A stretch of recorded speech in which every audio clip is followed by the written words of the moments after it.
never belongs to you. It's just your turn. You lost your edge, she lost attraction for you. That's how it works. What'd you think she was gonna do? Tell you she cheated? Men cannot afford to get complacent in relationships. Get your fat ass off the couch, start lifting weights, and learn game. You're welcome. And now your man, Donovan Sharp. What's up, guys? It's your man, Donovan Sharp, and welcome to the 1210th edition of TSR Live, your daily dose of toxic masculinity, misogyny, and small dick energy. It is Tuesday, February 3rd of 2026. It is good to have you guys in today. As always, we are streaming live across multiple platforms: Facebook, X, YouTube, and Rumble. So however you are watching, wherever you are watching from, thank you for making the Sharp Reality Live a part of your daily routine. Quick announcements before we get started here. As usual, make sure you like, comment, subscribe, and most importantly, share the video. Share this video with anybody who pees standing up. All right? Imagine your brother, your buddy, your coworker, even your dad thanking you for changing the very trajectory of his life because you decided to share a video or a short or a clip. And remember, guys, and I say this every day, there's no need to, how can I put this? There's no need to accompany the sharing of my videos with some sort of explanation as to why they need to watch it. All you got to do is drop the link. And if they have questions, then you can answer them. But this is the best way to get the word out. Okay. No paragraphs of text. No, hey, you need to watch this, bro, and this is why. No, none of that. Simply drop the link and let the chips fall where they may. Also, be sure to join my Discord. We have a lot of fun over there. We drop videos. We talk about dating, relationships. We share funny videos, memes, talk about current events, the whole nine. Discord is definitely the platform you need to join. If you want to communicate with the family on a regular basis. I suck at Discord, as you all have probably already figured out. Dr. B84 pretty much runs it for me, as I said yesterday. But my one lone New Year's resolution is to get better at it. So if you have any videos to share, ideas to bounce off of me, or the guys for that matter, or if you're looking to join a community of like-minded men, make sure you join our Discord, link in description. Guys, also make sure you follow me all over social media. I'm on Facebook, Instagram, X, Snapchat, and TikTok. If you can believe it, I'm still on TikTok. I can't believe it. On Facebook, IG, Snapchat, and X, just search my name, Donovan Sharp. In order to find me on TikTok, just search for Relationships Hacked. That is Relationships Hacked.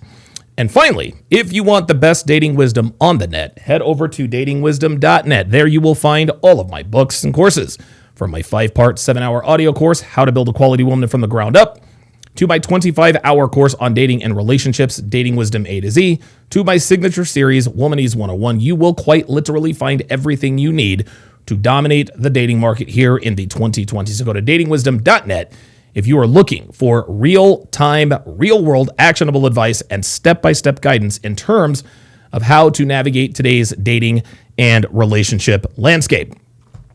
Okay, guys, it's time to do our daily age and location check. So if you guys would, go ahead and put your age and location in the chat. Myself and everyone would really, really appreciate it. For example, as you guys are seeing in the chat, I would just type in 48/Reno, exactly like you see. The reason why we do this, guys, is because if you are here, there's a better than average chance that you think the way we do here at TSR Towers, but you also understand how difficult it is to meet like-minded people who share our beliefs. Well, by putting your name and age, not your name and age, by putting your age and location in the chat, you alert people here who might live in your proximity. You never know. Somebody could be watching who lives in your city. They could live in your neighborhood. They could live on your street. They could live on your block, maybe even in your own building. So this age and location check is how we build communities of like-minded men. So put your age and location in the chat if you are interested in building relationships with people who think the way we do. Fantastic show in store for you guys today. I am going to be reacting to Andrew Tate's appearance on Fresh and Fit After Hours a couple of weeks ago. On my left, I've got Sports Talk. On my right, I've got Fox News. Looks like Charlie Kirk's accused assassin is in court. Tyler James Robinson. So I will keep you guys abreast if there's any breaking news. Not that you guys need me to do it for you. But obviously, if anything happens, I'll know it because I'm looking at about 70 screens here. Looking at about 70 screens here. All right, shout out. Shout out to Eddie C. has gifted 5 Donovan Sharp gift memberships at PDubs Duarte, at Eddie C460, at Yannick L'Italian, at Dazlindy 00, and at real _ authentic. Boy, these names are tough. To welcome them to the TSR family. Thank you guys very, very much. Thank you, Eddie, very much for the support. I really, really appreciate it. I never take it for granted. All right, let me see where you guys are watching from, and then we will get into the main event here. Naxikau, checking in from Ohio. Good to see you in here. Yannick L'Italian, coming to us from Thailand. Kyle 2020 is in Porterville. I don't know where that is, but shout out to you. Ice Dragon Kid, coming to us from Tulsa, Oklahoma. Devin and I are actually binge watching Tulsa King. We're towards the end of season 2 where shit's about to get real. It's actually a pretty good show. Sometimes Tulsa King can be a little teeny bit hokey, but for the most part, it's a good show. Devin and I like it. You guys know how that goes. The Level Up Man, who is apparently channeling his inner Mike Gundy, says, I'm a man, I'm 40. He, of course, is in New Orleans, Louisiana. The NOLA. Yeah, I remember that press conference, Mike Gundy, with the... Did he have the mullet then? I'm not sure if he had the mullet. JD Cruz, coming at us from right down the road in Sacramento. JDBO Canegra. Checking in from the home of the San Antonio Spurs. Grizmic08. Checking in from Detroit, the 313. Good to see you in here. Pro Special, all the way from Hamburg, Germany. Thanks for tuning in. Jay Blaze, as always, checking in from Maine. Jay Blaze, when are you going to move out here to Reno, bro? Like, when are you moving out here, man? Like, we need to get, guys, we need to get Jay Blaze out of Maine. We got to get him out of there, man. He needs to be in the lower 48 with the rest of us. Lark Bank is checking in from the Golden State. Phoenix Light Games, watching from Coral Springs, Florida. That's actually near where Devin, I don't know, and I don't, listen. Devin grew up in Fort Lauderdale, and I think Fort Lauderdale is close to Coral Springs. I'm not sure, but you might be in Devin's neck of the woods. Snowdemi, checking in from Denver, Colorado. Appreciate you checking in. The Nazar 123 is in LA. Juan Martinez checking in from Houston. Jay Blaze says, yes, when oil spikes, that's when yes. I'm gonna tell you what. Jay Blaze is he's made some very, very, very wise money moves. Let's just put it that way. I mean, I'm gonna have to hit him up for a loan. Hey, Blaze, like, what's up? I am Labib is in the house. MS772 checking in from Chattanooga, Tennessee. Good to see you in here as well. Devin wants to know if I am live. The answer is yes. Let me send her the link. Jeez, Devin, I thought you were subscribed to the channel. See, this is why you know I am Danas Wodab backwards. You guys know what I'm talking about there, Danas Wodab? My own wife, who lives with me, supports the show, runs the website. Not even she gets notifications. Ay.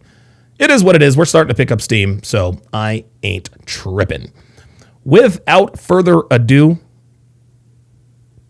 it is time to get into the main event. Really not much to talk about here. This is Andrew Tate versus a bunch of bimbos. Let's get into it. You alive and stopping you from complaining. That's the reality of the game. So of course the man's in a position of authority, and of course he can do what he wants. Okay, so it's clear. I think it's fairly clear that at this point, I guess they skipped all the niceties. I guess they've skipped all of the introductions. However, I do have the girls' Instagram pages, or at least the ones that were kept on.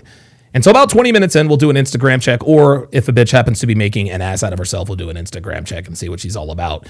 Doctor Who Designs, pardon me, with the €5 super chat. Appreciate that very, very much. Eddie C460, this is actually very interesting. Eddie, when I was a kid, that's what everyone called me. Everyone called me Eddie.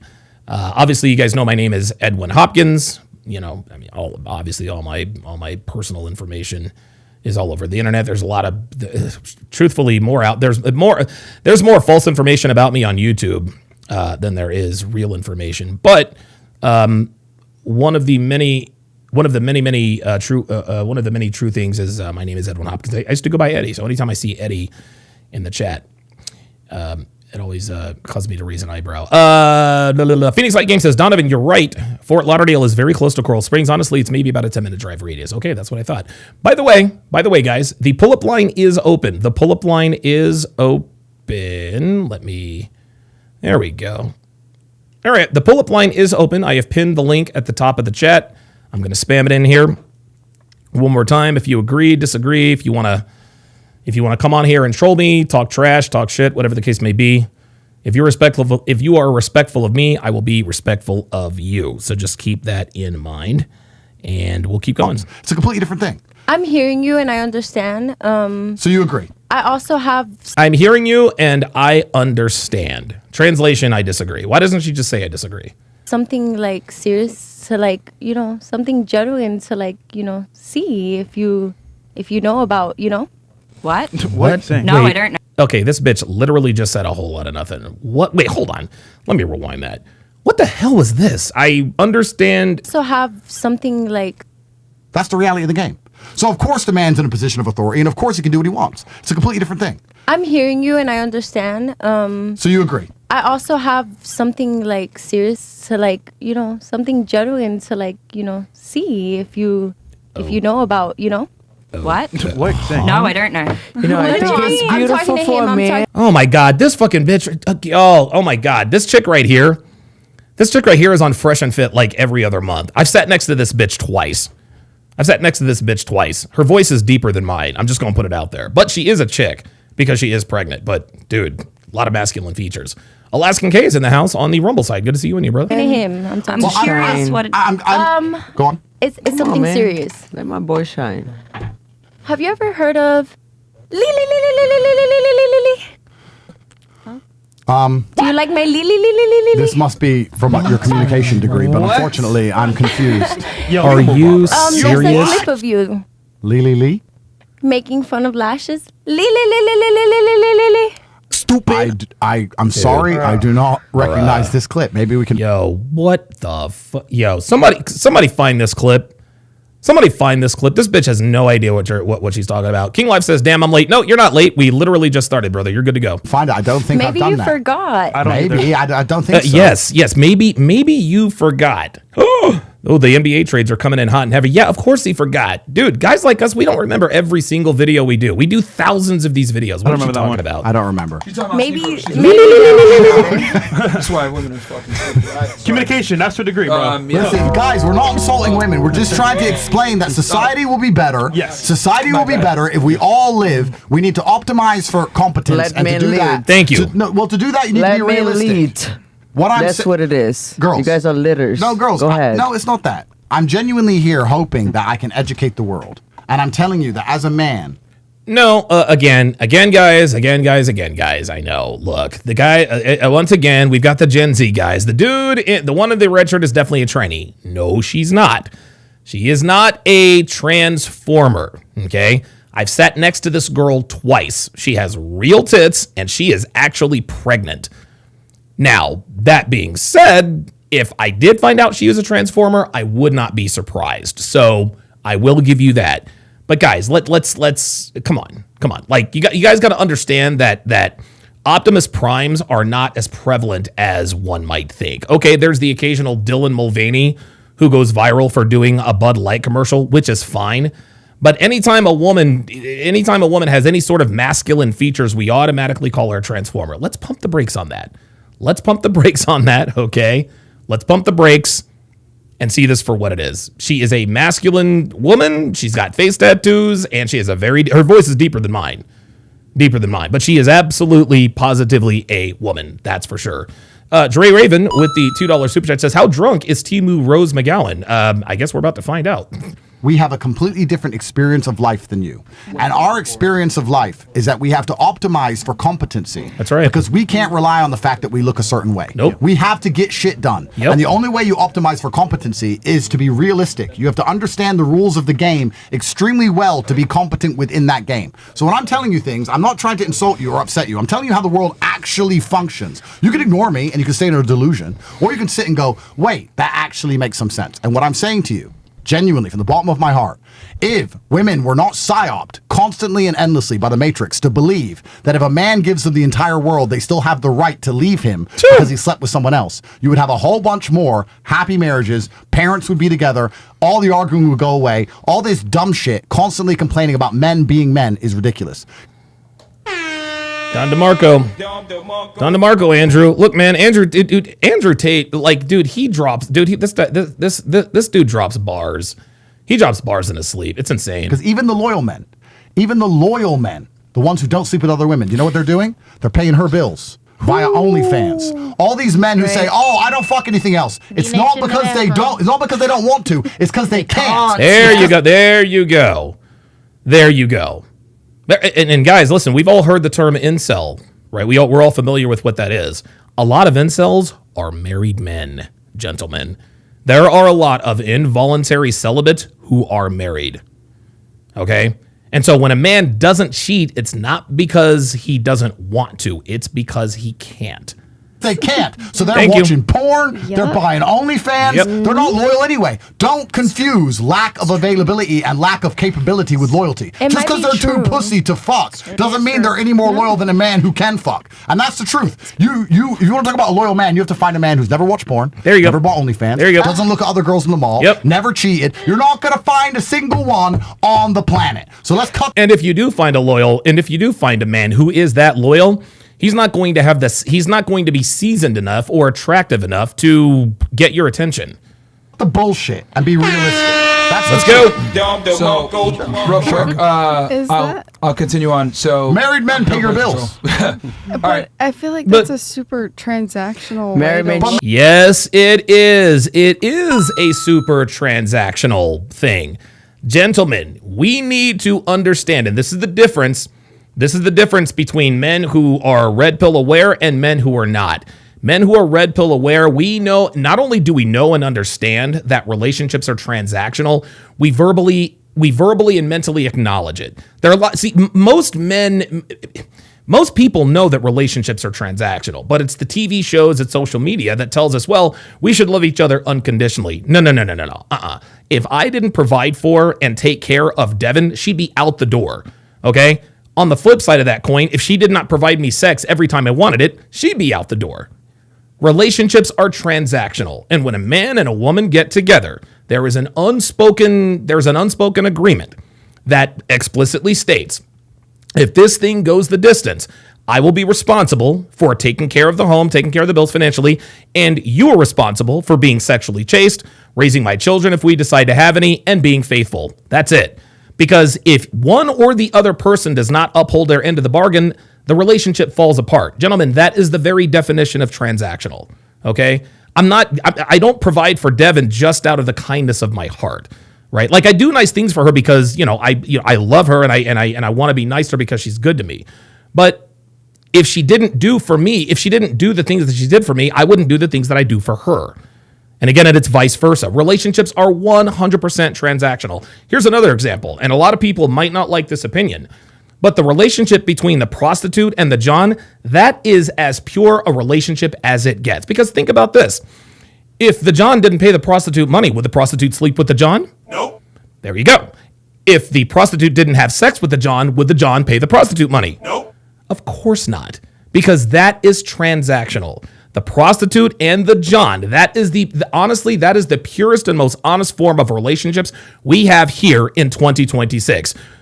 But today we just kind of dress it up, right? Like girls who are OnlyFans models, Instagram thoughts, sugar. Listen, guys, prostitution still exists in many, many ways.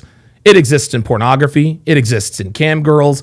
It exists with OnlyFans. It exists with escorts. It exists with sugar babies. That's all there is to it. Let's take it one level up from prostitution. Sugar baby and sugar daddy. Would the girl be the sugar baby to the sugar daddy if the sugar daddy didn't pay her bills? Nope. Very good. Would the sugar daddy pay the sugar baby's bills if the sugar baby didn't provide him sex? Nope. There you go. It's transactional. The relationship depends upon the success of the transaction. If you provide for me, I will become sexually exclusive to you. That's it. That's how this works. And the sooner men and women wake up and understand and acknowledge that all relationships are transactional, the better off we'll all be. Yes, my relationship with Devin is transactional. That does not mean that I don't still love her more than anything in the world. This is just how it works. Married men are paying your bills. But not necessarily. Me personally, Go ahead, boys. my Be happy. experience, I've dated a lot of I've only dated one person that's made more money than me. I'm not talking. Okay, translation, I date bums. See, there you go. See, she's telling on herself. I've only dated men. I've only dated one man who makes more money than me. She's attracted to bums. Of course she's attracted to bums. She's got a neck tattoo. She's got a sleeve tattoo. Matter of fact, let's see if we can find her. Let's see if we can find her on the Instagrams here. I don't know if she's still. I've got every. Is that up? Is that Taylor? Is that the? Let me see if I can see the tattoo. She's got a tattoo on her. No, that's her. That's actually her. Never mind. Wait, hold on. Let me go back. Nope, she's the girl in the brown dress. Nope, that's definitely not her. We'll get to her later. Is this her? Yeah, this is her. This is her. This is her right here. Okay, Maya Teague. This is who Tate is talking to. I've only dated a man who makes more. I've only dated one guy who makes more money than me. Gee, I wonder why. The reason why she's only dated one man who makes more money than her is because men who make more money than her don't take girls like this seriously. You're on Instagram, you've got multiple tattoos, your vagina is barely covered on Instagram. Yes, you are attractive, but you've got tattoos and, well, you're advertising yourself to the world. This is why you've dated only one man who makes more money than you, because men who make more money than you don't take girls like you seriously. Look at this. Oh, this is the ultimate picture. Look, she's on a yacht. Or is that a yacht? No, that's a pool. That's a pool. All right, well, I'm sure she's been on a yacht. Look, I guarantee you she doesn't own this vehicle. What is she in, a 5-speed? Dude, girls don't even know how to drive a stick. That's why I know this car is not hers. Because modern women, bitches these days, they can't even, what is it, like 6 out of 7 people, 3 out of 4 people can't drive a stick, something like that. And guys, this is let's just take a minute here. This woman is gorgeous. She's absolutely beautiful. She really is. But what a waste. What a waste.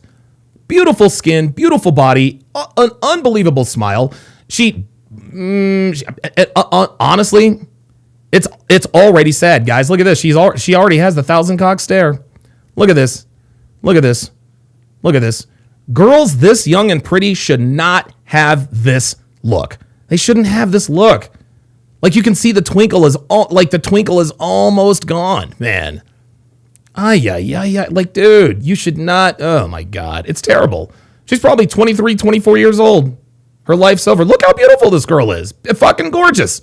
Fucking gorgeous. This girl could literally have any man she wants if she weren't on Instagram and if she didn't have tattoos. Insane. Look at this. Insane. Guys, when girls say that when women like this say, I've only dated one man who makes more money than I do, this is the reason why. This is the reason why. I said it twice and I'll say it again. It's because men who make more money than she does not take women like her seriously. Beautiful girl. Beautiful girl. Unfortunately, she is a raging slut. And she has way too many tattoos. Yet she wants to sit here and say, well, I've only dated one man that makes more money than me. Yeah, looking at your Instagram, we know why. Let's continue. So what happened to those relationships? Why did they end? Well, it's different situations. Ken Rose with the $2 super chat. Appreciate that, Ken Rose, with the thumbs up. Thank you very much. Eddie C says, but Donovan, that means you get paid, I get it for free. Ha ha ha ha. Imagine thinking that you get everything for free in life. Exactly. Nothing in life is free. And there are a lot of MGTOW guys who like to come in here, MGTOW and Black Pill guys, well, if you do X, Y, and Z, you're still paying. Let me let you in on a little secret, gentlemen, before I go any further. Women cost, okay? Women don't come free, all right? We talk all the time about what a woman needs to do and be to be with high-value men like us. We tell them they need to be fit, feminine, friendly, and faithful. Okay. All right. But by the same token, you got to understand that she needs a return out of her investment too. Okay? Yes, there's going to be effort on both sides. All right? But nothing in life is free. You are not entitled to anything. A woman is not entitled to a high-value man any more than a loser is entitled to hot girls. So you guys can miss me with the you're still paying. Every man pays. Every man pays. There is a price for everything. Nothing comes for free. If Andrew Tate goes out and fucks a bunch of girls in Miami, that wasn't free. No, he had to work his entire life, become a 4-time kickboxing champion, take chances in life, become competent, become a millionaire, to have the access and the celebrity to be able to fuck any Miami bitch he wants. That still costs. And Andrew would tell you that himself. Women cost. That's always the way it's been, and it's always the way it will be. Snotus with the $10 super chat says, hashtag, she belongs to the intergalactic highway. Ay. Oh boy, might be It A lot was of them were feminine, younger like than he was me, trying to so compete there's with a you lot and of- be. Did you end it though, or did Girls, they? one question at a time, please. sec. She sounds Mostly confused. me, but Oh, and then also real quick, guys, we Depends. went down on YouTube for a little bit, but we're back up right now. Yep. We're all on all the platforms, Kick, Rumble, wherever the fuck. So we're X, up right now, OnlyFans, guys, yeah. everywhere. We fixed it. It was the weird. streaming platform that we had. It wasn't the The internet, point so. I'm making is that a man who is buying your content obviously lusts over you. Of course, I would 'cause never date somebody that. I'm not talking about subscribes to dating. me. We're not Please. talking about I'm not dating, talking about sweetie. dating. Let's stay very focused. A man who is buying your content finds you attractive. He lusts over you. He doesn't have the capability to get you because he's a loser. So instead, he buys your content. That is the same man who says, I don't cheat on my wife because he can't. Woo! Not because he doesn't want to fuck. Not because he doesn't find other women Because he attractive. can't. In fact, he finds them so attractive, he'll give up his hard-earned Guys, we got 141 people in here, but only 55 likes. Guys, come on, man. Hook your boy up. 55. I've got 55 likes. Guys, hook me up. Let's get me to let's get me to 100 likes. Let's get me to 100 likes, guys. money, giving it to you, and he's never even fucking met you. He's Panda Trucker with the $5 super chat says, most tractor trailers are automatic now. Not many drivers know how to drive a 10 to 13 speed transmission. Damn, dude, I don't even know how to drive that shit. Damn, 10 to 13 speeds. Jesus Christ. Dude, I learned to drive a car. I learned to drive on a 5-speed. I learned to drive on it was a 1992 Pontiac Sunbird, right? more disloyal than the man who's out there fucking and going home to his wife. He's Thank you, Legend said. completely disloyal. Thank you. And you are confusing a lack of capability with loyalty. Men who can't fuck don't fuck and say, I don't want to fuck. If a broke man starts He's saying, I cooking. don't want a Ferrari, guess what? Nobody gives a fuck because you're poor. So Thank it you. doesn't matter if you want one or not because you can't afford one. So my point I'm making to you is that it's married men, these loyal men, who are paying your bills because they're disloyal in their hearts anyway, because Oh, she's an OnlyFans girl. Of course she is. all men lust over women. So I'm saying we need to be very realistic about the world. That's the point I'm making. Right. Okay. As far as like dating, though, I feel like that's a really sad way to look at. It's a sad way to look at things, but it's the real way to look at things. And now what she's trying to do is she's trying to shame humanity for making relationships transactional. Sweetie, you can say it's sad. That's the way it is. 23 Fresh says she's cute. Yeah, I'm going to time you out for that because we don't simp here. Okay? We don't simp here. Of course she looks good. Of course she looks good. Okay? Of course she looks good. But we're not just going to come in here and talk about, was she cute? No. If you're going to make a comment about her beauty, make a comment about her beauty being a waste. This chick is 22, 23 years old and her life is already over. Got a bunch of tattoos. Honestly, this chick should be married to a millionaire. Instead, she's married to the bag. Relationships. That's It's just like, reality, it's though. the That's reality. I feel like that's. Ooh, we got a base panel. I don't think that's reality. I think that's Miami's the same. It's not Miami's I'm everywhere. from bumfuck nowhere, PA. People don't act like you that where I'm bumfuck, from. right? Oh, no. Okay. Oh, here we go. This is only the truth in Miami. There are no fictional relationships out in bumfuck PA. Well, then what the fuck are you doing here in Miami? If Miami relationships were these toxic, these toxically conditional relationships, why are you out here? That's the first point. The second point is that people in Pennsylvania are no different from people in Miami. If you are in a relationship in Pennsylvania, that is every bit as transactional as if you were in a relationship in Miami. Stop it. And yes, Legend said this is the no simping zone. You goddamn right. All right. Sorry. I was gonna rebuttal. Sure. So J Hype says she's a typical whore. Yes, she is. with men, they emotionally are attached more to one woman, but sexually, they will lust. Like even if you're married for like 10 years, Yeah. Yes. But it's they're a gonna matter think of- about somebody or act on it. It's just in their nature. Like I it's feel like yes, Holy men shit. are visually more stimulated and impulsive, but like it's a matter of respect if you are with somebody for fucking me a 3, break. Right. 5, So if you 10 have- years I that love you're her, gonna say, though, oh, but I if don't you wanna care about fuck. sex so much. Sex is Guys, check this out. Cheating for men and women is different. And Myron and I, we've talked about this ad nauseum together. When women, how can I put this? Women cheat with infidelity. Men cheat with their wallet, okay? The female version of cheating is her having sex with somebody else, among other things. A male version of cheating is having another family, okay? It's not going off and having sex with other girls because that doesn't really cost him anything. Yes, there is a price, but, and guys, and again, I love Devin to the moon and back. I love her for life, man. Whether or not we end up working out, I hope we do. This woman has my heart. It's been 10 years, guys.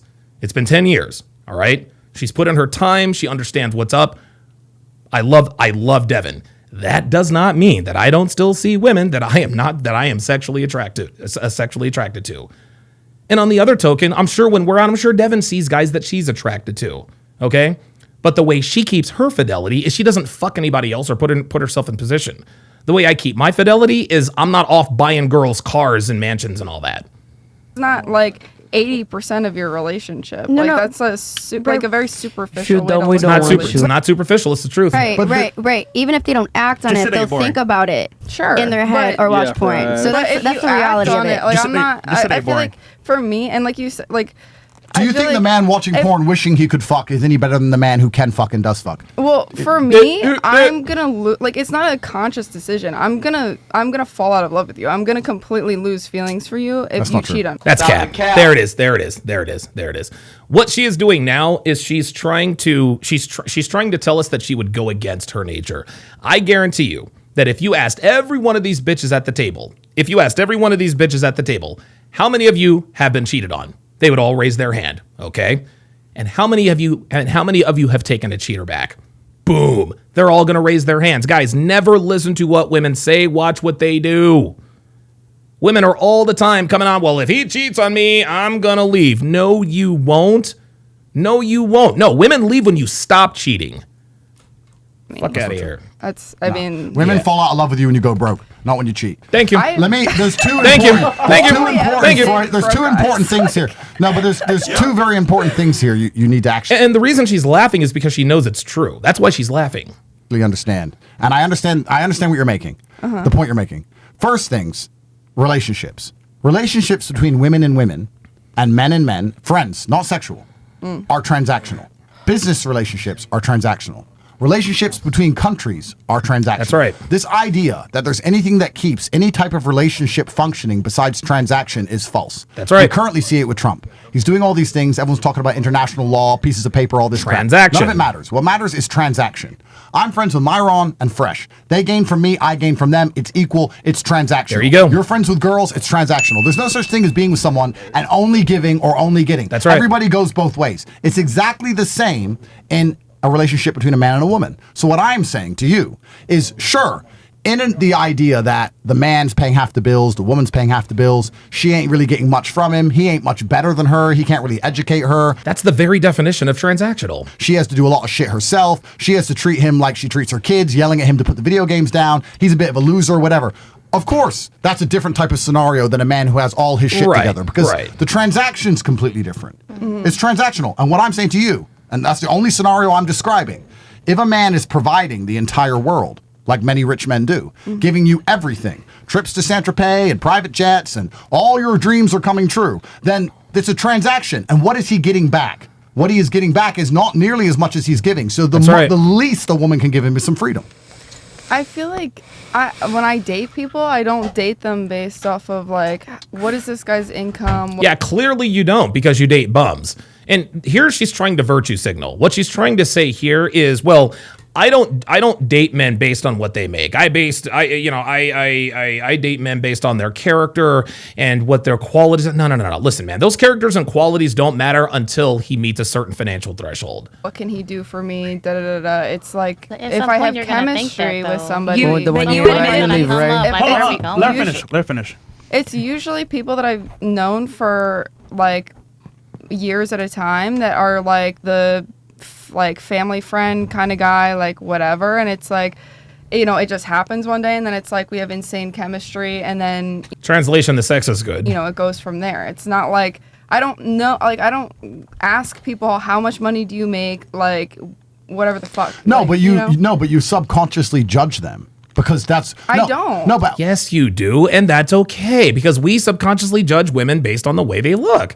Like this woman is trying to come off like she's some sort of virtuous creature. Sweetie, you're on OnlyFans. You have a neck tattoo. Stop, drop the act. all humans do. But I don't though. All humans do.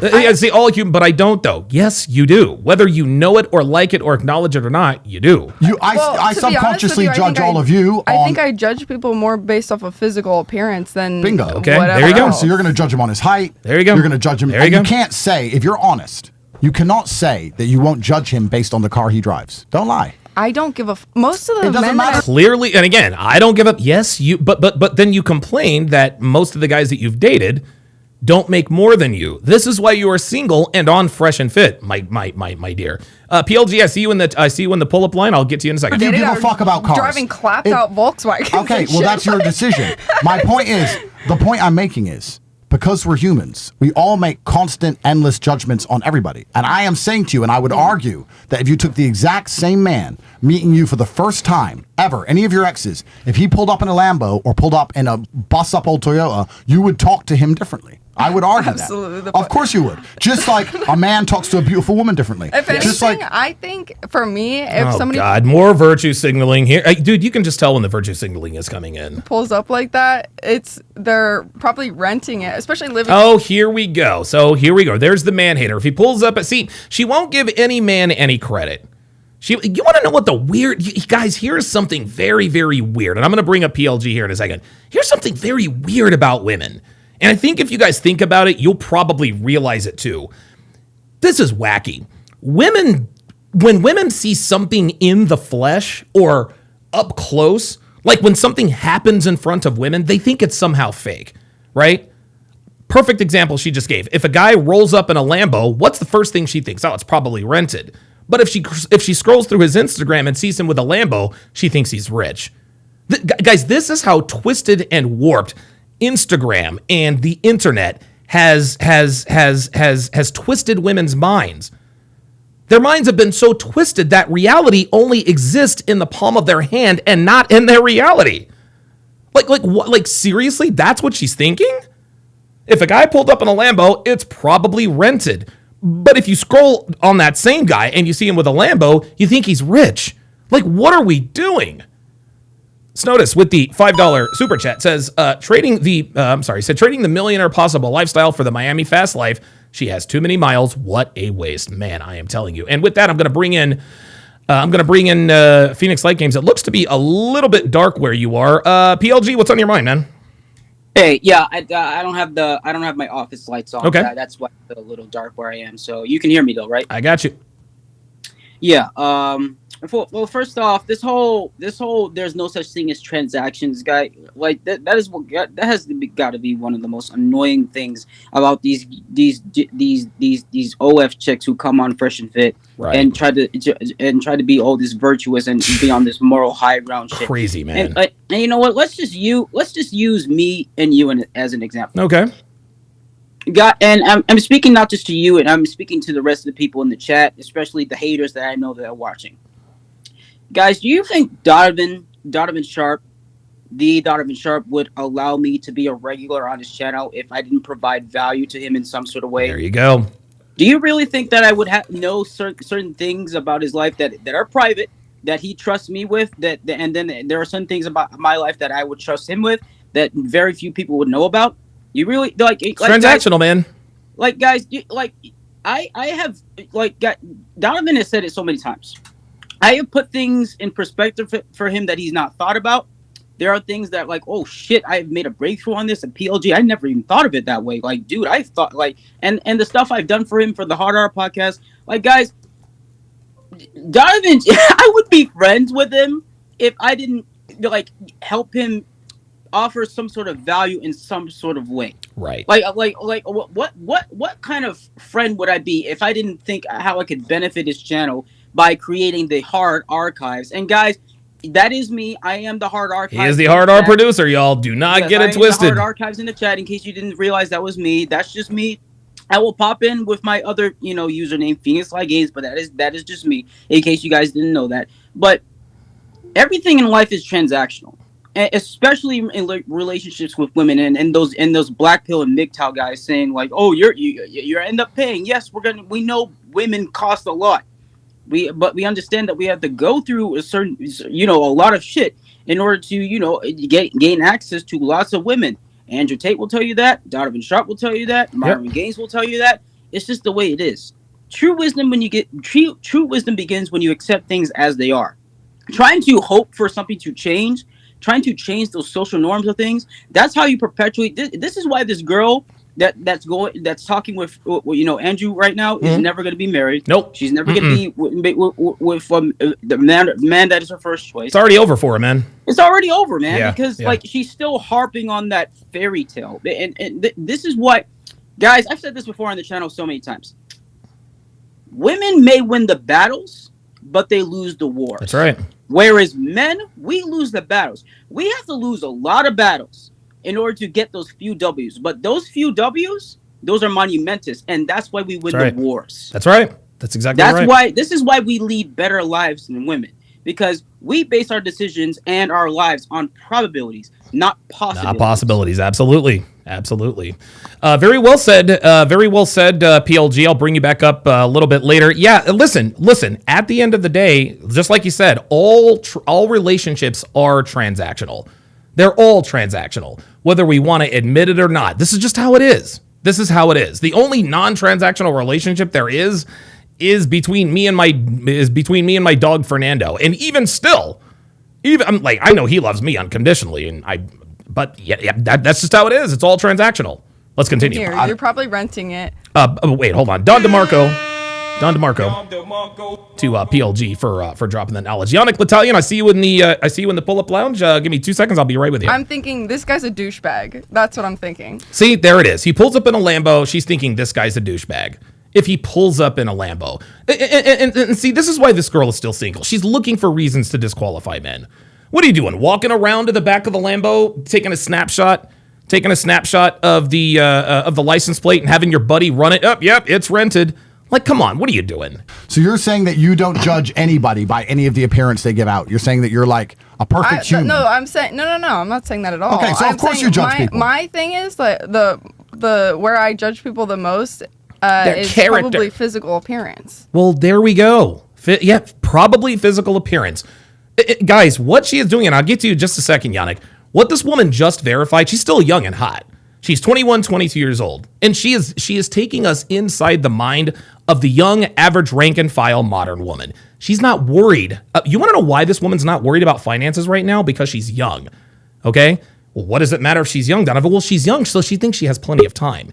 She still gets a lot of male attention. She still gets guys hitting her up all the time. She's probably banged a few millionaires, so she probably thinks that she's got millionaires who are willing to get with her, right? Women don't prioritize a man's finances, modern women, until they get close to the wall.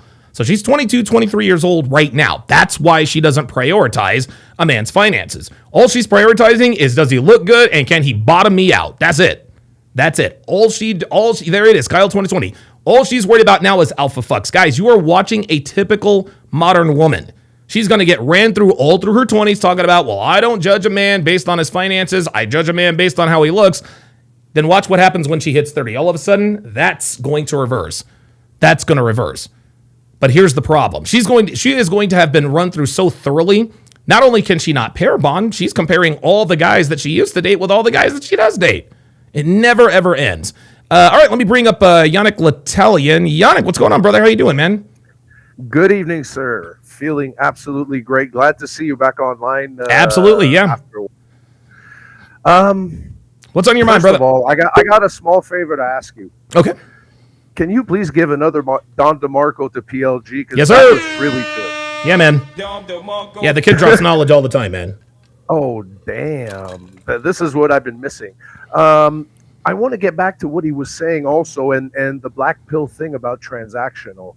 And this brings me back to an article I read way back on Return of King that Roosh wrote that makes life so much easier when you compare women to cars. Oh, yes. Everything dealing with women, I'll send you the article. Okay. And everything dealing with women is basically comparable to a car. You want to drive the newest, nicest car off the lot. If you can't afford a new car, you're going to take the one with a little bit of mileage. You know, some people like 4x4s and so on. But as you said, you know, it is transactional. And, well, you know what? It's, to me, you know, rather than see it with envy, see it with motivation. How can I afford a nicer, better, newer car? There you go. And I'll put it to you this way. I think you've heard me make this argument before. A lot of girls like to use the argument, well, everybody wants something different. Well, if we use the car analogy, you use the perfect example. Some guys might like 4x4s. Some guys might like supercars. Some guys might like sport utility vehicles. Some guys might like Hondas. Some guys might like big SUVs. Some guys might like motorcycles. But every one of those men, no matter what their preferences are, they want the engine to start when he turns the key. Okay? They want the car to accelerate properly when he hits the throttle. They want the engine to not die in the heat or the cold, right? So, so I said all that to say, yes, maybe I like blondes, maybe you like redheads, maybe Myron likes, you know, brunettes, maybe Fresh likes Latinas, but that's all surface level. At our core, fundamentally, we want them all to be fit, feminine, friendly, faithful. It doesn't matter what her hair color is. So girls can bitch and moan about preferences all they want to. Fundamentally, we are all the same. I have nothing to add to that. But again, it's a motivation to improve yourself. Absolutely. Yes, it is transactional. What does that mean? It's a buyer's market. That's right. If I walk into your mattress store with $100 in my pockets, I'm probably going to get the clearance bin from like the local motel. Probably. Whereas if I walk in with more, I can get the big ass freaking memory foam king size. There you go. Like the one I got. Oh my God. You know what I'm saying? Yeah. But there's nothing wrong with it being transactional. This is where you rise up to it. You know, like you can either look at other people get well doing with whatever they're doing that is transactional, whether it's business or women or whatever. You can look at him with envy, or you can motivate yourself to say, how the fuck did he do this? I want to do it too. Yannick L'Italian, thanks for chiming in. Great analogy. Let's go ahead and pull up Jay Blaze. Blaze, what's going on, brother? How you doing, man? Hey, I'm gonna go one step further. The newer cars today, I'm not a fan of them having the lane assist and stuff. Okay. So it's similar to women that have been on TikTok since they were like 10. Okay. So they have this software in them where you're going, I don't know if I like this, and I don't know if I can like kind of like train them in the way I would like. Yes. But it's just when did you see the JE files where he was talking about the Transformer stuff? No, I didn't. And this is what is dangerous about it with women. If you can remove universal truths, like there's men and women and stuff, then that distorts the reality. And I think that's what's happened to these young women. We have distorted reality by taking away universal truths from the world. Not only that, we have made those universal truths have gone from being objective to subjective. And if something is subjective, it leaves it open to interpretation. This is why women are always rebuttaling, well, I know somebody who XYZ, or I've never done A, B, or C. It's all the same. Like, I'll say, like, women are terrible with finances. What about Kathy Wood? I'm just like, you mean the one in, 1,000? Yes. Women who have like conquered the S&P 500, like you have all these men that have conquered it, and you have one woman there. Insane. You made my case for me. Like, she's the one exception, and that's what they bring up. The exception never makes the rule, number one. Number two, it's just like PLG said. We as men, we make our decisions and our arguments based on probabilities. Women make their arguments based on possibilities. But the interesting thing is women never say what they're going to do, right? They can sit there and tell us, well, I want a man who's rich, ripped, and faithful. But deep down inside, they know that that's probably not possible. So while they'll go on Fresh and Fit and Virtue Signal and say, well, I don't want a man who's ripped. I want a man who's virtuous. Well, at that point, now you've got your priorities in line. Whether or not you get that man is up to you. I'll give you the last word. And even if they get him, they know they're not worth it. There you go. And you have to tell them, listen, I get what you're saying. You want me to treat you this way, but if you're not accepting that treatment and rewarding me for that treatment, then I'm going to treat you a different way and get rewards another way. Absolutely. Jay Blaze, I gotta let you go. Later, man. Yeah, absolutely. I gotta let you go because I'm getting an alert. Give me a second. I'm getting an alert from Mission Control. Yes. Yes. The Nigadar is picking up. Nigadar is picking up. Look like it's a nigga due west. Looks like a nigga due west. It looks like it's Truth RB, and I've locked horns. I've locked horns with this idiot on many times, and have owned him many times. He says, "Why don't you like black women?" Let me count the ways. Because they're loud, they're masculine, they're fat, they're rude, they're entitled, and they stink. That's why. Let's continue. I like what they look like. Okay. So if you were with a really good-looking guy or a really ugly guy, would that change how you talk to him and how you approach him? Probably not. I've dated both. Jesus I feel like if I put everybody... No, you have not dated both. You said you've dated one guy. You've dated one guy who makes more than you. Nice try. See, what's gonna happen here, guys, is as this conversation moves on, she's gonna start lying. She's gonna start changing her story. And you can see, look at Andrew's face. Look at his pursed lips. He knows she's full of shit. He knows the shitstorm is coming. Even Zur with the $5 super chat says, women act like they are immune to judging others like the rest of us, yet they are the biggest judges, more than associate justices in the Supreme Court. Absolutely. Let's go. In a lineup that I've dated, you probably wouldn't be able to pick them out. Like, I've dated See, here we go. See, again, all of this is, look at me, I'm special, I'm unique, I have unique dating experiences. Sweetie, you are the typical rank and file OnlyFans whore. Nobody cares what your dating experience is because we already know what your dating experience is. At 6-0 with the $5 super chat says, women will tell you what they want. But if you look at the last 10 people they have slept with, there are zero correlations. Thank you. Absolutely. That is 100%. And Pearl Davis talks about this. Dude, anytime her and I talk about, we talk about this stuff all the time. She's interviewed thousands and thousands of women. And anytime a woman says, well, I want X, Y, and Z, she'll tell me, okay, show me the guy you're dating now. It's never the guy they're dating. I want X, Y, Z. I want A, B, and C. I want this, that, and the third. And then the guy that they're dating is literally never that. It's insane.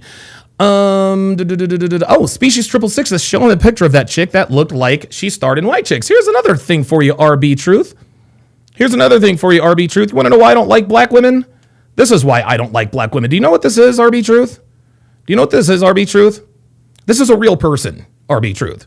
Okay? And I'm glad RB Truth is in here because this nigga's about to get an education for real. RB Truth is probably the type of guy who uses that same argument. You hate yourself. The reason why you hate black women is because you hate yourself. Number one, I don't hate them. I just don't date them. Number two, this right here is probably the saddest and most accurate example of self-hate there probably is. You see, RB Truth, the woman on your screen is not who or what she appears to be. When people first saw this woman, they said to themselves, oh my God, that's a transformer. I said, no. Her tits are way too big for her to be a transformer. But I couldn't quite figure out what was wrong with her. I knew she was a woman, but I couldn't quite put my finger on what the problem was. And then we saw this. RB Truth, I hope you're paying attention, my guy. I hope you're paying attention. This is a black woman. How do I know? Look at her fingers. That is the hand of a black woman. And if you were to ask anybody what the race of this person is without having saw her face, you would say she's black, but she wants to be white. Self-hate, my guy? No, I'm sorry. No, it's black women who get the blonde wigs. It's black women who get the colored contacts. It's black women who pretend to like pumpkin spice lattes and the Kardashians. Okay? In order for me to be attractive to persons, to women outside my race, I don't have to change a goddamn thing. I'm a corny, square-ass, funny-talking, Oreo cookie-ass nigga. And I still bang more white girls than you ever could. That's just, guys, this is how it is. Black men, we don't hate ourselves. If we hated ourselves, we would change ourselves. But we don't, so we don't. Oh, here's another example. In case RB is thinking, oh, you're full of shit. Look at this. Look at this. Look at this. Look at her face. Same woman. Look at her face. Look at her hands. This bitch is literally Michael Jackson. This bitch is literally Sean and or Marlon Wayans in White Chicks. So I don't want to hear why don't you like black women? Guys, I've dated ugly guys. I've dated like Cap. super pretty boy. There it is.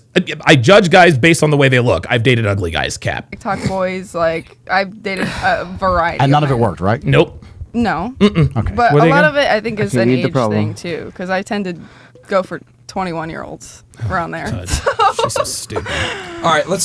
This is so funny. What this woman is trying to do, this whole spiel was her trying to virtue signal and somehow make herself look and or sound different. It's crazy. Your name? Just so we could fly through this. Hi, I'm Ash Wilder. Go to the Okay. next question. How old are you? Oh shit. Okay, so I guess we are doing the introductions. Ash Wilder. Let me see here. Let me see if we can find Ash. Ash. That's a bitch we were talking to. I don't know. Is this Ash Wilder? No, that's the Teague bitch. Where is Ash Wilder? Yep, this is it. Oh my God, the Ash gone wild. So we already know what time it is with this girl.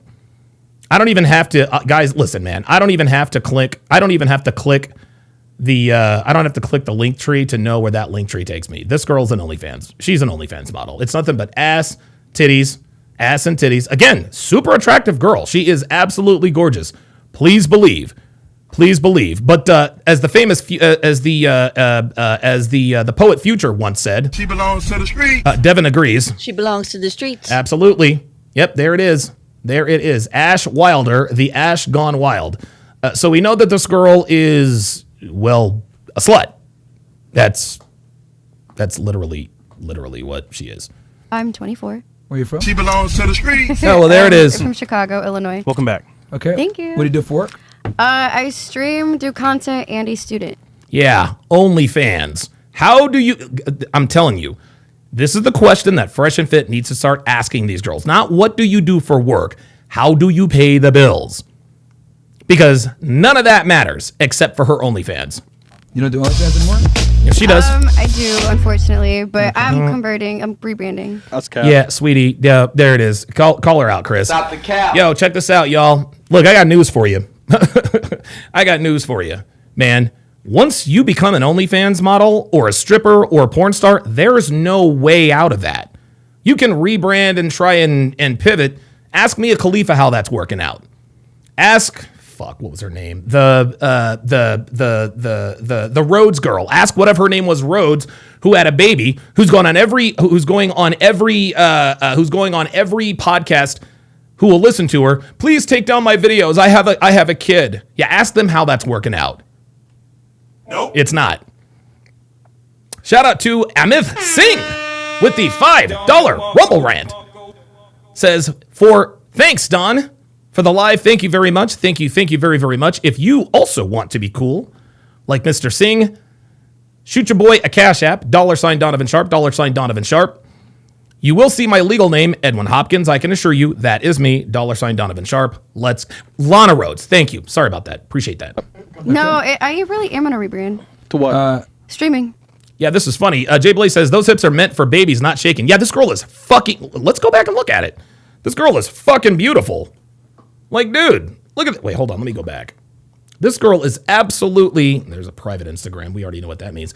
Look at this girl. Look at this girl, 24 years old. She still has the innocent look. She still has the innocent look, except for here. There's that 1,000-cock stare. Beautiful girl. You can see she takes care of herself. Beautiful skin, but she's got tattoos. It's insane. Absolutely insane. Look at this. Look at this. Yeah, I wonder how much the guy. I wonder how much the guy paid her to smash, because we know that's not her car, right? Let's take a look here. What is this birthday? What is this, birthday or Valentine's? Whatever. Cute little 2025 dump. Cheers to 2026. Oh my. Oh Jesus fucking Christ. There you go. There you go. Yep, she's been on with Drewski. There we are. There it is. There it is. She's been on with Drewski. So yeah. So this right here has already inflated. This right here has already inflated her sense of ego. Look at her talking to Drewski like she's in charge. Yeah. It's already over for this girl. Beautiful as can be, like Jay Blaze says. These hips are made for babies, not shaken. At least she doesn't have any tattoos, man. I will give her that. I will give her that. But it's already over for this girl.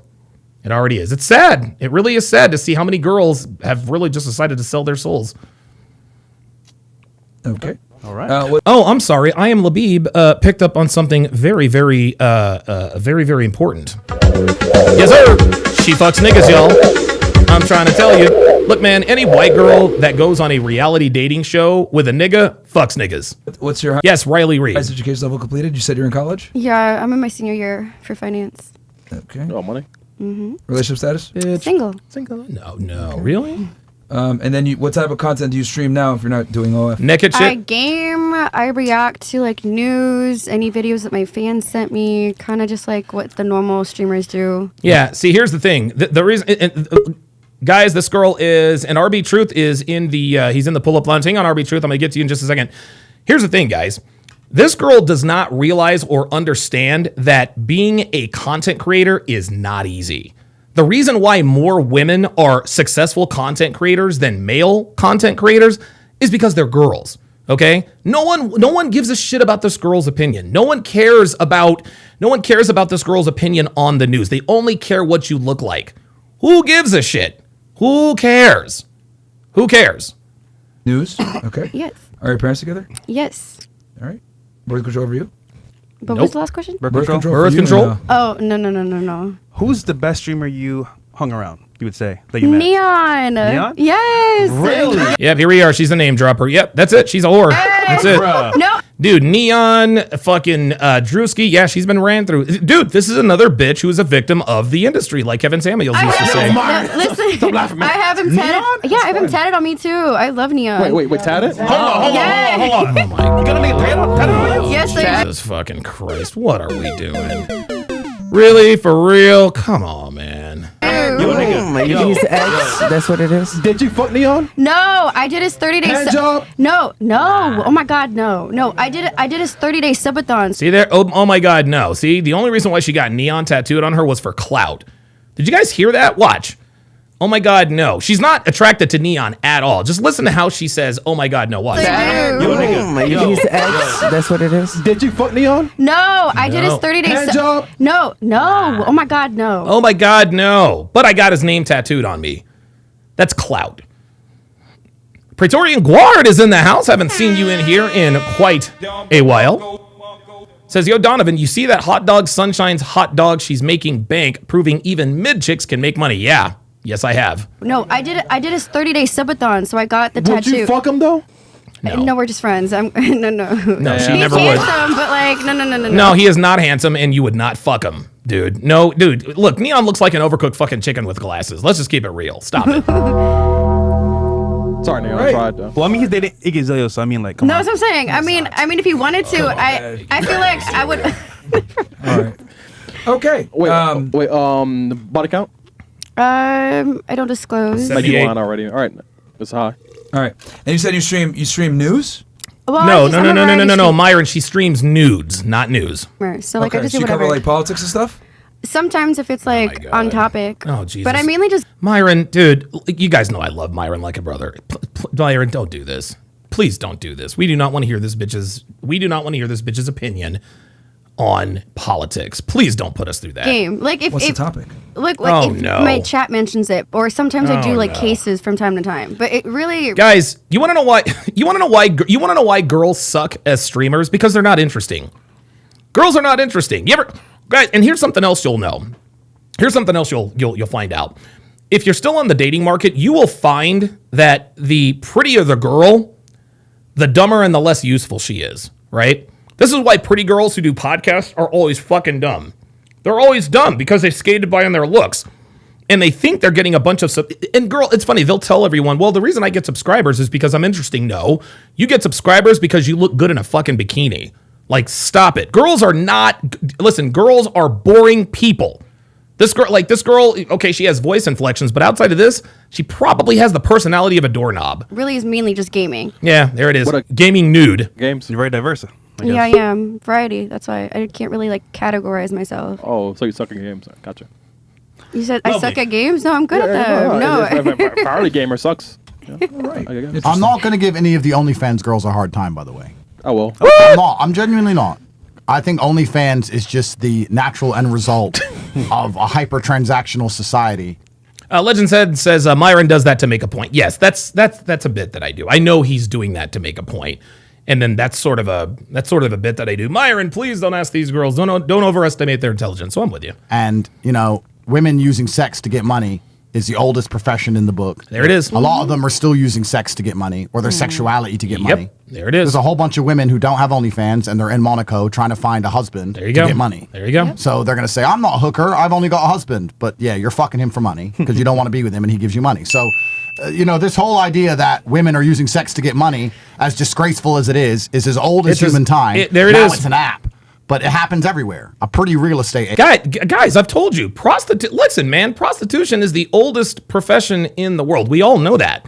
But there are many forms of prostitution. Just like Andrew was about to say, real estate agents that set up like brothels, OnlyFans girls, porn stars, strippers, any sort of sex work.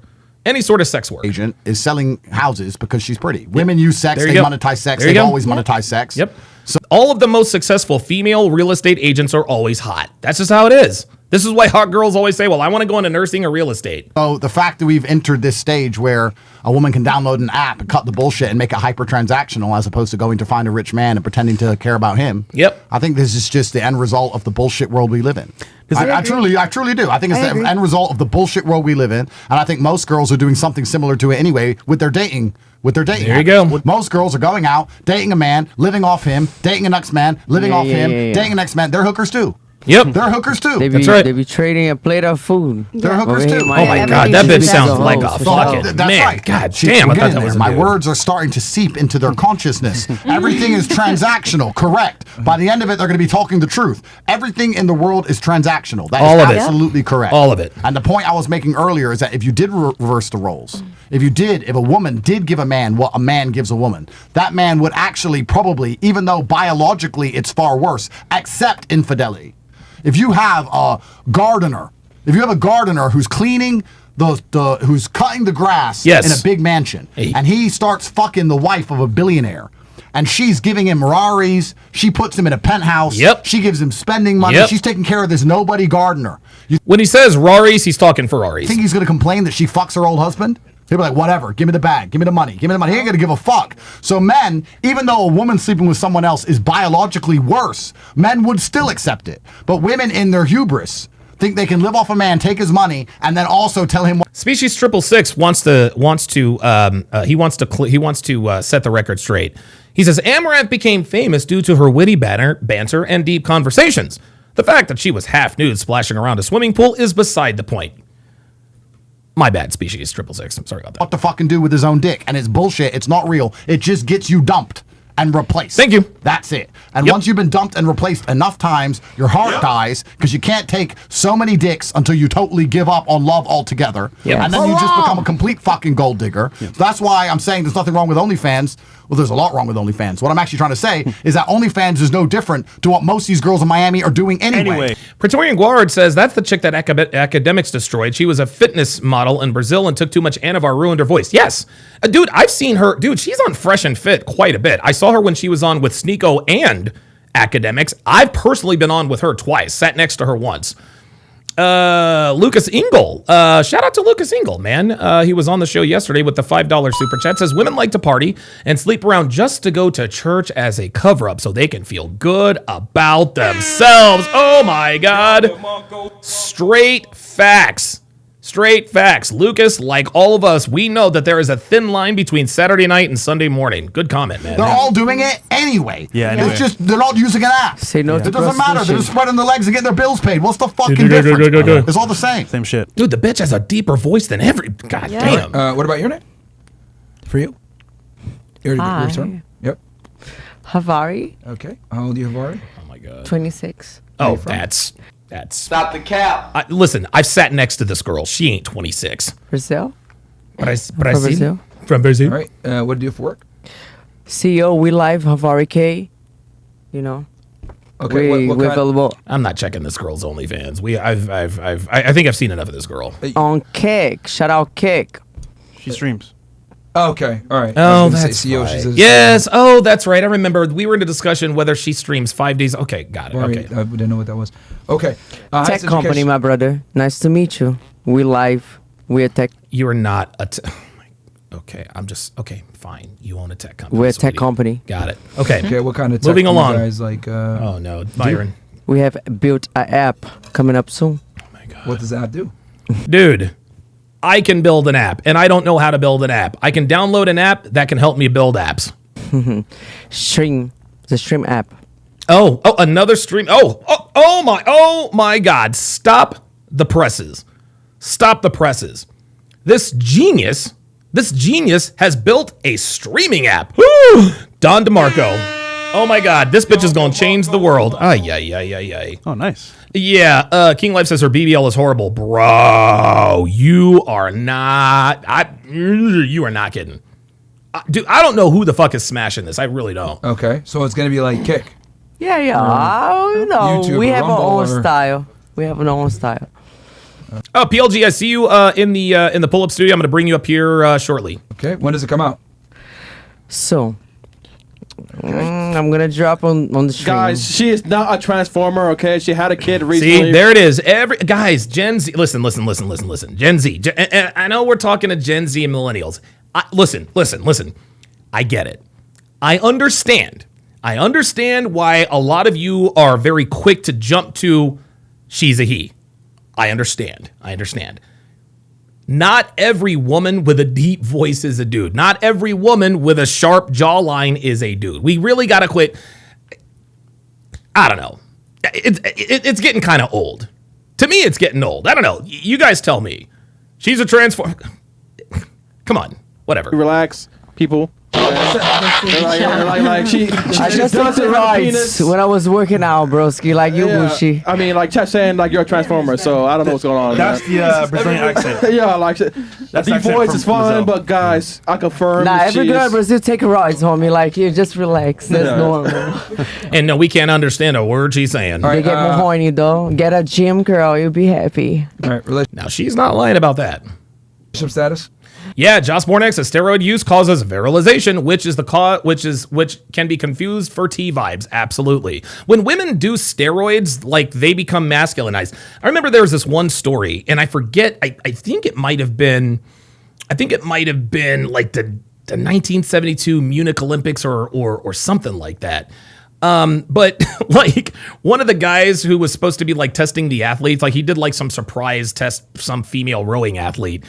He opens the door. So he knocks on the door and the bitch opened the door shaving. The bitch was shaving. He was like, okay, thanks. I will cover you up. Yeah. There it is. Charles Merchant. Oh, dude, Charles Merchant. I'm going to stop the show. I think you guys, listen, please give me 30 seconds here. Give me 30 seconds. Charles Merchant is absolutely the original TSROG. This man has followed me since the single-digit episodes. Followed me since dude, he's up there with the freelance Ronins of the world.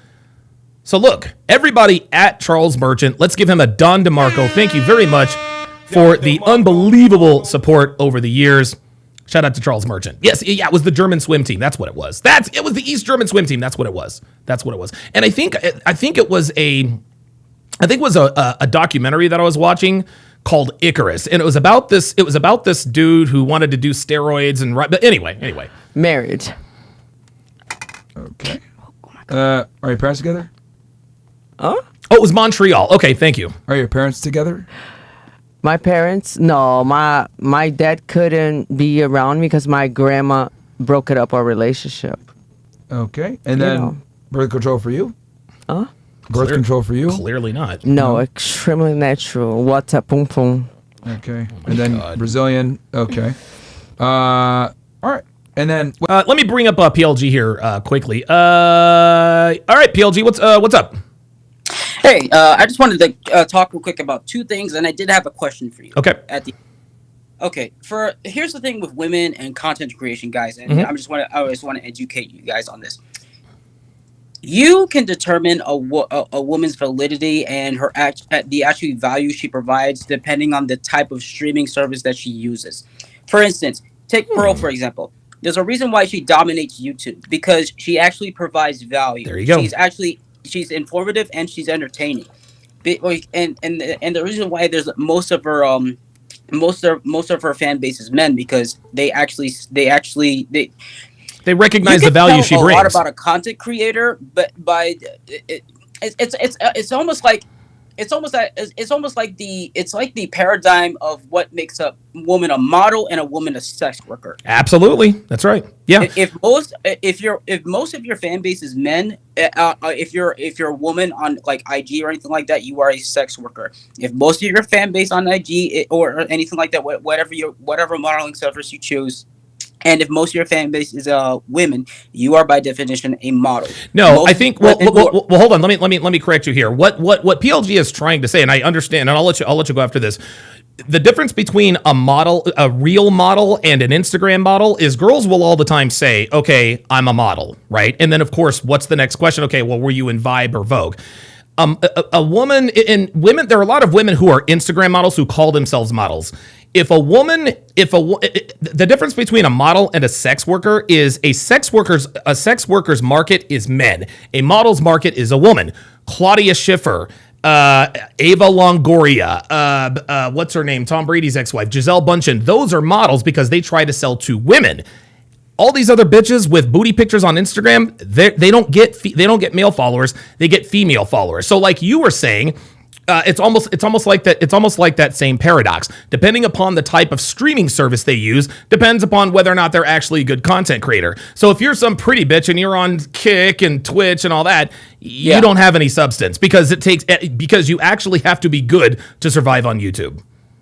Yes, and if you are like a thottish girl and you are on YouTube and you're popping, guys, that woman is being managed by a man. She's like, that man knows market skills. That guy manages the platform for her. That's an exception. But if you, I'm just saying, well, what about? I'm pretty sure there's gonna be guys like asking questions. Well, what about the thoughts on YouTube that are popping? Those guys, same thing. They're being managed by men. Yep. And what was the guy's name that said, why do you not like black? And what was his name? RB Truth. RB Truth. I encourage you to go to my channel. It's called the Hard Archives. You can see if you go there and you look at all that'll be the answer to the question, bruh. That'll be the answer to the question. They're the most likely to kill their children. They're the most likely to kill not just their children but other people's children. Bro, you're gonna find out all information there. Why Donovan, why me, why like men like us don't fuck with black women like that. Okay, you're gonna find all the answers you need over there. Okay, and what was your question? And what is? I wasn't really invested in figuring this out, but I figured I must know this. What qualifies you as Gen Z or anything like that? Because I don't know. It's not like I don't really care, but I figured that if I'm going to talk about something, I better know about it. What constitutes somebody as Gen Z? Because I'm 27. I was born in 1998. Do I qualify as Gen Z or no? I don't know. I'm going to hang up and let you listen. Your generation depends upon the range you were born. So if you Google Wikipedia, if you want to know who qualifies for Gen Z, Google Wikipedia or go on Wikipedia and type in Gen Z. I'm a Gen Xer, and if I'm not mistaken, I think Generation X is if you were born between 1966 and 1979 or something like that. But that's what constitutes whether you're a Gen Z or a millennial or a Gen Xer like myself. Pardon me. Or Eddie C40 in the chat says you can Google Google your birth year and it'll tell you what your generation is. Let's continue. Wait. Yep. Green card. Yep. Wait. Is it? Hold up. Wait a minute. Hold up. I missed something. Hold up. Wait a minute. Huh? Are your parents together? My parents. Oh, she said her grandparents broke it up. Ken Rose with the $10 super chat. He says, greetings. Agreed. Even platonic friendships between men, going back to childhood or otherwise, and those with family members can sour and implode when your finances are not together. Man, you are telling me. You are telling me. God almighty. Dude, truer words never spoken. No, my dad couldn't be around me because my grandma broke it up our relationship. Your grandma? Okay. And then she had a meddling birth grandma. control for you? A meddling mom-in-law. Birth control for you? No, extremely natural. Water pum pum. Okay. And then Brazilian. Okay.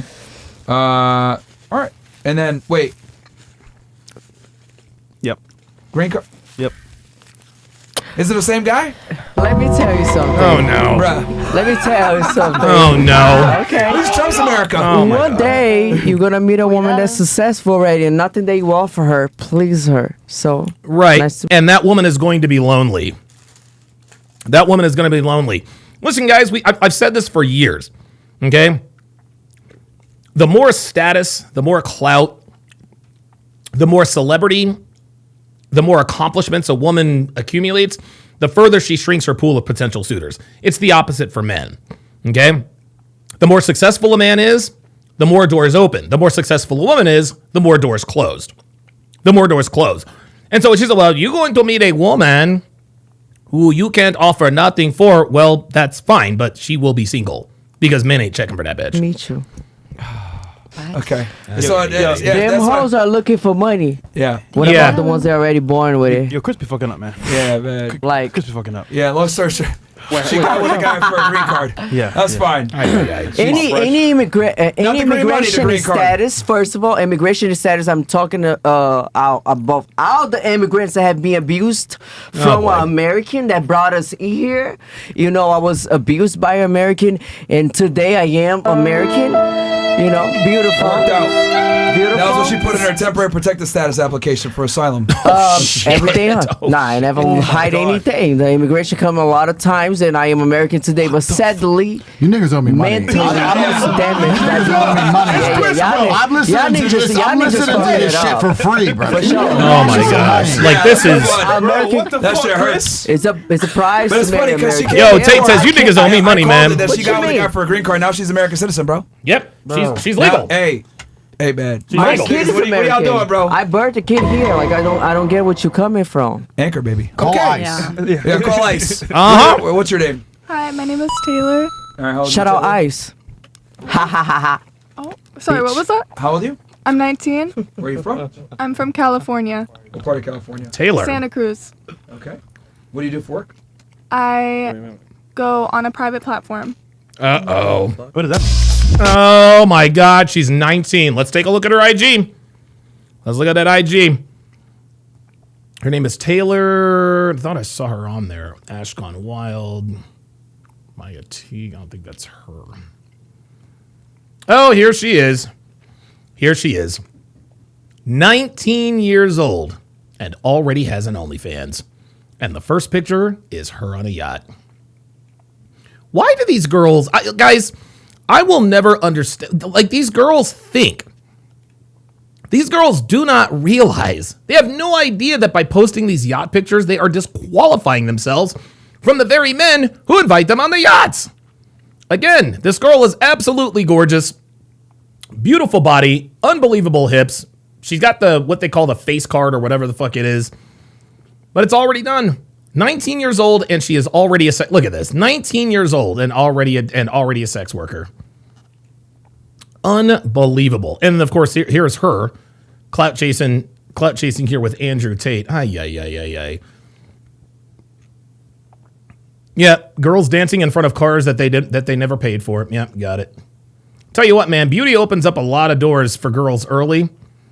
Closes a lot for them late. Oh, look, here's another girl. Oh, I guess this is a girl who wants to do like a faceless Instagram. Ay. Who gives a who? Yeah. So we already know what time it is. With this girl. We already know what time it is. It means OnlyFans, and it's fine.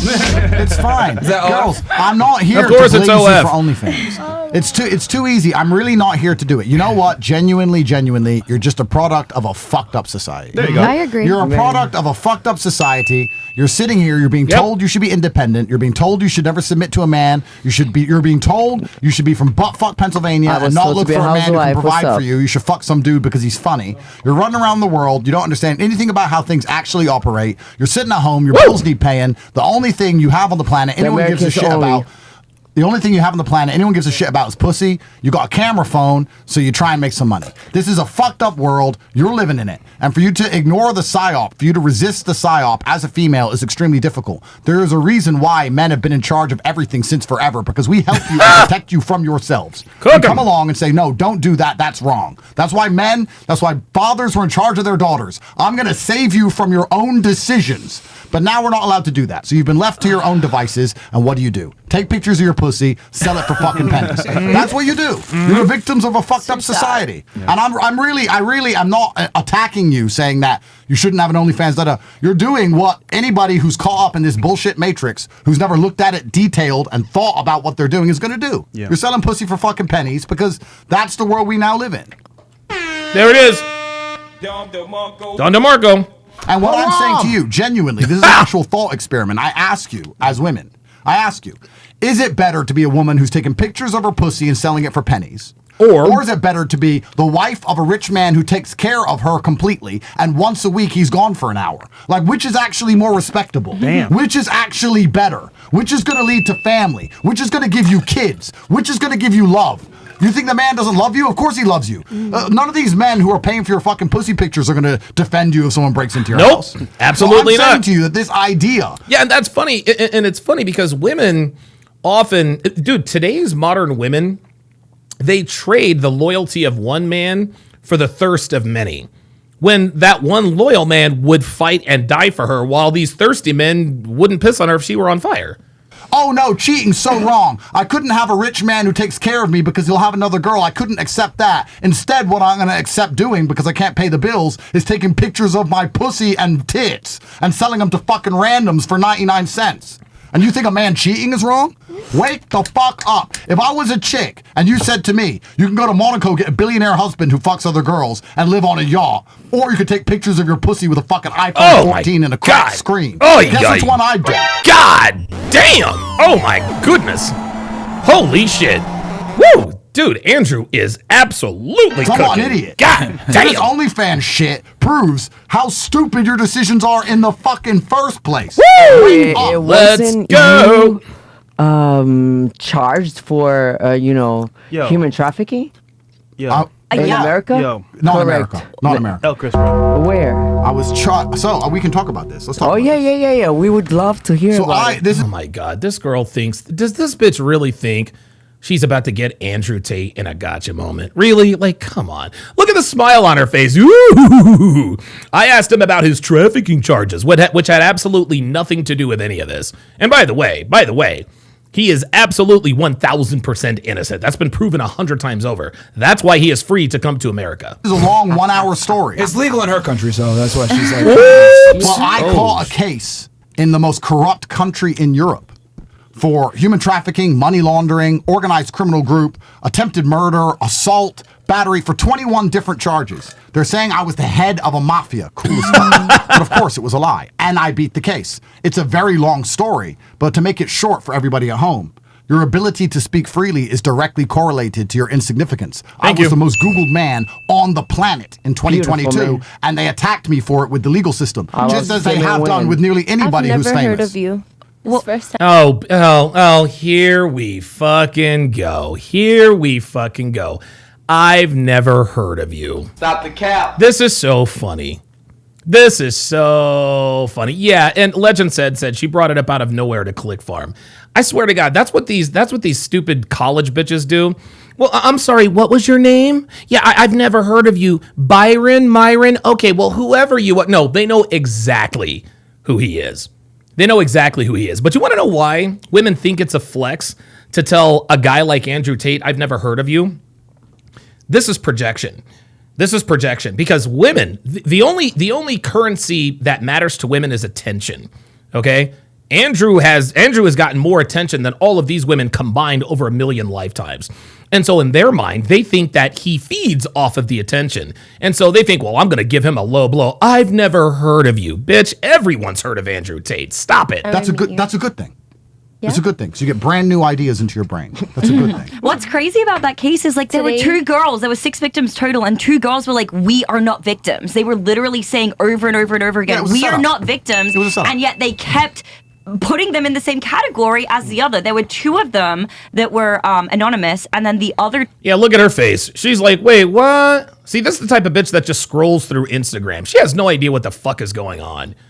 Like, weren't you charged? Like, bitch, that was 3 years ago. What the fuck are you on? True were. When you look into their past, these are women who had trapped men, extorted money from men. Men had literally killed themselves over their actions. Correct. And this constitutes the women who were apparently the victims in the case. It's bullshit. I did a video on this like 2.5 years ago before it was... Oh, I Am Labib says she's never heard... Ooh. That's funny.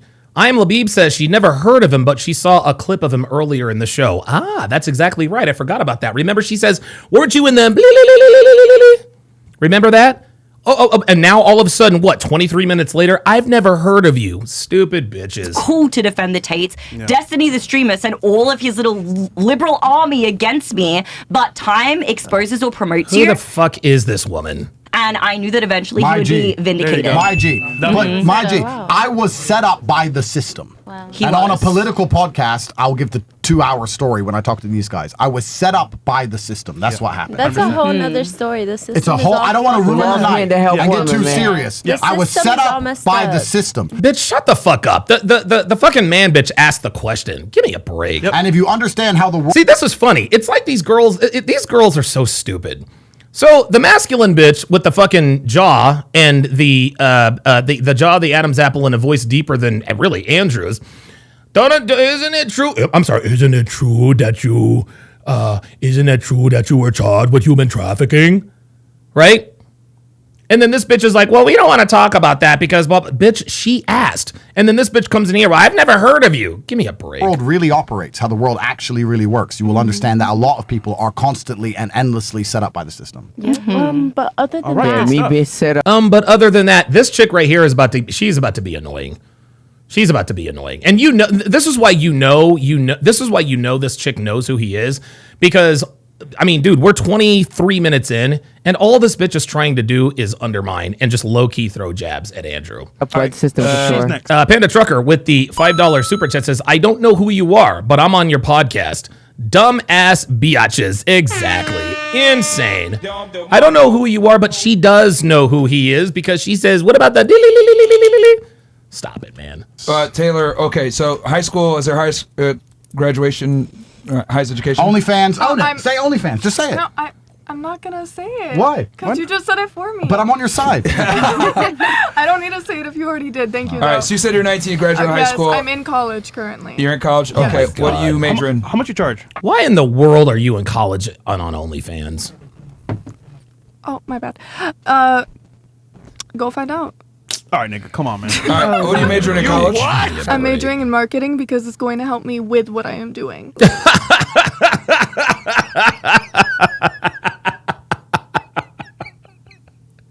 You mean to tell me this chick is going to school for marketing to help her with OnlyFans? Oh my God. Yo, I swear to God. This just proves how even stupider she is. Nothing, and I mean absolutely nothing, that you can learn in college will help you on OnlyFans. What the fuck?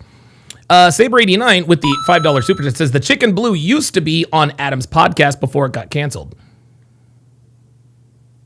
You're talking about Adam Sosnick? I didn't know Adam's podcast got canceled. Why was he canceled? Somebody catch me up. Why did Sosnick get canceled? Okay.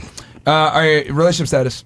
Single? Are your parents together? Nope. No. And I'm glad that they are not. They do not belong together. Okay. Birth control for you? Yes, in my arm. Okay. And then what are you? Oh my God, she's a petri dish. Are you white or? I can give you the list. Just tell us you're a fucking white girl. We don't give a shit about the list. It's a lot. We don't give a fuck. You're a mutt. And We get it. From Madrid, German, Irish, French, Canadian, Dutch, and Blackfoot Indian. Okay, guys. See, when girls go all the way down the list, what they're trying to do is they're trying to come off as they're somehow exotic. Bitch, you're a white American woman. Just say that. Give me a fucking break. Ay. Vinny Kutin. Welcome to Chat Privileges. At Vinny Kutin. Kutin? To welcome him to the TSR family. King Life says Sosnick doesn't have a show anymore. Gee, I wonder why. Yeah. So I guess, so he wasn't canceled. I guess PBD said, hey, look, check this out. It's just not working. Yeah, listen, man, Sosnick just doesn't, he doesn't have the balls to host a show. He's a much better guest when he's had a few in him than an actual host. Because when he's a host, he lets the women walk all over him. I like. And Natalia thinks she's hot shit. She's crazy. Just put in like a little pot and just. As Mo would say, how many parents you got? How many parents you got? Honestly, I don't. That's what Mo would say. How many parents you got? There you go. Okay. I got two. I know them. Oh my god. I actually look a lot like both of them too. Yeah, nobody cares. Hold on. I'm sorry. We don't care. Tell her, Stephen. That's good. Trust me, I do. Okay. We don't What's your name? care. My name is Natalia. Hey y'all. Wait, yo. Natalia. Hypno what? Hypnotaya? Natalia.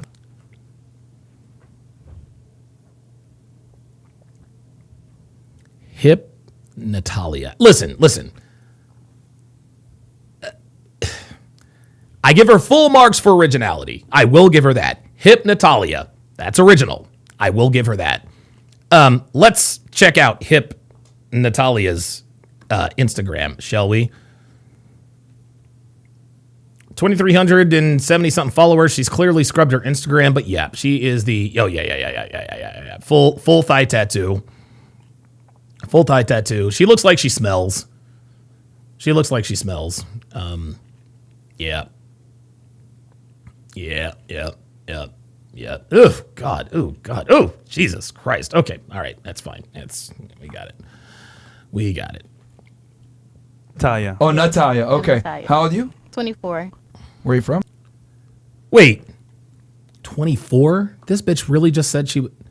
Does this bitch look like... I swear to God. Does this bitch look like she's 24 years old?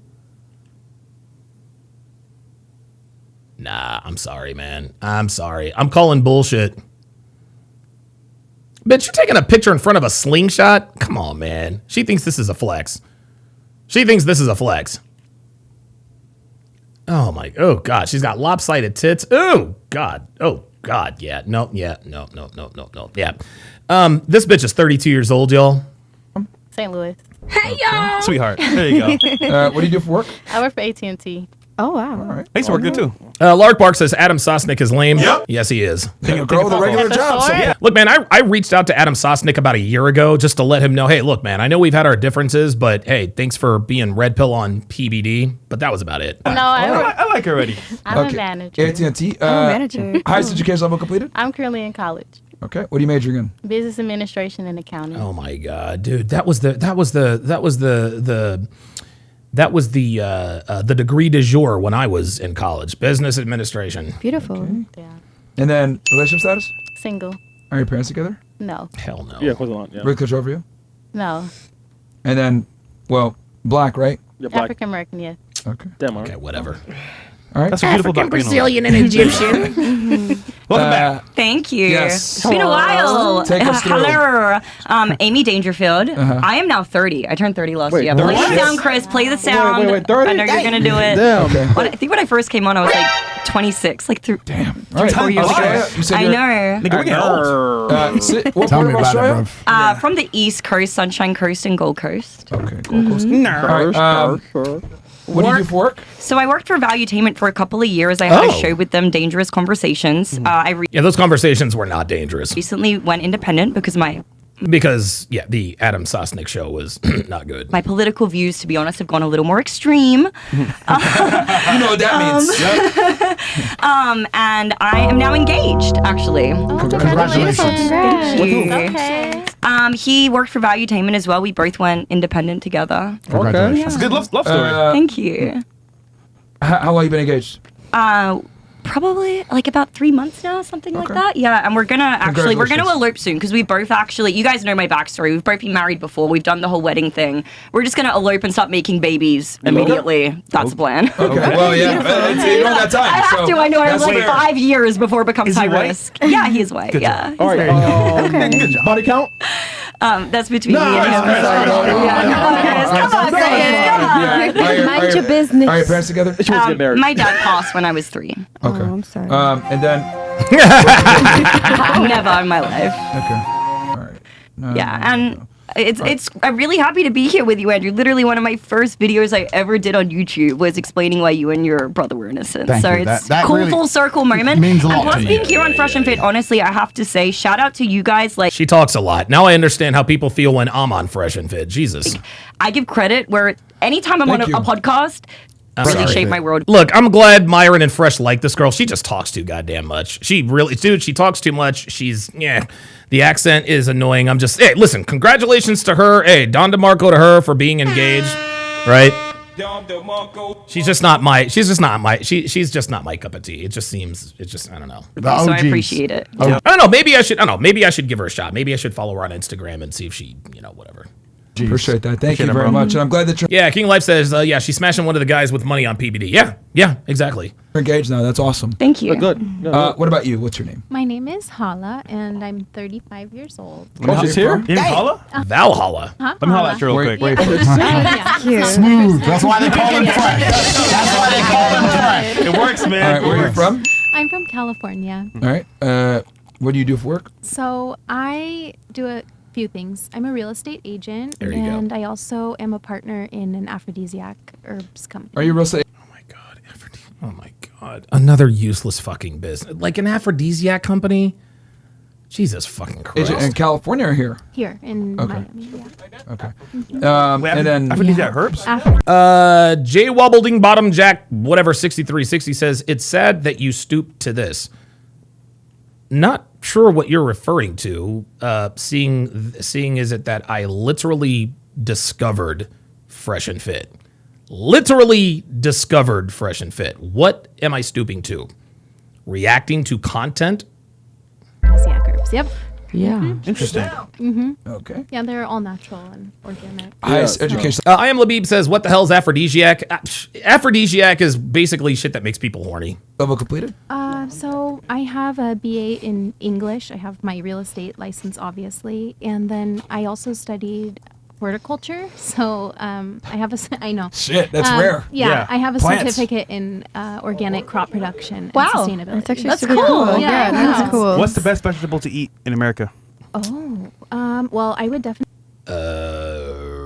go for something biodynamic, which is difficult to We have no idea what the fuck biodynamic means, woman. Just tell us. find. You'd have to go to a farmer's market, most likely. Oh my and, god. Oh my god. Just fucking you know, out. cucumbers are really healthy if they're grown biodynamic. Just tell us what the best. Oh my god. Honestly, You like they them have a lot of longer minerals. or fatter? Guys, what is happening is this woman is trying to she's trying to show us how educated she is in her field. We believe you. I don't, dude. Listen, man. I'm not the smartest guy in the world, but I'm not dumb either. I know what the fuck biodynamic is. Come on. I'm just curious, you know? They're gonna set it up for you. I just want to know. You know what? I set myself up there. But they are healthy. Say the truth. All right, relationship status for you? I'm single. All right. Do you live in Miami now? Well, you live in Florida now, right? Yes, I live in Florida. And then birth control for you? I'm not in a relationship right now, so no. All right, so I'm body celibate. count? Oh my god. She's celibate. Here we go. Stop the cap.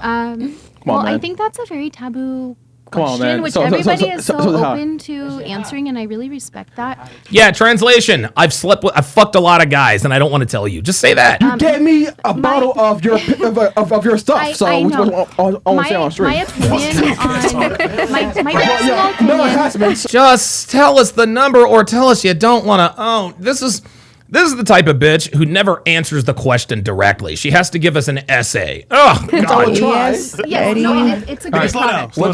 What's your racial background? Oh my God. Well, I'm White? half Palestinian. Oh, and- Jesus. And half Oh, wow. European. You don't look it. Oh, fuck. Oh my God. Look, tell her to shut up. I cannot stand women like this. Wow. Are you a natural blonde? Surprisingly, yeah. No, don't ask her There's fucking Palestinians that you would questions. think are white, and you would be like, "What the hell?" And they speak full on Arabic. and you everything. live here now? I live here now. I've lived here a year. I just gotta know. real quick. Palestinian. What was the other half? European. Like Scottish, Swedish mix. Yeah. How long you been here? 1 year. You ever been with a black guy before? No. All right, nigga, let's fucking go. Okay, so Andrew, we have now we got all the girls introduced, whatever it may be, backgrounds, ages. We got a wide range here from 19 all the way to 35. 35. Do you have any questions for the ladies? It's been a while since you've been in America. To Andrew?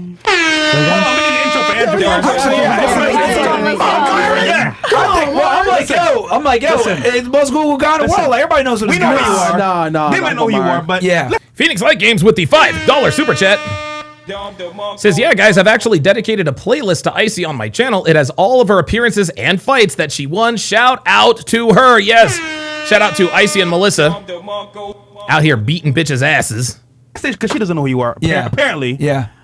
No way. Talk G, let's go. Yeah, my name is Andrew Tate. The Level Up Man says, I'm half Palestinian, half German, half Venetian, half Chinese, half Scottish, half Cherokee Indian, half Bengali Indian, half Manchurian, half Japanese. Oh, okay. Well, you should have said so. Oh, no. I'm a feminist, of course. I'm here to support the women. No, I blew up to prominence in 2021 and 2022 by telling the truth about the world, and then the system got angry at me and Matrix attacked me. I spent 4 years in jail and locked in my house, and I very recently got free. So I'm here to continue to tell the truth because I don't learn my lesson and I'm fucking stubborn. So until they lock me back up, I'm going to continue to do it. And the reason why I got in so much trouble is that I actually believe the divide between men and women, which we see every day on the Fresh and Fit podcast and everywhere else in the world, is being exploited by the people who are in charge of Earth to do their very best to enslave as many men as possible. There you go. And prevent as many women as possible from having children. I think this divide is actually artificially manufactured. I think that the ideas they're putting in both men and women's head are designed to make us not compatible any longer. Women don't think like women used to think, and men don't think like men used to think, and that's why we don't get along like we used to get along. That's why the birth rates are off a cliff. That's why nobody has happy families, nobody has happy homes. Women don't respect men, men hate women. Everything is falling apart all around the entire world. And there's a lot of girls and a lot of women, especially the younger ones, who sit here with their ideas and opinions, not understanding that they're not ideas and opinions they've come to with their own conclusions and their own life experience. It's a psyop that's been perpetuated upon them. They've watched too much Sex in the City. Crap has been put inside of their brains, and they haven't sat down and actually analyzed where these ideas come from. That's right. And those ideas that they're repeating, So I know some which guys have been given to them specifically to make them repulsive to other men and to any man with any degree of testosterone, I think it's important that we continue to tell the truth. So I got in a lot of trouble for doing that because women are actually a huge weapon in enslaving men in the world. Okay, guys, every once in a while, somebody, and that's why somebody comes in and they use copy and paste like haterade tactics. The guy said, "LOL." Clout chaser. Mm-hmm. Yeah, let's see what let's see what you think after this.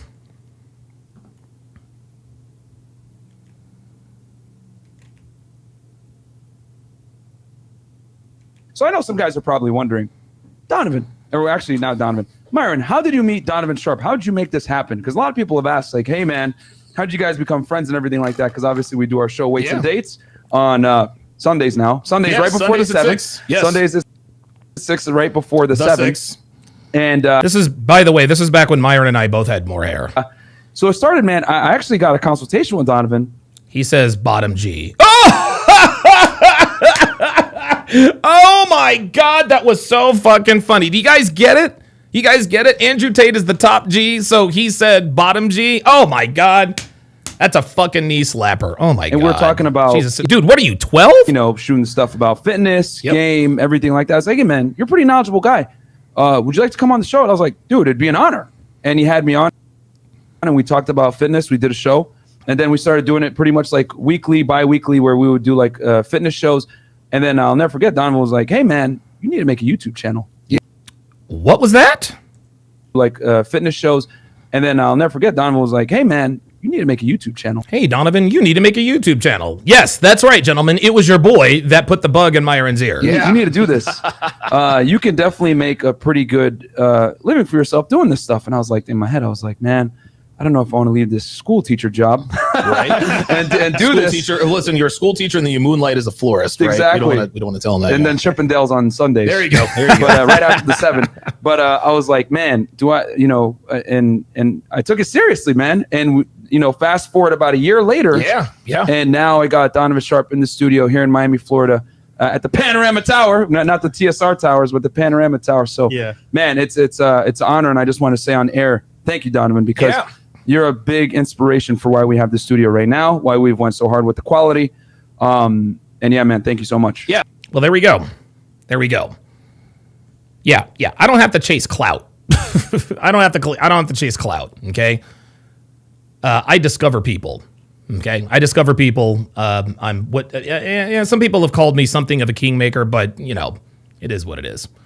Let's continue. We live in a world which is basically a gynocracy. If you look at America, women are in charge of everything. Yep. A woman can wreck you in court. A woman can lie about you. A woman can falsely accuse you of things you did not do. A woman. Hey, shout out to Icy. Love it. Take half your money. She could take all your kids. A woman can completely wreck a man, even if he does absolutely everything right. This entire world is being run by women, and the evil people in charge of the world are trying to make women more powerful than men specifically, because it is men. Oh yeah, Pearl too. Yeah. Who are going to resist against enslavement. It's only men who are going to cause a revolution and fight back against the evil people who are trying to make us all nothing more but slaves. And I think this entire divide we see between men and women is actually extremely important for us to try and heal. I think if we heal it, a lot of things will be fixed along with it. Yes. Ludwig Van Ginky says, damn, he had that clip close by. No, I have my YouTube channel up, and I have like this ridiculous memory, so I can always find videos if I need to. I might actually show you guys a quick clip of Kevin Samuel's very first appearance on my show. Absolutely. Well said. Fair enough. Body count, Andrew? Say again? Body count? Yeah! Oh, Jesus. Oh, no. Well. Listen, all the girls. As the collective panties of the panel have all moistened. Well, I can guess. Oh. But the thing that's interesting is that I can guess and say a number now and it doesn't matter. But the girls who are hiding their body count or don't want to say their body count, I understand very well why they don't want to do that. Why? And I think that actually highlights one of the key differences between men and women. The fact that a woman will not sit and say how many men she's had sex with. I can sit here and say a number and nobody gives a fuck. Right. That shows there are clearly key biological differences. Thank you. And there are key differences between men and females. Socioeconomics. And we need to keep that idea for everything else we discussed tonight. Because women are going to sit here and pretend that we're all the same and that we're all equal and that they can do everything a man can do and all this crap. But they won't even sit and say how many men they've slept with because they understand intrinsically that their sexuality is actually completely differently wired than a man's sexuality. So it's important we keep that in mind. People will dap you up, but they'll shame a woman. Oh, you know what? Damn right. The funniest thing. I think Myron actually said this first. Myron, I like that. Yes, the reason why men dap each other up for fucking bitches, but we shame women for fucking a bunch of niggas, is because having sex with women regularly is hard. Being a slut is easy. Okay? In order to be a stud, guys, you gotta become a lot of things. You gotta learn to fight, you gotta be confident, competent, you gotta have a job and smell good and look good and work out and all this other kind of stuff. In order to be a female slut, you just have to decide to be.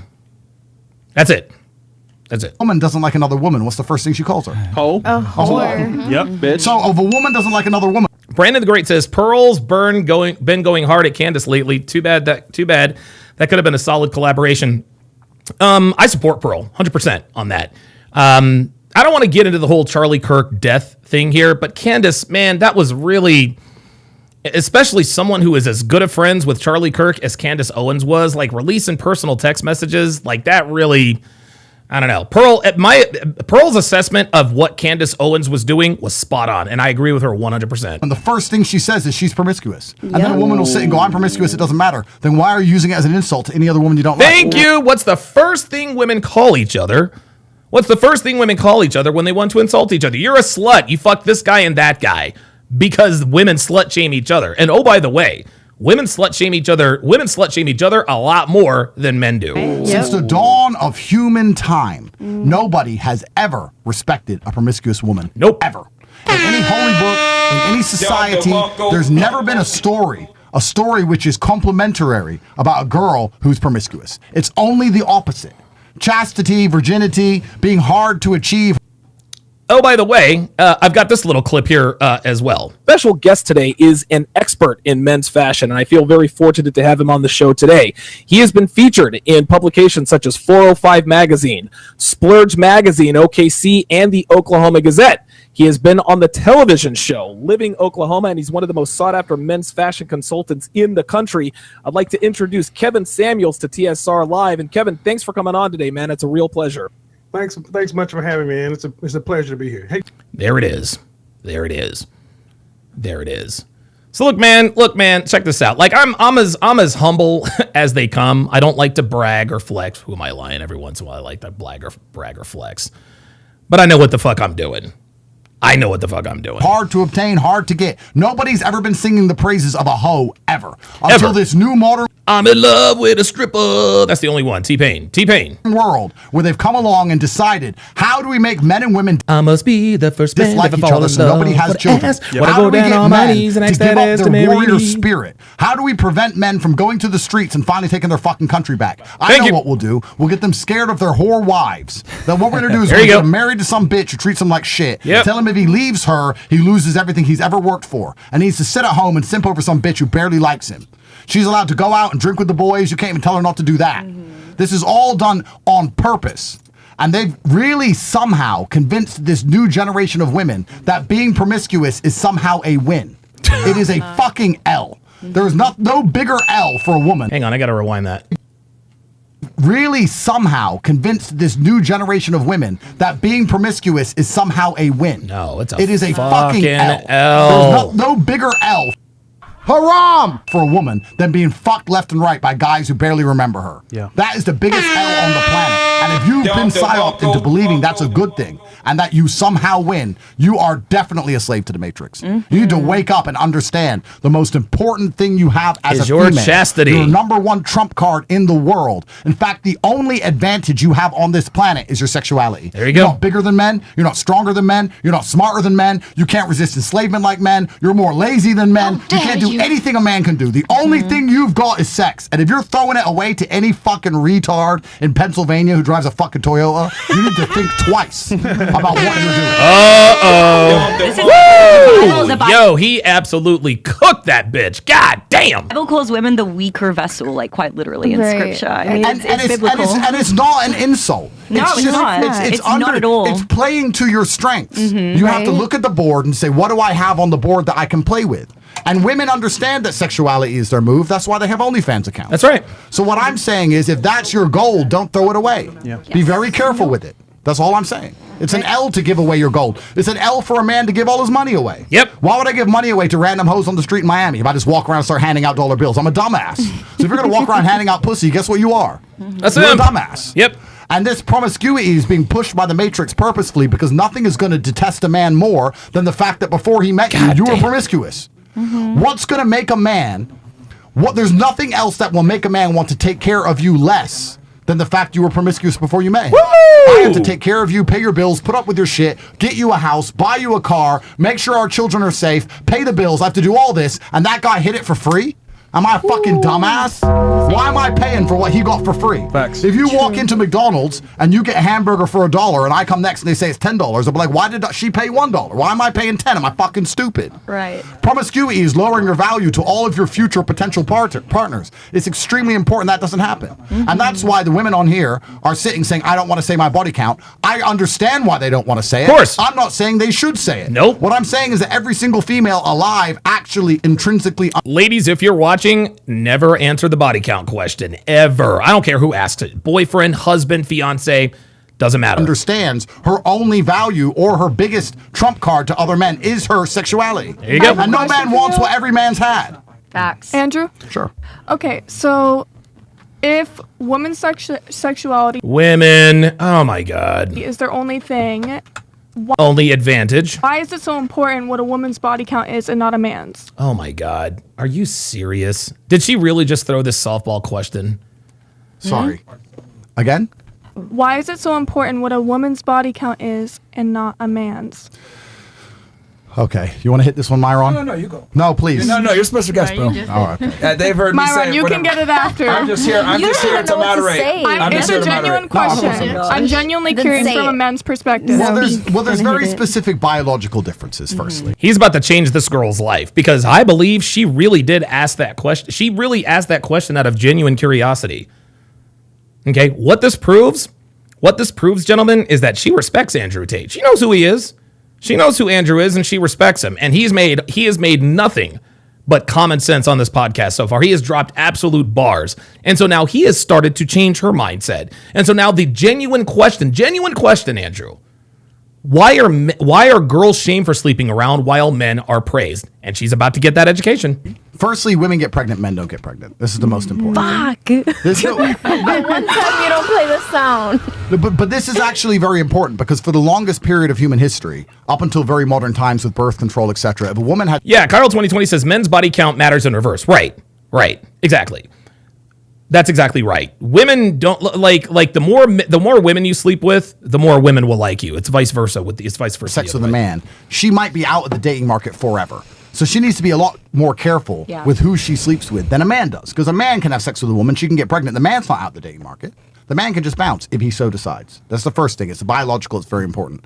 Secondly, from a societal perspective, women for a very long time have been praised for their chastity or as close to it as possible. This is why all of society was built. Why do you wear a white dress at a wedding? Purity. Purity. It's beauty. You're supposed to be a virgin, to be honest. And no one is. But you're supposed to be, right? But why? But why? Why? I'll tell you why.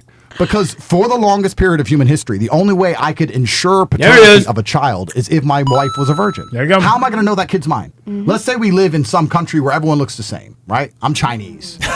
Ching Chang, Chang Chong, Ching Wong, Wing Wang. We all look the fucking same. Chinese baby comes out. How do I know that Chinese baby's mine? Now we have DNA tests. All right, cool. She was loyal. Humans have evolved over thousands of years, right? How do I know that baby's mine? The easiest and only way for me to know that child, which I now have to take care of, which is supposed to share my name, which I have to invest years into trying to make a prodigy of me, which I have to give my empire to, which I have to give my money to, that son, everything I've ever worked for, everything on my back goes to him. How do I know he's mine? The easiest way is if the woman's a virgin.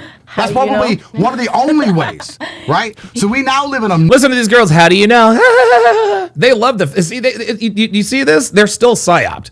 They're sitting here making light of the fact that a man really can't tell who's a virgin and who's not. They think this is funny. They think this is playtime. New modern society where you can trick with science. You can take birth control. You can get DNA tests. You can sleep with all these men and get away with it, etc.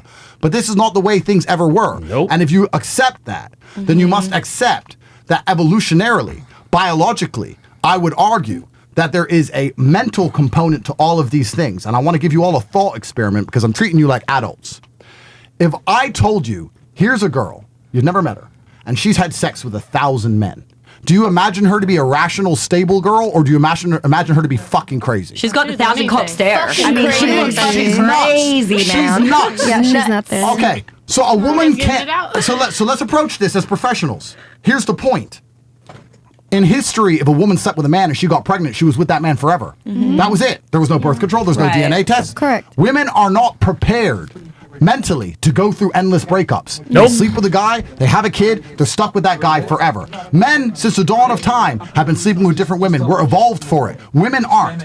A woman cannot go through life having endless sex with loads of different men and not take genuine mental damage. There you They go. end up fucking crazy. There you they end go. up on antidepressants. There they you end go. up being alcoholics. Any woman who sleeps with 100 men ends up literally fucking nuts. You're not evolved to do that. And what Andrew is saying is absolutely correct, as I'm sure that most of us know and understand that most modern, what is it, like 25%? It's like at least 25% of modern women are on some sort of combination of anti-anxiety medication or antidepressants. And that is a direct correlation with the number of men they've shared their bed with.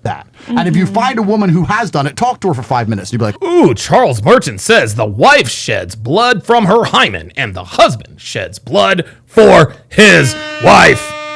Very, very well said. Very well said. Bitch, you're nuts. Could I offer That's the something truth. real quick? I think that's why Judaism is only passed down through the mother. Yeah, I don't care what this woman has to say. I think woman this sleep with 1,000 nobody different wants to men, hear her. 1,000 different dicks inside of her, and retain her sanity and happiness as an individual. So yes or no question? No, not even 100 in my opinion. You Not lose even your- 100. You don't. You lose your fucking mind. Yeah. You're not evolved to go through breakups. Nope. You're not evolved to do this. You're supposed to have sex with a man, get pregnant, be with that man. You're not supposed to be sleeping with a new man every 3 months. Right. This is all modern bullshit, and that's why everyone's losing their fucking minds. How many women are on antidepressants? How many women admit they have a mental condition? Insane. What did I just tell you? How many women admit to being depressed? All of this comes down to the amount of dick they're taking. Thank None you. of these women should be fucking all these dudes. Thank you. That's why they're all mental. That's literally why all these women are fucking crazy. There you go. I think It's a lot just of the truth. women agree with you on that. You're right. Like, No. no, because No. when a woman has No, a male-centered no. friend, what is the first? Wait, what is this bitch talking about? This 19-year-old nobody? Mental. That's literally why all these women are fucking crazy.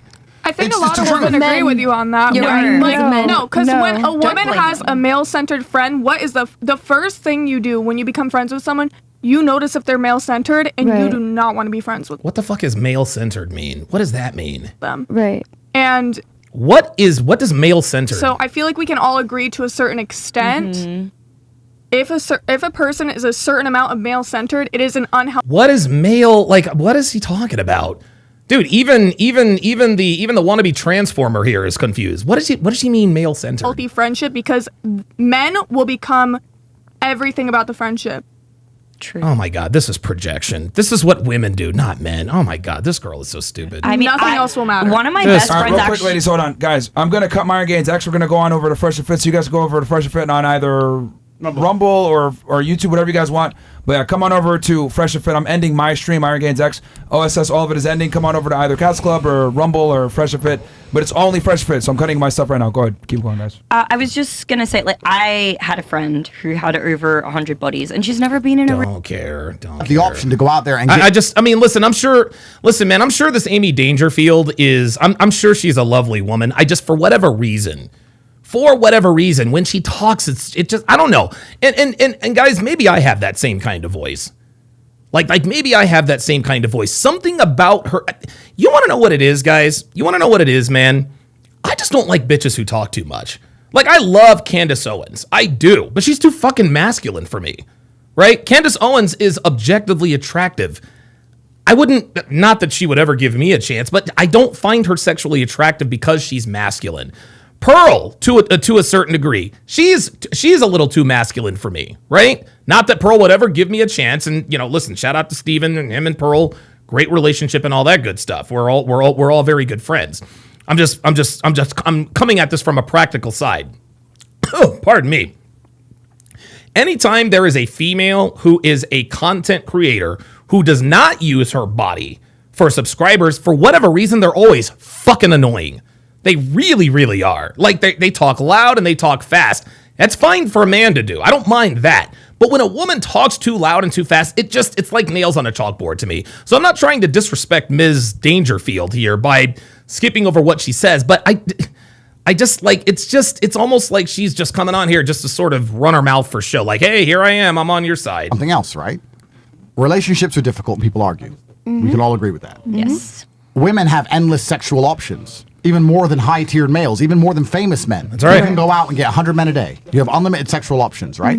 So if you're not prepared to struggle and suffer through the difficulties of a relationship with a man, you always have the option to go out there and get a new man right away. That's right. So as soon as the stigma attached with... And this is why women get over breakups quicker than men. One of two reasons. Number one, by the time a woman walks away, she walked away in her mind 6 months ago. And number two, there's always another dude there to catch her. The new dick disappears. Because your first 3 or 4 men you sleep with, sleeping with a new guy is a big deal. But once you slept with enough men, it's not a big deal anymore. So you argue with your man, and he pisses you off because men annoy you and people argue. And your instant option, your instant default is I'll just go get a new dick There you with go. a new man. There you Fuck go. this guy. Women lose their ability to even be loyal or pair bond or stick through any kind of difficulty with a man if they sleep with too many men. Can we 'Cause talk they about pair bonding? Actually, that's important. Wow. No, Yeah. what is pair bonding? What's Amy. your opinion, Andrea? 2, 3. I'm not gonna lie. What's Wait, the wait. noise for? So It's I'm just, still confused on what it. that's So how you is there a see certain women. amount of It people who can exists in do the it? animal kingdom, right? Why I mean, do no, women- Andrew, people explain. are He'll be better. different. You know, All right, everybody's girls, different in one their arm at own a way. time. ladies. One real time, Let him explain it, and then he can tell you. No, the I'll numbers. listen. How do I see women that's negative? I just said women shouldn't be promiscuous. Is that a negative idea? No, I agree. Is on that a negative opinion? That's your personal No. opinion. What have I said that's negative about women in anything I've said so far? Nothing. No, you're trying to enlighten women to not be promiscuous. Not women. Genuinely asking. If I've said something But you're offensive, please let basically me know. making it seem like we're hoes. No. That's because you are, sweetie. And if I call you a hoe and you're a hoe, that's not offensive. That's just the truth. I'm saying you shouldn't be men hoes. are hoes too. I'm saying he's not saying I'm saying you shouldn't be hoes. If the shoes fit. I think Society has changed. I think we should get to the pair bonding question because that may explain a lot. Andrew, Amy. how many women, in your Christ. opinion, Give me a break. Because I'm here to learn. I'm not going to pretend I know it all. I do, but I'm being nice. pretending? I'm pretending. I would argue a woman can only truly deeply fall in love 1, 2, max maybe 3 times. Would you I agree. Yes, I agree. 100%. You fall in love what'd you once. You can only truly, deeply, with all of your heart, fall in love 1, 2, maybe max 3 times, and after that, it just doesn't feel the same anymore. No, I agree. on I that. agree. I agree My with fiance is the only man I've been Don't care. truly in love. I had a Don't baby with the care. person, That's so- good. It's okay. Well, that's beautiful. Yeah. And children are with him? beautiful.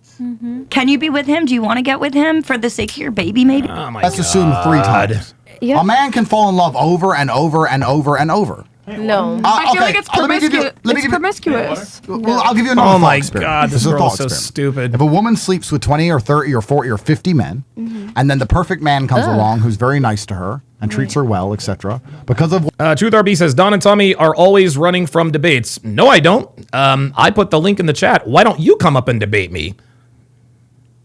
I don't run from debates. You do. I saw you in the pull-up. I saw you in the pull-up studio, and you disappeared. So if you want to debate me, you got it. You got it. But guess what? You don't get to talk anymore until you actually pull up. what I just discussed earlier with the fact that people argue and nothing's perfect and she has unlimited options, she's likely to cheat on that guy and eventually leave him. Whereas if a man sleeps with 50... Yeah, Legend said to see what I mean. Like I said, Amy's... Yeah, she's like, well, my guy is the only man that my fiance and I'm only in love with... Okay, fine. I mean...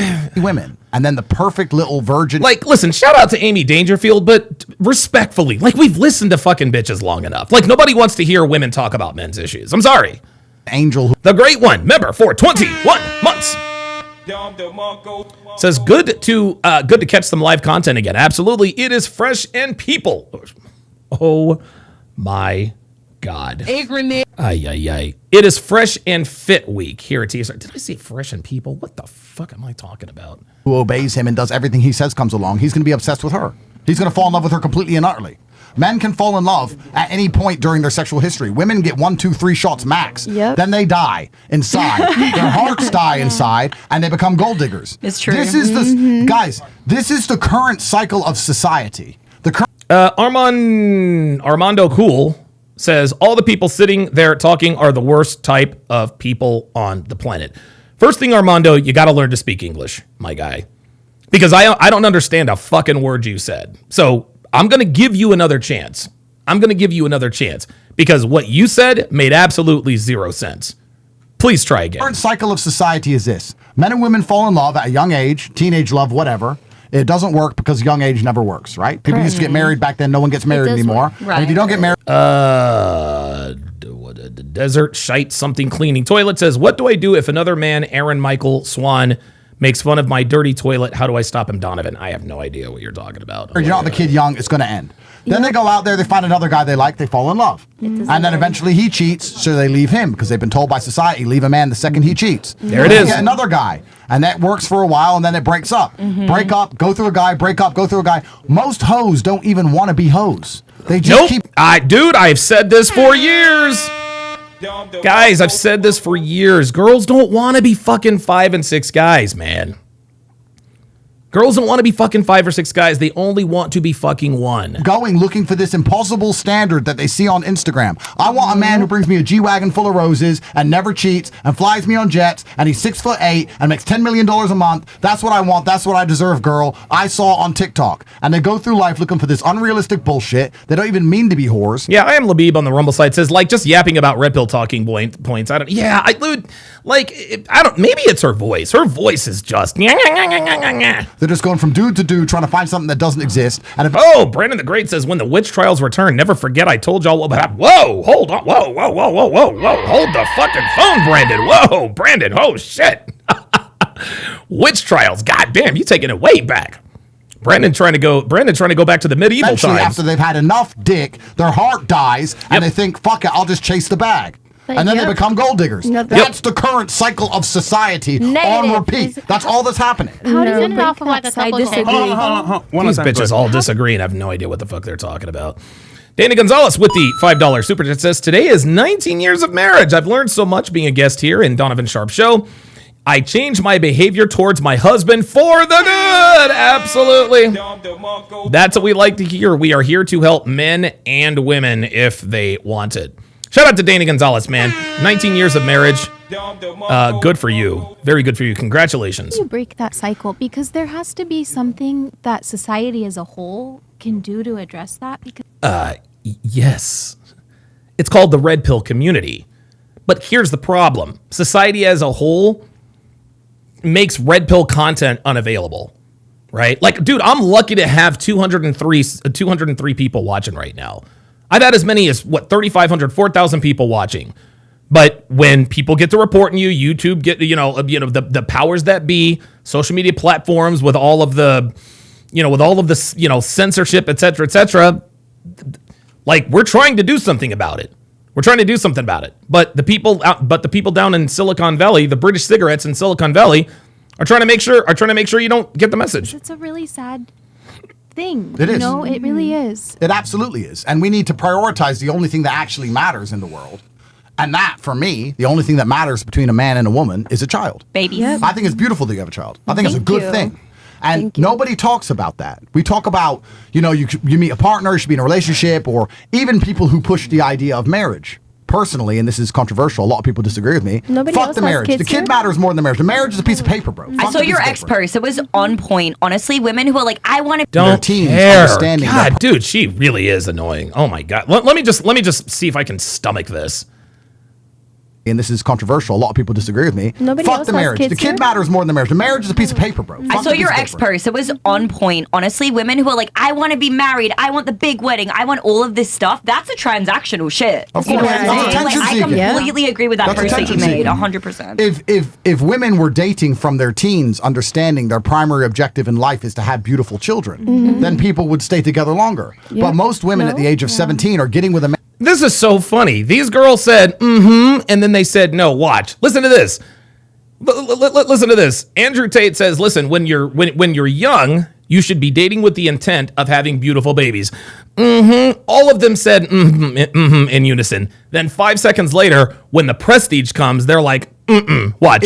If women were dating from their teens, understanding their primary objective in life is to have beautiful children, then people would Did you hear that? stay together longer. But most women at the age of 17 are getting with a man saying, I want kids when I'm 30. So what, you're going to be with this guy for 13 long fucking years? No way. Of course you're going to break up. And then you're going to get another guy, and of course you're going to break up with him. If a woman decides she doesn't want kids till she's old, or older, sorry, the point is, it's nearly impossible to be with one guy, because humans are humans, and we argue and we fight. Yeah, Will Sutton says it's nails on a chalkboard listening to her. Listen, guys, listen. Amy Dangerfield is on our side. She's on our side, man. And shout out to her.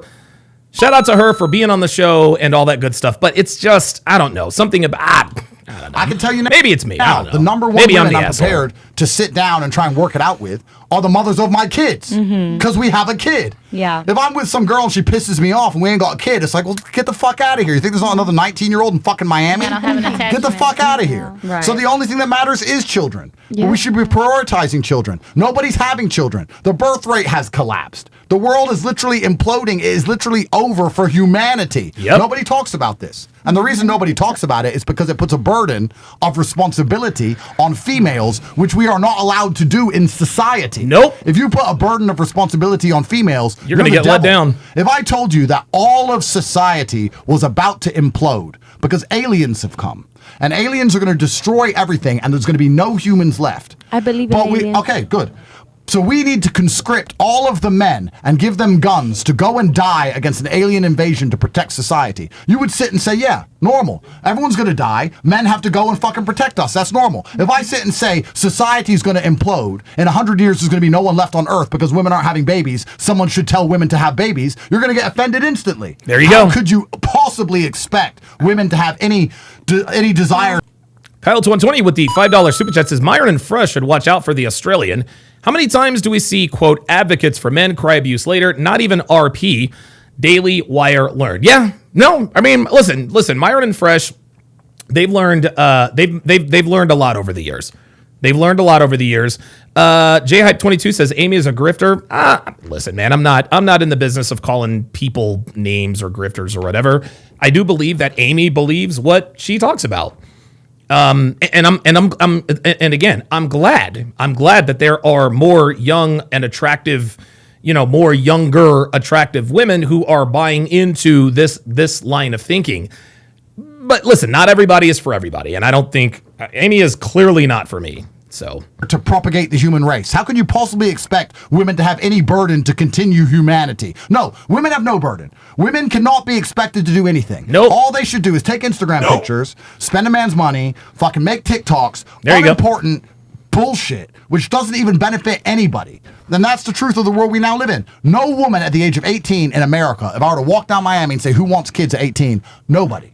And that's why the world's fucked. Good point. And until we fix that, it's going to stay fucked. Good point. We had a big debate. No, it is. Women don't want kids anymore. Women don't want kids. What they want is Instagram, Birkin bags, boats, traveling, yachts, fucking drink, drugs, and then they need money, so they get on OnlyFans. It is the biggest waste of fucking time. Yeah. It's the biggest waste of people. Women waste their lives on the most unimportant bullshit. At least if a man doesn't have kids, by and large, he's trying to at least get rich. At least he's trying to get some fucking money. Most women have no kids. They're not trying to get rich. You know what they're trying to do? Have fun. That's and it. It is a waste of fucking time. They're wasting their best. I don't think that's true. Social media. I don't It's think all it's- because of social Of course. media. Yeah, of course it is. And so if you can't admit that, you can't come at women as a whole. Oh my God, this girl sounds so stupid, but you can't come at woman as a whole. I'm not coming at women. I'm explaining to you how the world is functioning. I'm not your enemy. Don't shoot the messenger. I'm explaining how society is currently operating. Thank you. And social media is the reason. You're right. Because a woman sits there and goes, my man tries his best. He makes $110,000 a year. He works in a factory. But you know what? I'm scrolling TikTok and I see this Russian bitch in Dubai. She gets flowers bigger than my fucking house. Maybe I can do better. Maybe I can get a richer man. There it is. Why am I going to lose the one thing I have to get men you sexuality go. by having a baby with this guy? There you go. When this guy over here is buying her all that shit. That's it, guys. This is exactly how it happens. Okay. And this is what this is why in all of these street interviews and on Fresh and Fit, if you ask girls what percentage of men do you think make over 100,000 a year, they say, I don't know, 60, 70%. No, man, it's like less than 1%. Maybe I should go on a girl's holiday. Maybe I should hold on a little longer. Maybe I can get a richer guy. Maybe if I just wait. And no one's having kids. And then they break up. That's what's happening. That's what's happening. I can see that. Happens every day. Of course. Happens every day. And before TikTok and social media and all this bullshit, if you were in Nebraska and you met a dude in Nebraska, you had fucking kids in Nebraska. There you and they're go. sitting there talking about Dubai and Yes. What Andrew's talking about is social media has made the world flat. Okay? Social media has made the dating world flat. Okay? Let's take Omaha, Nebraska, for example.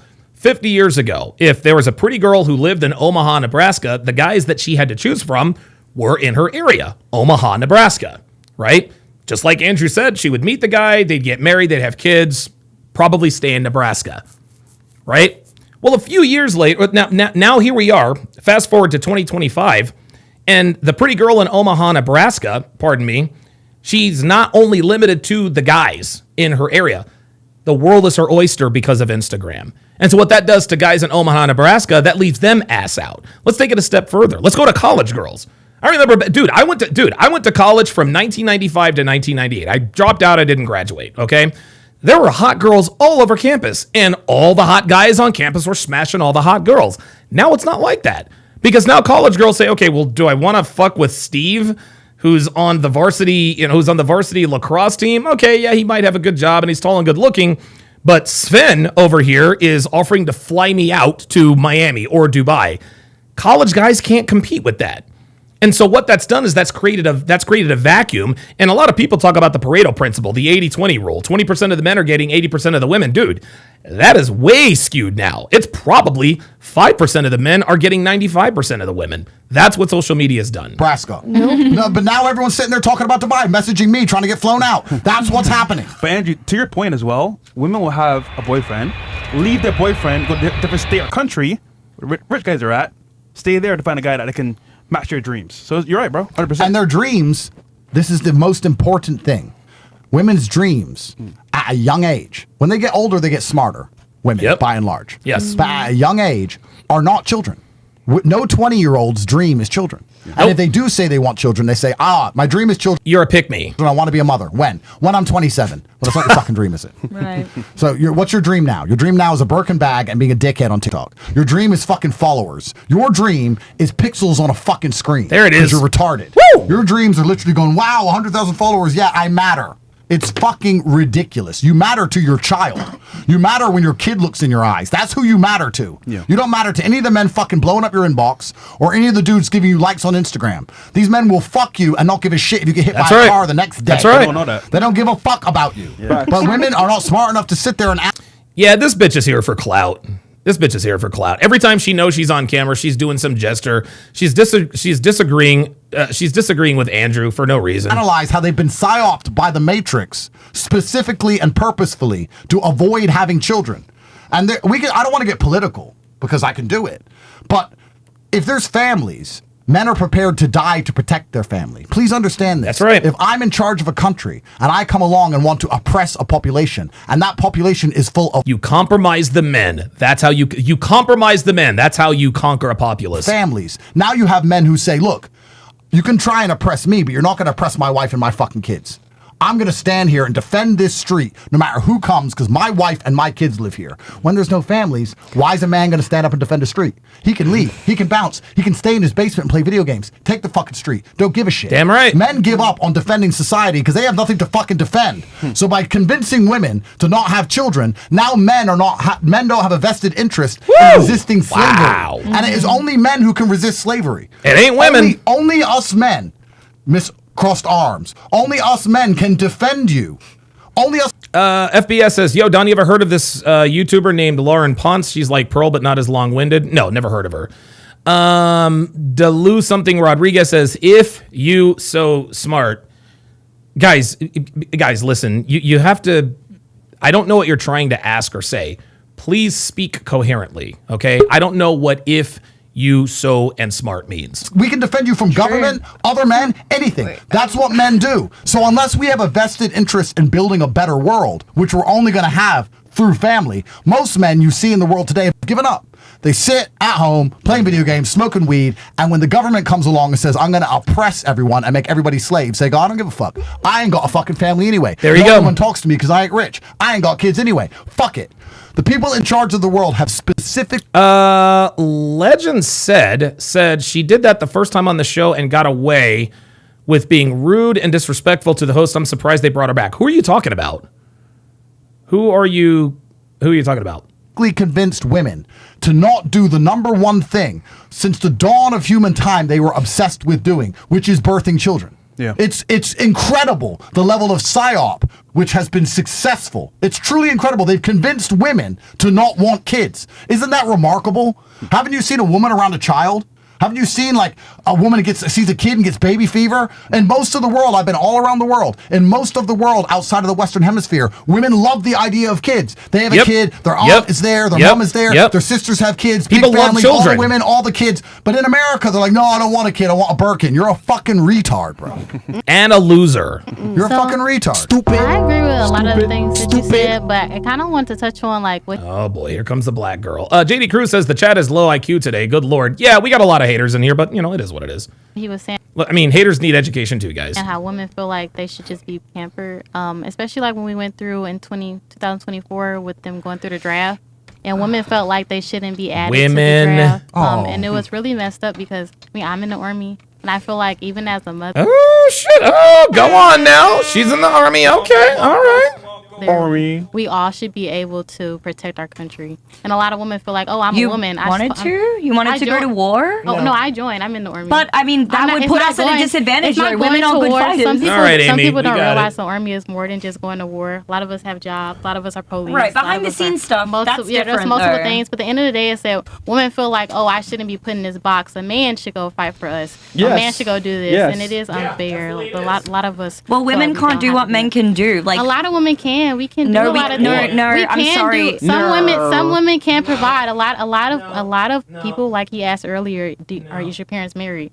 A lot of us was raised by single mothers. So I just feel like personally, sometimes people have to realize that women can do things too. A lot of us feel like we can't have jobs that pay a lot of money. Women can do things. We can do things too, but most women don't want to do it. Cook. This woman was raised by a single mother, and it's obvious. You want to know why we know she was raised by a single mother? Because she's sitting here telling us in no uncertain terms that women can do what men do. Sweetheart, listen, just because you're in the army doesn't mean you're going to be in combat, okay? Just because you're a woman in the army does not mean that you're going to be on the front lines in combat. Thank you for your service, okay? But I don't want you on the front lines. I want men on the front lines. They don't want to cook. They don't want a job. They don't want to education. May I offer something, please? It's just in general. Well, like biologically, right? So cortisol is the stress hormone. Okay, Christ. Okay, I don't need all of it. Why do you have? I agree with you on that, girl. That's what I'm saying. I agree. That's all I'm saying. But I have another take, and I think that. Let me find a way to explain this. Why do you have a job? For example, right? You have a job to get money, and you use that money and you exchange it for the other things you need in the world, right? The reason you don't do everything yourself is because it's not optimal. So you understand, if I'm good at ballet, I'm going to go and do ballet, and I'm going to take the money, and then if I need clothes, I'm going to buy the clothes. I'm not going to make my own clothes. I'm not going to wire up my own house. I'm not going to build my own lodgings. I'm not going to cut my own grass. I'm going to do the one thing I'm good at and take the money and exchange it for the things I'm not as good at. There you go. If you decide to make your own clothes and build your own house, you're going to actually be poor. So you win by optimizing your life, and you optimize your life by focusing on the one thing you are best at and taking that and exchanging it for PLG. No, I only like to let guys on once, maybe twice a show, PLG. All the things you are not good at. So I would say, and the reason I made that is so you understand this point, optimally, the best thing a woman can Wait, where is the pull-up studio anyway? Did I lose it? Do. What she is best at is the only thing that men can't do, which is have children. There you go. That is the best way for you to win. Because men can do basically everything else. Women can do things. Completely right. I agree with you. Women... Bro, I know I have a whole bunch of smart women who work for me. I have women lawyers. I go to women judges. Damn right. Women can do a lot of stuff. But what I'm saying is, her optimal, what women are best at, and the reason they're best at it is because no one else can do it, is having children. So if you're a woman and you want to optimize your life, if you Imani Malik says, Amy got that teacher's pet vibe. It's not that she has the teacher's pet. I don't know. Like, I don't know why it, I wish, and I don't know. I'm not trying to be different. I wish I could. I wish I could stand her. I really, really do, because I think that she could probably.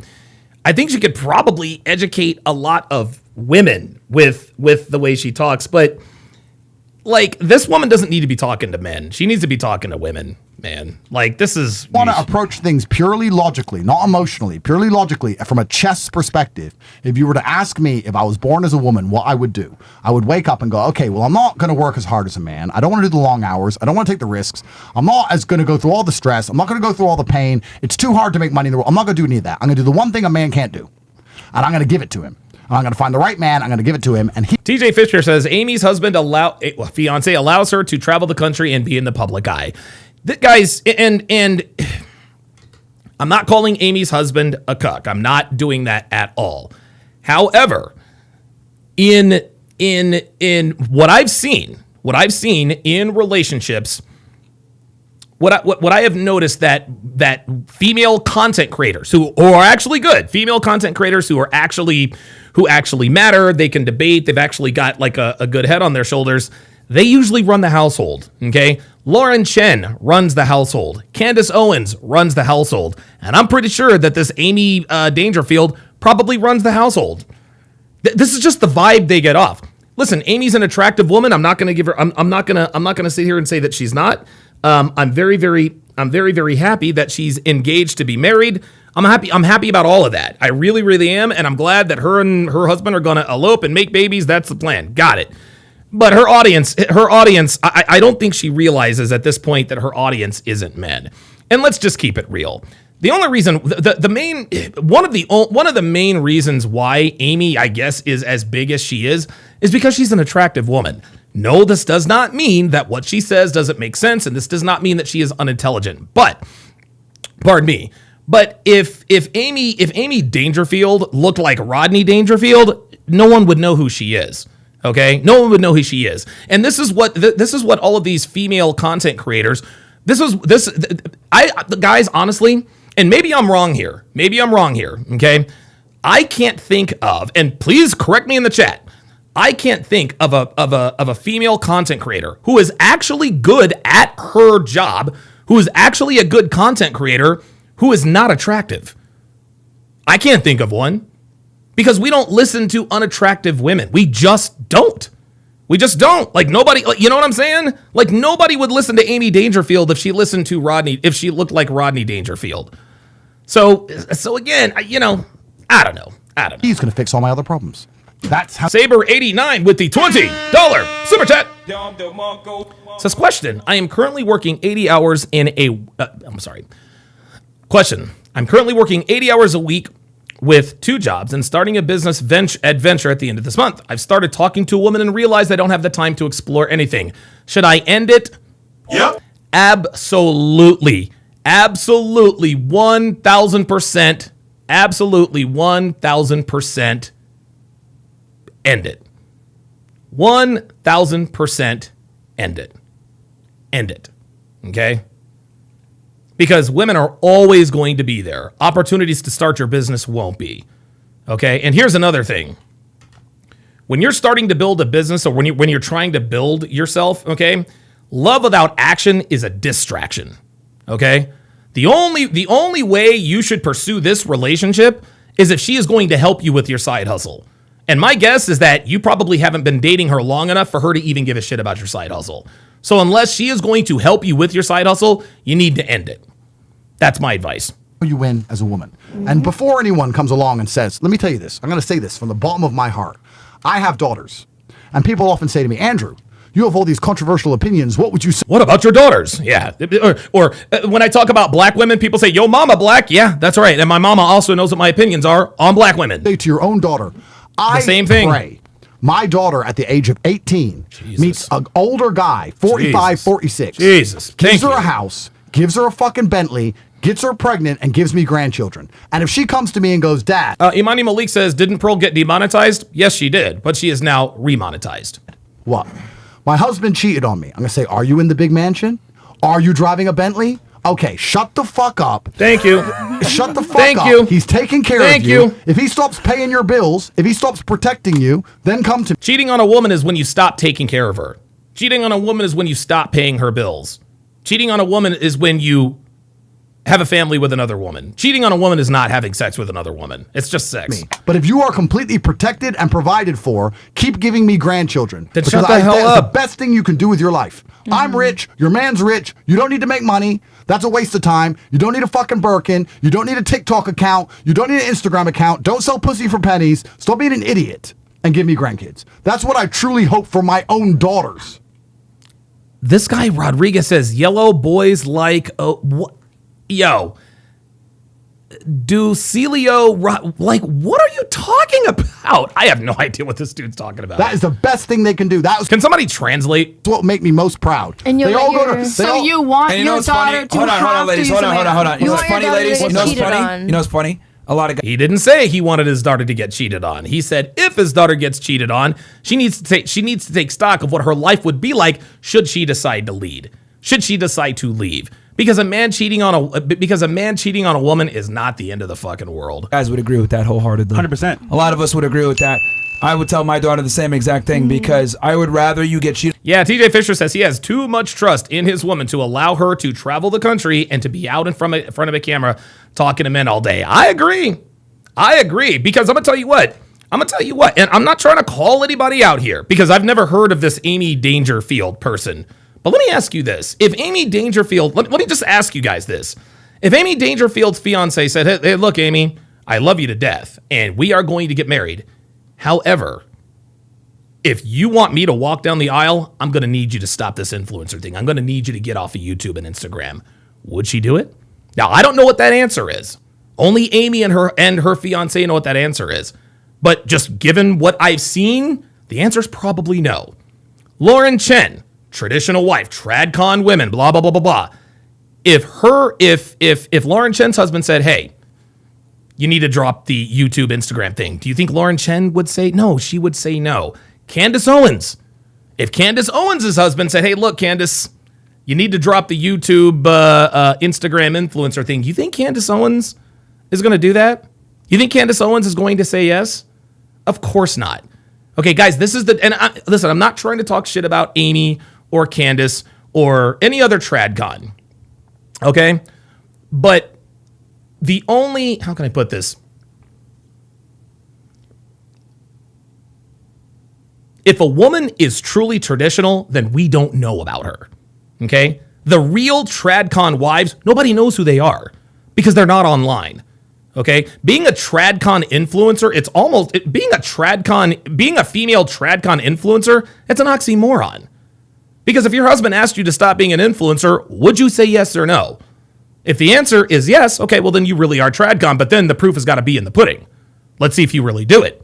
But you ask, dude, I'm telling you, put this question to any of these tradcons who are engaged or married, whatever the case may be. If their husbands asked them or told them or instructed them, get offline, do you think they would do it?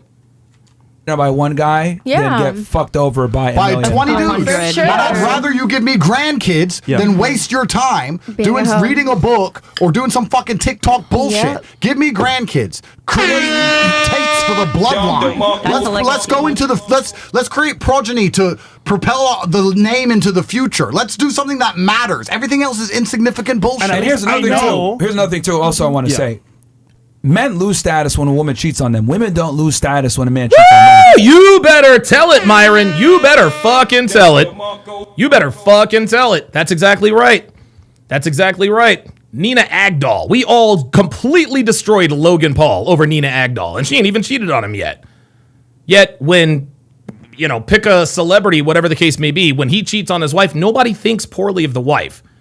But when a woman cheats on a man, he gets drugged. Think Will Smith, Jada Pinkett. That bitch humiliated that nigga. No. To this day, we all know Kobe Bryant's wife by what? Kobe Bryant's wife. That's right. Cheat on her. She still has a legacy. She still has kids. A lot of people gave her a bunch of respect for sticking by him when all that bullshit happened, even though it was a fake accusation. But on the other hand, Will Smith destroyed by getting cheated. That's right. So women don't lose. Yeah, see, Vanessa Bryant didn't lose her stature. She didn't lose her legacy. She didn't lose her status. She didn't lose her place in high society when Kobe Bryant cheated on her. Will Smith did. Status or any type of, ability to have a family or anything like that, or their name. Good observation. This bitch right here agrees, but she doesn't want to agree. She agrees, but she doesn't want to agree. You can just tell. That's why she hasn't talked in a while. See, here's the thing. Mouthy bitches like this, when long periods of time go where the guys are talking, but you don't hear mouthy bitches like this talk for a while, it means that they agree. They're just looking for something to disagree with. When they're cheated on. But men absolutely do. So my daughter, bitch, you're not going to fucking cheat on him because you're going to hurt yourself, you're going to hurt him, and you're going to hurt me. Also, Vanessa Bryan has the respect and the money after the fact. Damn right. Yep. Absolutely. I think there's a difference when a woman cheats on a man because she's accepting somebody else's DNA. Of course. 100%. Spiritually, I believe women are vessels. Of course. So they're taking on that energy. Correct. It's a totally different situation. I mean, you look at the Middle Eastern world. Men have multiple wives. They take care of their wives. Yep. They love their wives. It's agreed on. It's okay. And you don't see the women upset. They accept that. Of course. And it's biologically normal. And it's Dilachilo Rodriguez has hot sauce in my bag. Whoever this Dilachilo Rodriguez is, man, he's all over the place. Hot sauce in my bag. we talk about the Middle East, but even here in the West, up until very recent times, it's always been this way. Kings have always had more than one woman. Men who have pay attention. No, it's not. Pay disgusting. attention. It's Look, listen to that's disgusting. Yeah, see, this woman right here. This woman right here. This is what we call a misandrist. And if anyone is wondering what a misandrist is a male version of a misogynist. It's a woman who hates men.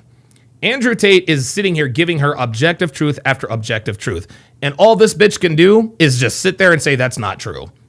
That's because she hates men. In nature. No, and women who hate men have always been butt fucked by a shitload of them. Actually. So some women can have kids too. They need kids. Of course. That's why they have multiple wives. Of course. Back in the day, they had multiple But wives, so they it's can whoever had the son first. It's been normalized for centuries. been It's what centuries. we want. Now the girl. Now Little Miss Red. Yeah. See, I say this all the time. When the girls start agreeing with the men on Fresh and Fit, you know it's over. When the girls start turning against each other, you know it's over. It's one of one. The monogamy psyop hurts women more than it hurts men because men are going to cheat. Men are going to fuck anyway. Men do it anyway. It doesn't change anything. Like all you're going to do is make your man lie to you. All you're going to do is make him just go behind your back and lie all the time. All you're going to do is make him sneak around. Wouldn't you rather just say, look, okay, find a new man. Whatever, just don't tell me about it and make sure you're home. Look, find a new man. Yeah, good luck finding a man that has the ability to sleep with multiple chicks. So you said find a new man. Hold on. There it is. Oh, see, Myron caught that too. See, find a new man. This is the problem with women. This is the problem with bitches like this. And I referenced this earlier in the podcast. Just find a new man. Social media has not only flattened the dating market, okay? What it has also done is it has created a false sense of abundance with women. You see, gentlemen, social media and Instagram, that is a curation of your best moments, okay? All of my I'm not a lifestyle content creator, but every once in a while I'll take a picture or a video of my dog, whatever the case may be. But all social media is it's curated content. It's the best of what people have to offer. And the algorithm favors what people like. And so what this has done is this has convinced women, like the redhead across the table, she's convinced that they're just rich and powerful men everywhere. Okay, well, if he cheats, just get another man. No, that's not the case. And she honestly believes that she can just go get another man. That's another reason why the dating market is an absolute shit show. Hold on. Ladies. Sorry, Myron. My point exactly. Find a new man. Most hoes don't want to be hoes. They don't want to be hoes. But they're out there saying they're going to leave a man for doing something every man does, and after enough dick, their hearts die, and they think, fuck it, I'll just chase the bag and become gold diggers. Hold on. How many ladies disagree with what Andrew's saying right now? I know you do. Dude, Myron is about to absolutely cook these girls. I already know what's coming. You disagree here. She hates it. Anyone else disagree? She hates it because she agrees with it. With this whole concept of having other women? Just for religious purposes, what I was saying, I think Amy, the shut chat up. cut out as well, like the stream cut out. Amy. For those of you that disagree, I guess. Hold on, let me try to, because there are exceptions when it. Like I don't want to. I'm not trying to dismiss what she brings to the program. Just for religious purposes, what I was saying, I think the chat cut out as well, like the stream cut out when I was saying that, and asked Andrew like if he believes there are exceptions when it comes to. I understand that Protestantism is like a vessel for feminism. Oh my God! Yeah, see, this is what Amy is, guys.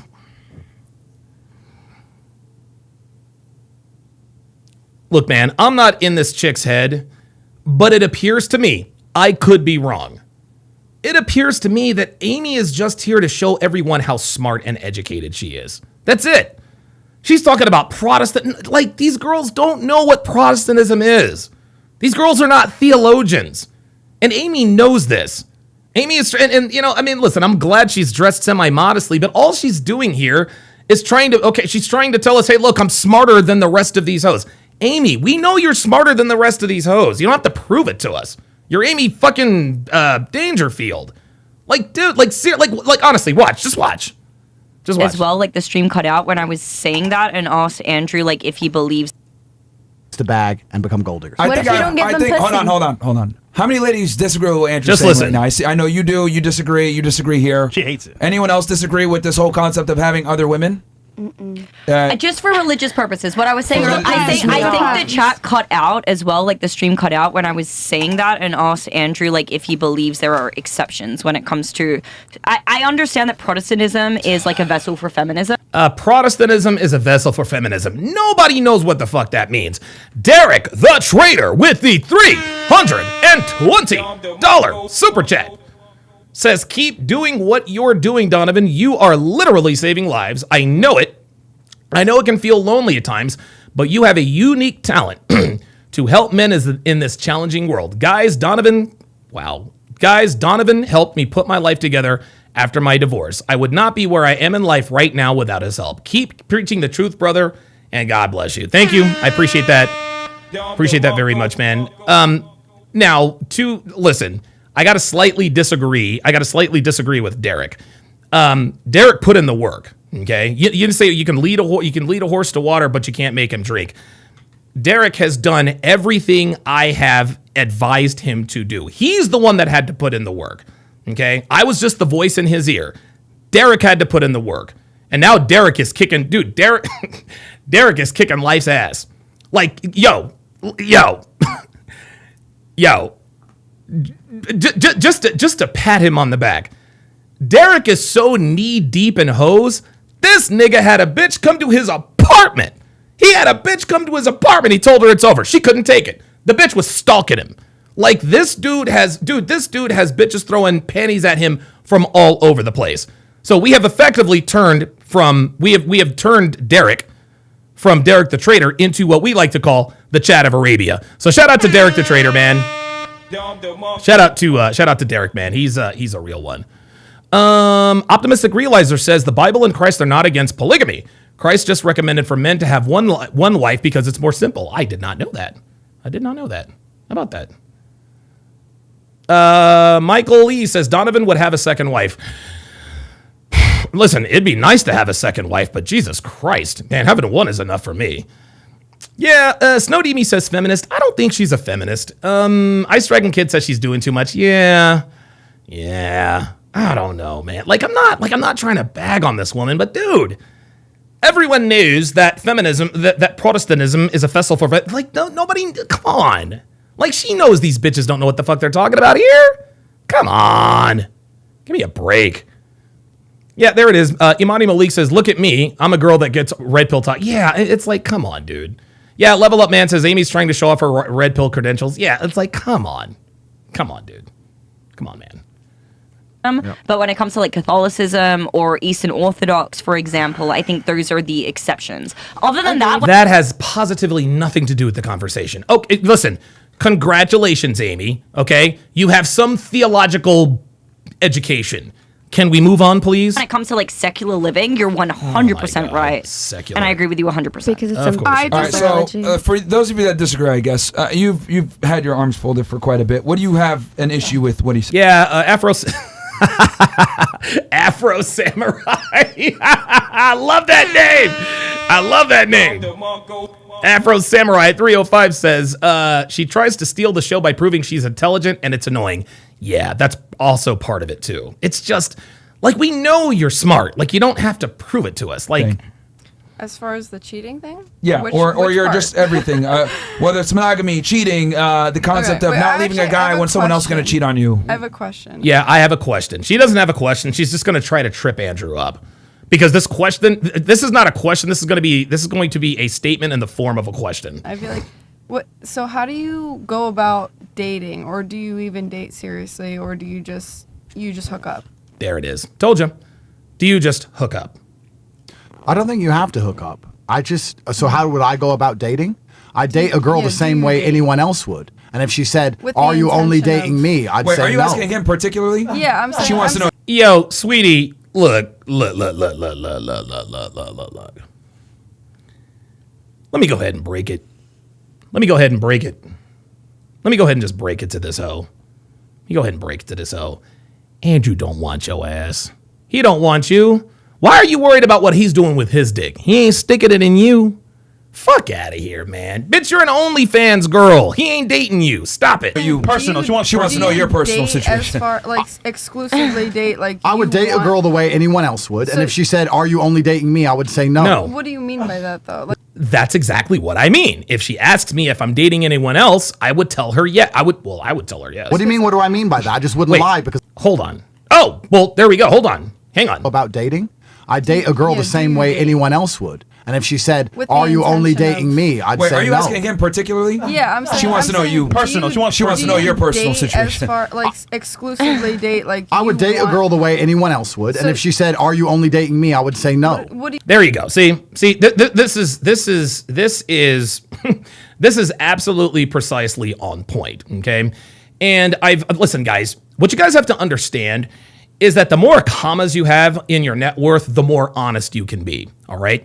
If you're a billionaire, you can have 2 wives and they can be sleeping in the same bed. Okay. If you're a millionaire, you can have a wife and you can have a side chick who maybe lives in the guest house. Okay. If you make into the mid to high 6 figures, you can have the wife, you can have the side chick that the wife knows about. Maybe she has an apartment across town, but she can't stay in. If you make under $100,000 a year, you can't have a side chick. It don't work that way. Okay? And if you did have a side chick, you are going to be more prone to lie. If you're making $100,000 to $999,999 or somewhere in between, okay, you can be honest. If your net worth is in the millions, you can be really honest. If your net worth is into the billions, you can be absolutely honest. The more commas you have in your net worth, the more honest you can be about the women that you are dating. That's the bottom line. Stop it. What do you mean by that, though? What do you mean? What do I mean by that? I just wouldn't lie because I don't see the point. I wouldn't lie because I'm a billionaire. That's why. And lying. I'm just curious. You're not. She's not curious. She's trying to chastise him. Your end goal. So when you meet somebody that you're attracted to, do you say, "Oh, I just want to hook up," and you're just like, "I want to fuck"? No, yes. That's bullshit. No, yes. I'm the degenerate like that. Yes. That's gay. I'm not going to sit there and go, "Hi, I've just met you. I just want to hook up." I'm saying that I would date the same way anyone else does. And if she said, "Oh, are you?" What she's trying to do, guys, is she's trying to shame Andrew Tate for being promiscuous, and it's just not going to work because it's hard for Andrew to be promiscuous, even as Andrew Tate. It's easy for her to be promiscuous. Look how absolutely enchanted. Look at how enchanted. Okay, Andrew's winning over the room. He's winning over the room. Look at this. He is winning over the room. Look at this. Look at this. Let me take this screenshot here, because you know what they say: a picture's worth 1,000 words. The women around Andrew are absolutely enchanted by his presence. They were already, but now that he's on here dropping knowledge, look at their facial expressions. The 19-year-old, look at the expression on the face of the 19-year-old. Look at the expression on the face of the 19-year-old. That's the facial expression that says, "I want to have his babies." This, whatever she is absolutely enchanted. We know she didn't have a chance with Andrew, but look at the way she's looking at him. It's almost like he's reading her a bedtime story or singing her a lullaby, and she's just enchanted by it. Look at her, rapt with attention. Her chin is resting on her shoulder, and her head is turned to the side. She's enchanted by this dude. Of course, the black woman looks at him like, "Is this nigga serious?" Because, well, she's a black woman. But all of the women around him, all of the women in his direct proximity are absolutely captivated by this. And I can guarantee you this 19-year-old has never been around a man like Andrew. This dude is alpha widowing this woman without ever having stuck his dick in her. only with me, I would say, no, I'm not. With what end And if goal she is says, what I mean, I'm going to though. leave you for that, I'm going to say goodbye. What's your end goal? He's with it, honest. though? He's honest about it. My end goal is to have marriage? children. Is it like... My end goal is to have children because I'm in the business of kings. So you the business of kings is progeny. You see, she's not asking these. See, I thought that she was asking. No, she's not. See, the 19-year-old, she was asking a genuine question. This girl down here is not. She's not asking any genuine questions. She's trying to play gotcha. I want as many children as possible. Women take 9 months to grow a single baby. I ain't got time. How are you gonna have children with people and not be loyal to them? What do you mean? How am I not loyal? See, there again. There's a difference between loyalty. Male loyalty, masculine loyalty is shown through protection and provision. Thank you. It is not shown through sexual fidelity. Masculine. Wait, what did he say? He 100% right. Masculine loyalty is not through fidelity. I ain't got time. How are you gonna have children with people and not be loyal to them? What do you mean? How am I not loyal? Male loyalty, masculine loyalty is shown through protection and provision. Thank you. I can have 10 women having my children, all driving Bentleys, all in mansions, all protected, all provided for. It's not so about I that. show my well, yes, it is. It is absolutely about that. And now there the redhead goes, virtue signaling. Well, I'm not about that. Yes, you are. That's why you're here. It actually is. It's not. Thank And you. I'll prove it to you. I'll It's prove it about to you. love. Let me prove it to you. Yeah, I'm sure it if is, you sweetie. read the Bible, forget the Quran because that can be seen as extreme. We're in the West. If you read the Bible, it says that if a man rapes a woman, he must marry her. Why would they force a woman who has been raped to marry the man who raped her? Because marriage means protect and provision. If a man rapes a woman, he must pay for her for life. That is the entire point of marriage. That's what marriage is. Marriage go. is not sitting there doing couple TikToks like a fucking faggot. Marriage is not walking up and down the aisle with a stupid dress on There you and go. being publicly humiliated on Instagram. Thank you. Marriage is protection and provision. I am your husband if I pay your bills, keep you alive, and nobody can touch you. That makes me your husband. Thank you. I could have 10 women with my babies because of the amount of money I have and my capabilities in 10 different mansions with 10 different security teams driving 10 different Bentleys. That is my goal. My goal is children. I'm not out here trying to fuck for no Listen, she ain't trying to hear nothing. So reason. I'm not out here trying to date for no reason. So we're not shit. It's not that you're not Women shit. are not nothing. Who the hell said women aren't shit? Like, what is she talking about? Oh, you're actually the most important thing on the planet because you give the most important thing on the planet, which is children. Okay, then why disrespect us? Because you don't want children. Like, this all comes full circle, my dear. That's how this works. That's how this works. This is why women who have children are revered while hoes are reviled. That's how this works. So we just ain't shit. No, you're not shit. You pick the right man. You are the shit. I am. Why disrespect us? Why are we disrespecting? I'm disrespecting this. I'm not saying here's a kid go on welfare. I'm not saying. No. You're basically saying No, he's not basically saying anything. He is literally saying, if I have a child with you, I'm going to take care of you. I don't know what's disrespect. I don't know what's disrespectful about that. Here's a kid. I'm gonna go fuck another girl. Yes. Yeah. No. Guys, see, this is narcissism. See, you want to know why? You want to know why women take it so personally when you go fuck another bitch? Because women think that their pussy is somehow different. How dare he go stick his dick in another pussy? My vagina is the golden vagina, right? Guys, gentlemen, this is what modern women like. This is what modern women like this think. They think that their vagina is so unique and just so awesome that if he goes and even thinks about touching another vagina, that is an affront to their very value as a woman. No, you're not special. And neither is anybody else. Hey, it doesn't matter. I pay for everything, so let me go fuck another girl. No. She made an important point. Do you know what would be very disrespectful for me to do to a woman? To take her, to date her, to fuck her all over the place, left and right, not give her a kid, and bounce. You know what would be disrespectful for me to do to a woman? To buy pictures of her fucking pussy for 99 cents. Oh! That's disrespectful. Oh! Taking a woman. Oh! Got him. There it is. It's disrespectful. No, bitch, you disrespect yourself. And making her an honest person, giving her a beautiful child, making sure she never has to worry about another bill for the rest of her fucking human life. Sheesh. Any problem, she calls me ever. She gets holidays all around the world on private fucking planes. She gets beautiful kids. She gets to look into their eyes, and they love her back. I'm not. Yeah, Afro Samurai says this idiot's not even listening. No, she's not listening. Like she's listening to respond. She's not hearing to understand. Disrespecting women. I'm doing the absolute opposite. The men out here who are just fucking you and dumping you don't give a fuck about you. That's disrespect. Every man you've slept with who didn't give you a kid, didn't pay your bills, didn't put you in a house, he disrespected you. Actually. What So if you're that's not what we completely want? wrong. But You're speaking completely as a wrong. woman, what if that's not what we want? What do you want then? What?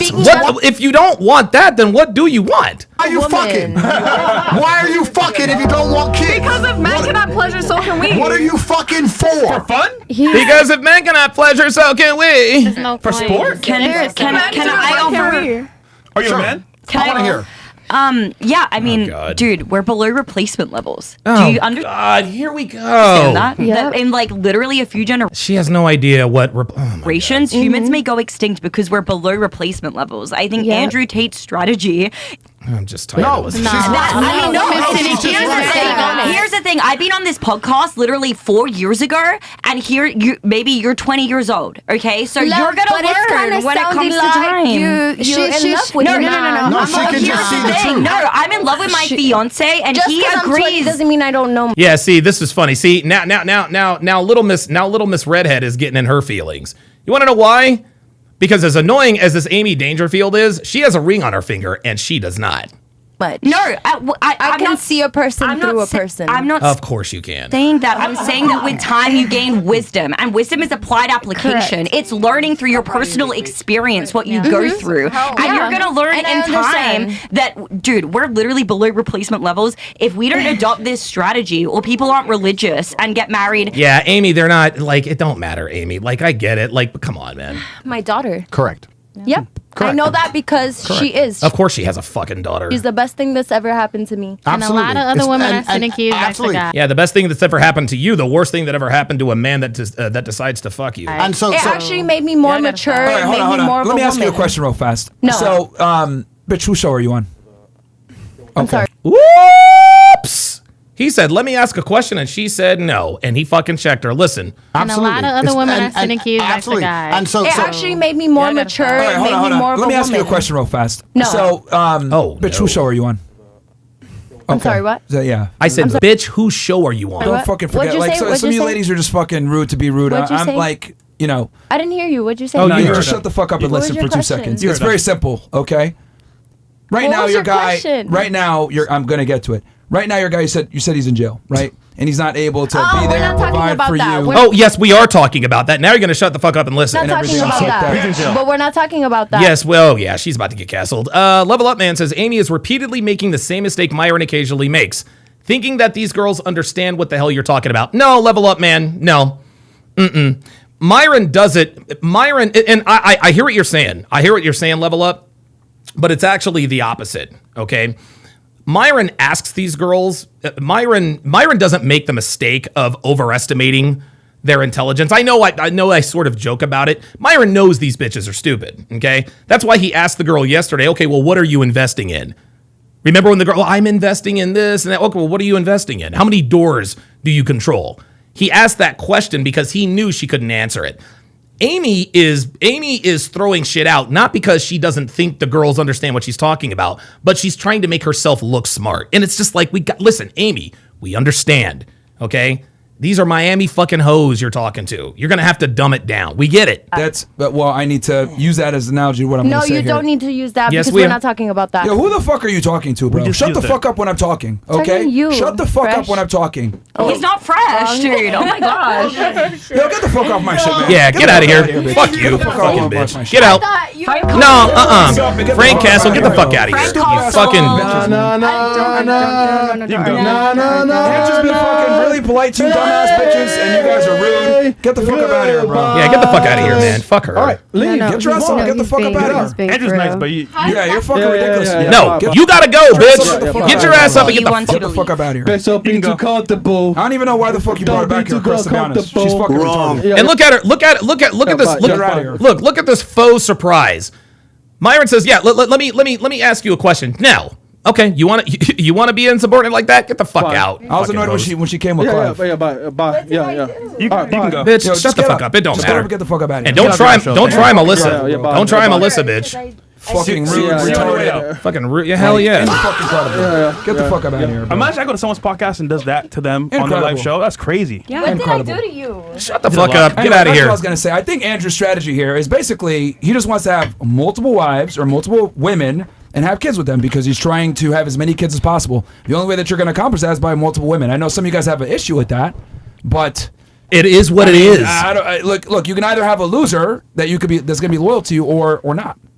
And the thing is this, man. I did a podcast a while back with 4 women, and we had the body count. We had the body count thing. Why do men blah blah blah blah blah?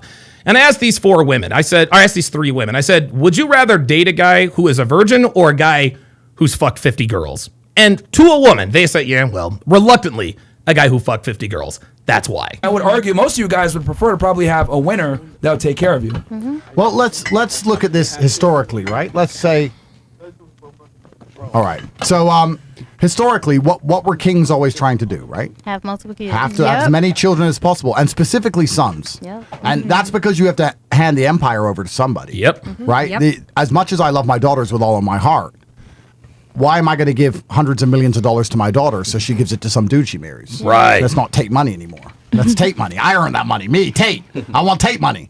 So you want... Yeah, Afros Hammer says, what did I do to you acting innocent now? Yeah, that was ridiculous. I have sons, right? What did I do? I'm not actually advocating that men who cannot provide and protect for multiple women should do it. I actually believe a man should pay for his stuff. I'm not saying the government should come along and pay for it. I'm not saying we should have all these kids on welfare. I'm not saying that. But I'm saying certain men in certain positions, if they're primarily focused on having as many children as possible, should be able to do that. And I'm not the only person doing it. Elon does it. Mm-hmm. Trump does it.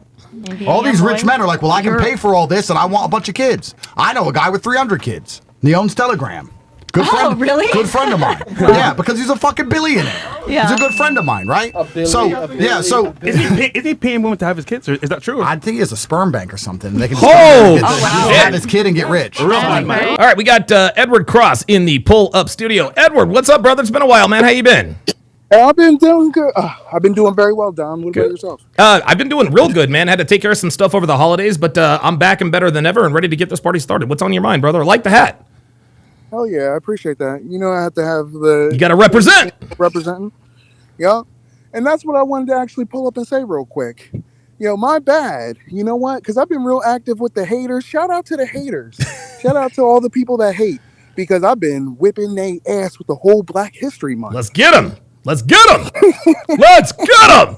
Yeah, oh, dude, it is, dude. I'm gonna tell you what, it is Black History Month, man. I might have to do a Black History Month Black Fatigue Hard R podcast, man. What do you think? Yeah, I love it. I'm with it if you're with it. Let's go. Let's do it. Let's do it. also, you know, just to round it up, because I want to be quick with it. You know, I'm not trying to mess up the flow, but it's just weird. All these people mad at Tate. You know what I mean? I've been smacking his biggest haters. I know they watching right now, man. Because I've been telling them to come hit me with it, and they don't have anything to say. No, they don't. Never do. It's weird. You know, the hate with the reason why women hate Andrew Tate is because they want to fuck him. The reason why men hate Andrew Tate is because they ain't Andrew Tate. That's really what it comes down to. That's like that shorty she was talking about. If I were looking at you in a Lamborghini, I think it's rented. I just seen some dude driving down the street in a Bentley Continental. Yeah. Are you going to think the same thing? Yeah. I mean, dude. And again, it's just like I said earlier. This is how fucked up women are. If they see something in real life, they start to question it. But if it's on their phone, oh, let me hit this guy up. It's crazy. Crazy. Yeah, that's all I got for you, Donovan, man. Keep it going. Edward Cross in the house. Thanks for pulling up, brother. You the man. That is Edward Cross, longtime supporter of the show. Definitely a Second Amendment rights advocate. Let's get it. Yeah, real G. But the point I'm actually making is, as much as our friend who just left and other people think I'm disrespecting women, I think the most respectful thing you can do for a woman is turn her into a mother.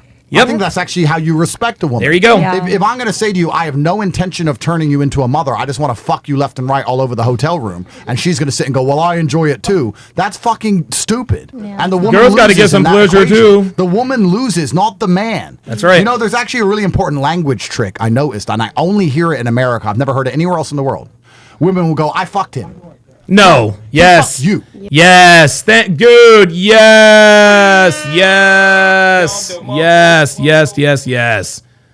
Dude, women don't fuck men.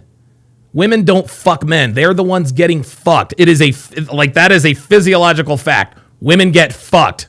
Yep. You didn't fuck him. He fucked you. And only American girls say that shit as if they're somehow getting something from him. No, he just extracted all of your value right there. He fucks you. You don't fuck him. This is an American bullshit thing that you need to get out of your brain. If you're a woman, you made a point earlier. What if she doesn't want kids? If you don't want kids, don't fuck him. Then why are you fucking? If you're not going to have his child and you don't see yourself with him forever, then why are you don't having believe sex he with can him? Pay for and protect you. Thank you. And provide you with a happy home for a child. Look at the way this 19-year-old is looking at Andrew Tate.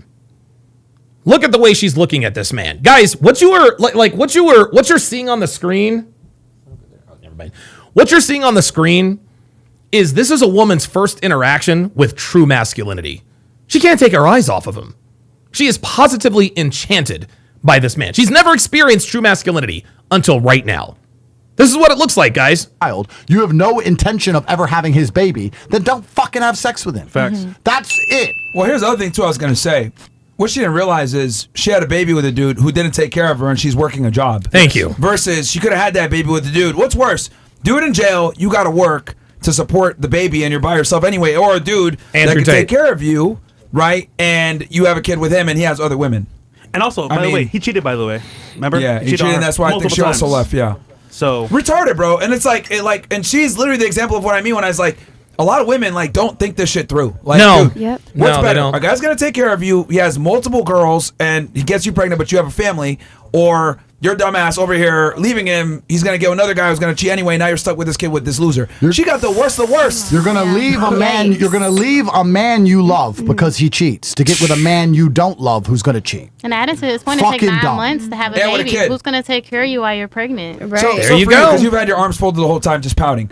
I'm trying to figure out here what is wrong with what he's saying in our worldview here. Because realistically speaking, I think most women would prefer a guy that can take care of them. It might have multiple women over this strategy where you're saying you'd prefer a guy that I guess is 21. Like a strategy. No. Sorry. It's not even like that's just typically This is ego. That's the only reason why women pretend to have a problem with a man who cheats is because of ego. That's it. What's been Do you agree? Do you agree? And this is a genuine question because I enter this with pure intentions. I'm really not here to insult anybody. Do you agree that you should only be sleeping with a man if you see the possibility of having his children at some point? Yes, but I also very much believe in marriage and monogamy. I don't I only ever if I don't end up with somebody who only wants to be with me and wants to give me children, then I don't want to be with anybody like that. Well, guess what? You're going to have to settle for a dude who makes $50,000 a year or less. Good luck with that. To me, then it's cooked. You know what I'm saying? Okay, no, baby, you're cooked. When you first meet them, though, because you say you No. dated a couple of dudes. And then can I ask a No. Can I ask a question? Are you getting married under religion, any type of religion? No, I mean my mom was raised Catholic and converted to Christian, I guess. So I consider myself Christian, but I also had a really fucked up childhood with. Of course you did. That my dad was is Native American and was not Coffee, was super please. against Right. whatever. So when you get married, are you getting married through the church? No, not necessarily. I mean, I think. Dude, listen, man, I understand what this other girl is trying to ask. I say this all the time, and this is law number 31 of the 49 laws of Sharp. Women don't have any religious or steadfast beliefs, gentlemen. They only believe what the strongest men in their lives believe. If she meets a man that she deems worthy of marrying, she's going to marry him in whatever fucking church he decides. That's the answer. My mom would like to see that, but probably not. I mean, Do you understand why no one gets married anymore? I don't really care what other people do. Oh my God! Of course you don't. Of course, but do you understand why nobody gets married anymore? Yeah, I mean, I think there's a lot of reasons What why. are the reasons? Like dating in general is really fucked up. I think it has a lot to do with social media. Like, I feel like that's social media. This is a female guys. The hookup culture is the woman's responsibility. Women have destroyed the dating market, not the men. Men, we just adjusted to it. Women fucked it up. Majority of it, because it's like grass is always greener on the other side kind of thing. Like, yeah, she's projecting. That's not the way men think. Women think that way, not men. That's part of it, yeah. I don't know. For me personally, I don't care what other people do as far as Who says the grass is greener on the other side, though? Women, not men. Here we go. Your opinion. Everybody. No. See that? She knows it's girls. That's why she said everybody. Everybody sees. No. See that? Look, that's why Myron's laughing. Because he knows that she knows that he knows that she knows she's full of fucking shit. And listen, man, when a woman knows that the answer to whatever question is a woman in terms of dating crimes, they always say, well, everybody or both. No. There is no grass is greener on the other side for men. That is a feminine trait. Stop it. All the Get outta expensive bullshit. And this is strictly from the female mind. This is from the female perception. Men, we don't go and we're not going on Instagram looking for the richest bitch we can find. This and that and whatever on social media, and they think, I want that and this and that. That's women. Yeah, you think that men actually think that though? Like the grass green on the other side? No, we don't. These rich chicks are gonna. I think speaking generally over a demographic of people is ignorant. I think that's stupid. Here we go. Now she's going macro. The world operates in generality, sweetie.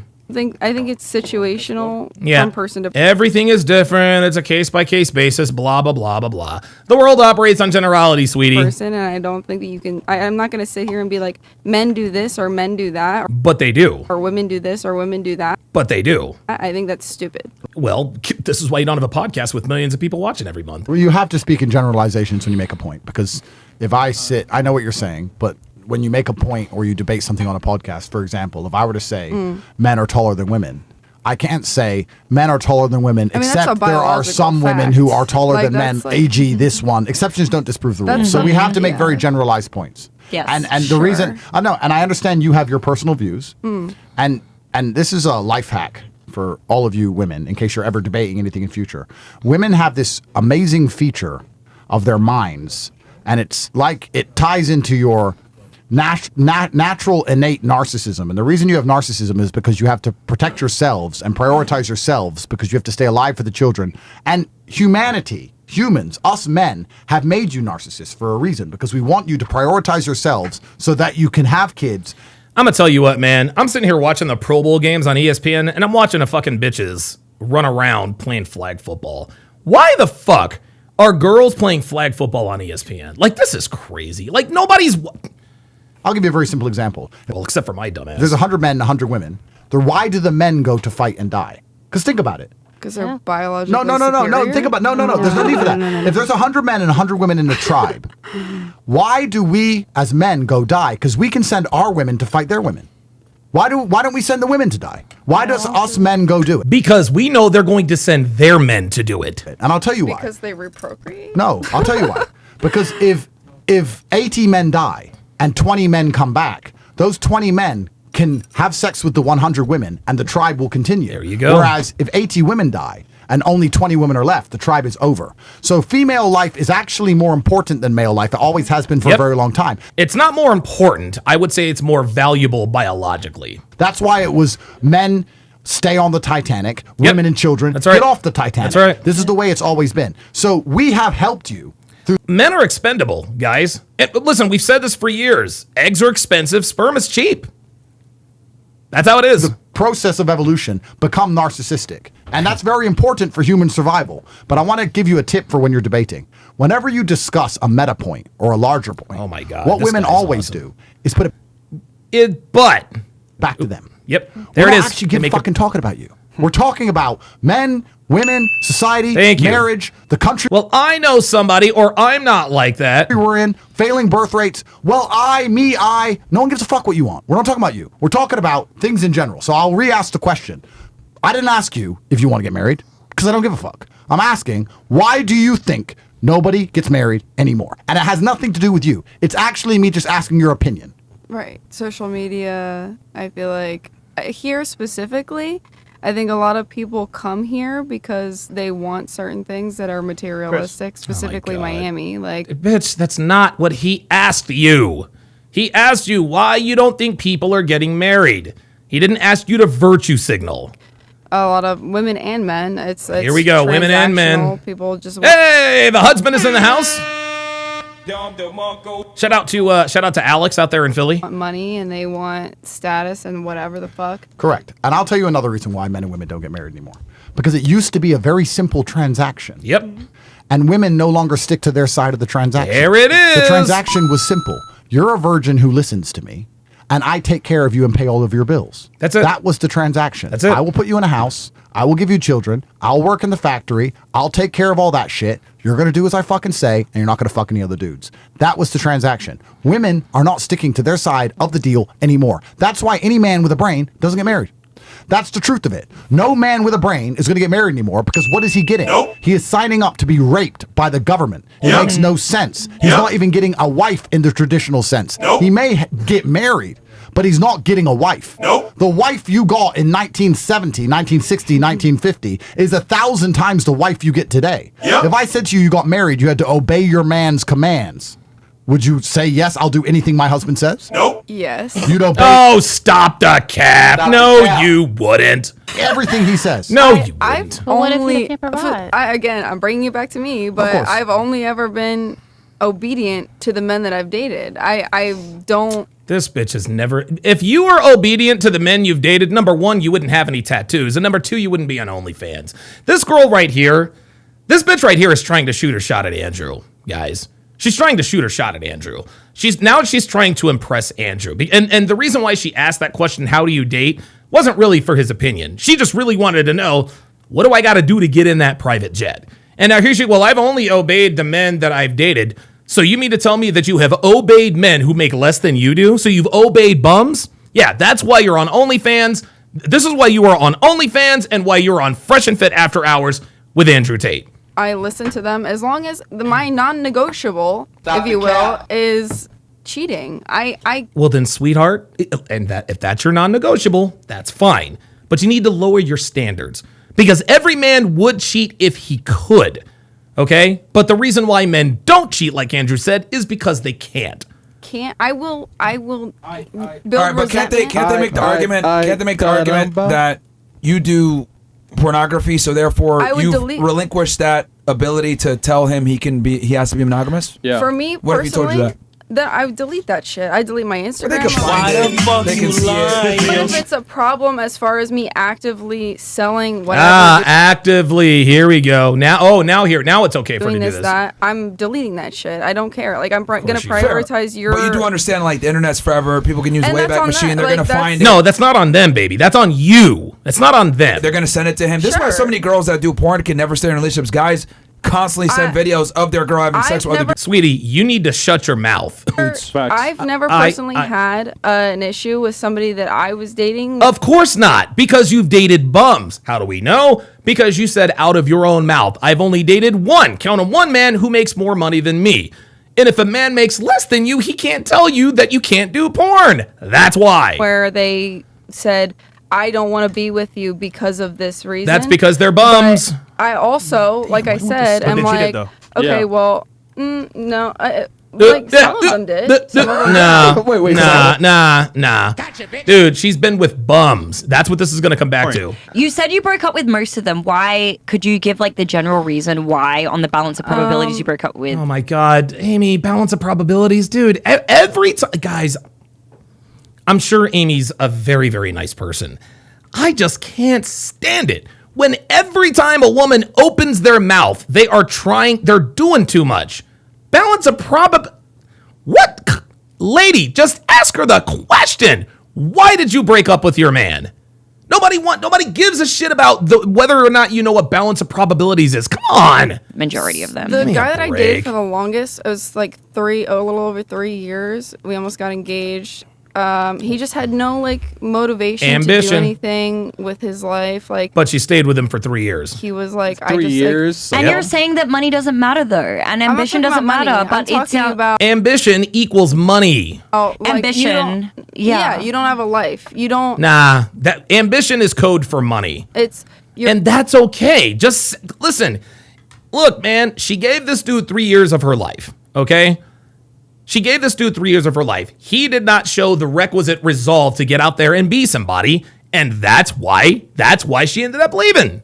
Just say that. It doesn't make you a gold digger. It makes you a woman. You're coming home, you're getting high as fuck every single day. What? And you have no 3 years, personality. Yeah, this is on her. The reason why she stayed with this guy for 3 years is because she knew she couldn't do any better. Listen, let's just keep it real. She knew she couldn't do any better. And the reason why she can't do any better is because she's got tattoos all over her body, and she does OnlyFans. This girl has sex with men on OnlyFans, and people pay to see it. This is why nobody takes her seriously. Jethro Raffro, with the member for 24 months, says, "Hey Donovan, did you take the personality test yet?" No, I'm going to take it tonight after the show. No. Yeah, but if he was ambitious and he was trying his very best, we would argue that just hobbies. Of course. Do something. Most men, most men who are active and energetic and who are doing things are doing what? They're making money. Yeah. Hobbies like that. 99% of the That's time. not a real man. That's a boy. But I understand what you're saying. I'm just making the meta point about why marriage. Yeah, he's a boy until he commits a crime. Then he's a man, right? Marriage is broken. Women.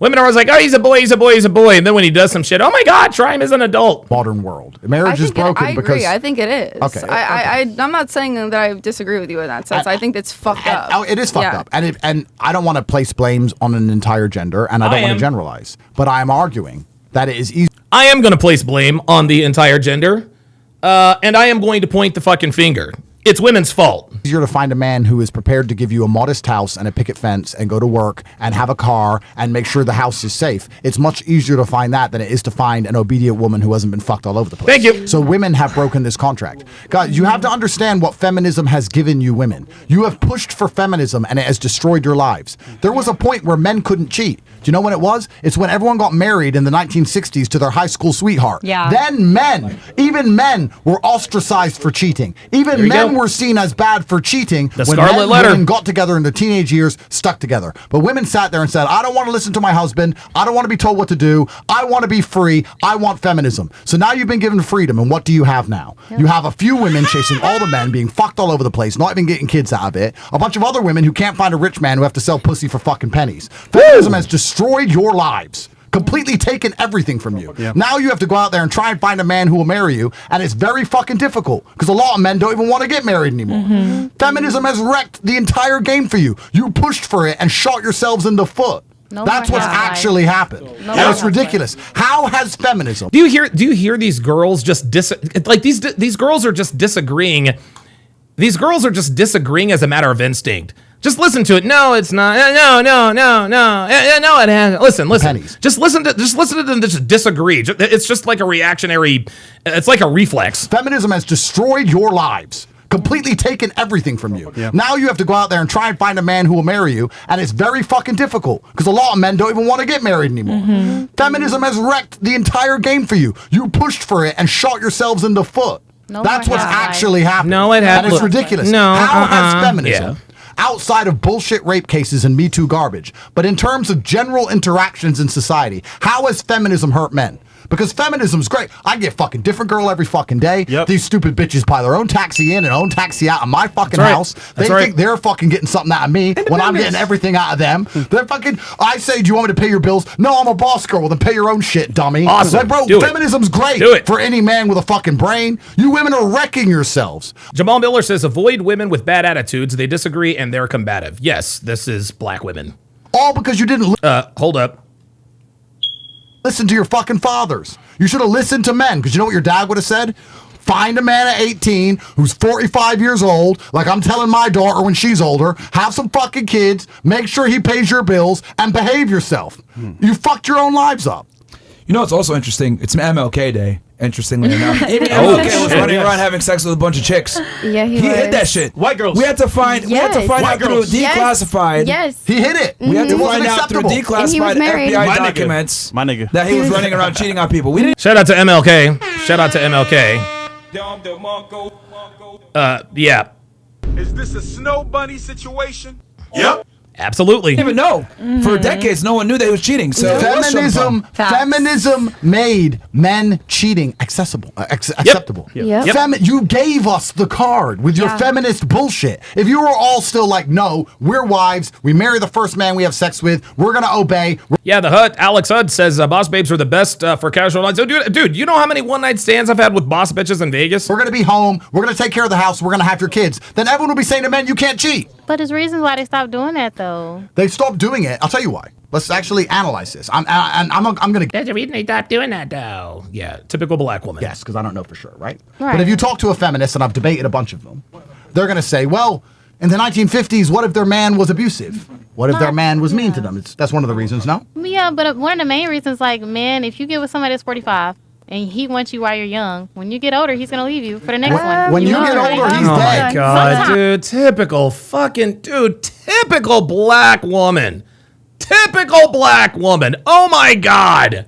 It's always the doomsday. And the funny thing is that black women always push back against masculinity, right? Again, it's like a reflex. All these bitches are worried about, well, if he wants you young, they're just gonna leave you when you get older. Dude, when you're older, he's older. Sometimes, When you get older, he's gone. Sometimes, if you don't have a kid, like you said, you don't have an asset. But you're gonna have a kid. That's the exact point. Most of them, they need to have kids. Most of these girls are sending kid back to God. They're aborting them as soon as they get pregnant. Okay, that has nothing. What are we? No, we're not talking about that. Now, see, now she's trying to win the argument using irrelevant points. What does abortion have to do with this conversation? The reason that women were so unhappy with the old marriage contract that people used to have is that some men were pieces of shit. Yeah.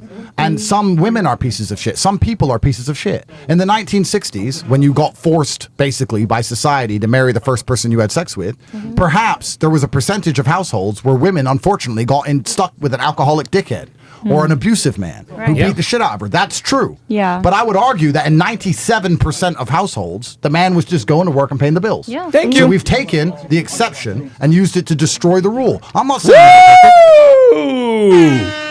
Yes, we've used the exception and have made it the rule. I'm not saying there wasn't fucking morons. I'm not saying that some women didn't have a hard time. Of course they did. What I'm saying is that we've taken those small examples, and feminism as a whole does this. It takes small examples and extrapolates them out. Same thing with rape. This is how they justify abortion. Well, if it was conceived through rape or incest, listen, I understand that, but those are an infinitesimal percentage. That is an infinitesimal percentage of cases. But what they've done is they've taken the exception and made it the rule. Well, what if? No, there is no what if. Very interesting you said something about generalization of the population, because feminists do this the most.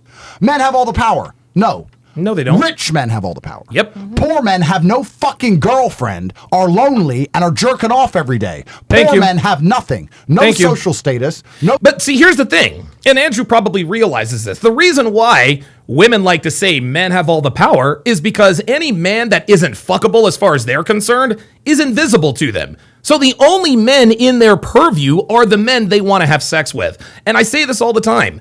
90% of guys would have sex with 90% of women, while 90% of women would not have sex with 90% of guys. Anytime you're talking to a woman about who cheats more or who does this more, every single woman always takes the side of a woman. Who cheats more, men or women? Well, men cheat more. No. Women cheat way more. But the reason why they think men cheat more is because they're not thinking of the bottom 90% of men that they don't even acknowledge. Women don't, the guy that works at Jiffy Lube, the barista at Starbucks, the guy bagging your groceries, the CVS employee, the mailman, the UPS guy, the plumber, women don't even see these guys. They don't see these guys. They don't exist in their world. These men are just tools to be used to get whatever it is. No, of course men cheat. Of course they think men cheat more because they're only thinking about the top 10% of men. No sympathy from society, no kids, no woman, nothing. A few men have the power. 0.5% of men have the power. Yes. And you're applying that to all men, saying that. Tyler says, but Don, you said that years ago you paid rent for some girl who got her ex deleted. No, actually, that's a very good point. No, those are actually two different stories. The girl that I paid the rent for was still having sex with her ex-con baby daddy. That was Carla. Amy was the 19-year-old who ended up getting her future husband killed. That's when those were. I actually have the video on that, Tyler. If you want me to play that, I'll certainly play that, because I think it'll give you guys sort of an insight. I might just actually play it because I think it might give a lot of you guys a lot of insight, because I know a lot of you guys are in here probably for the first time watching me. And don't really know, about my history, but we'll see if we have time. Patriarchy's evil, and that men have all the power. No, actually, most men are far below women. Yeah. The true power structure of Earth is not. And yes, guys, I understand what Tyler's bitch ass was trying to do. But Donovan, you said you paid rent for some girl who got her ex deleted. Basically, he was. But Donovan, you've been bad with women too. Tyler, let me tell you something, my friend. Just so you guys know. I was the king simp, y'all. I was the king simp. I actually wrote about the 4 relationships that led me to my red pill awakening.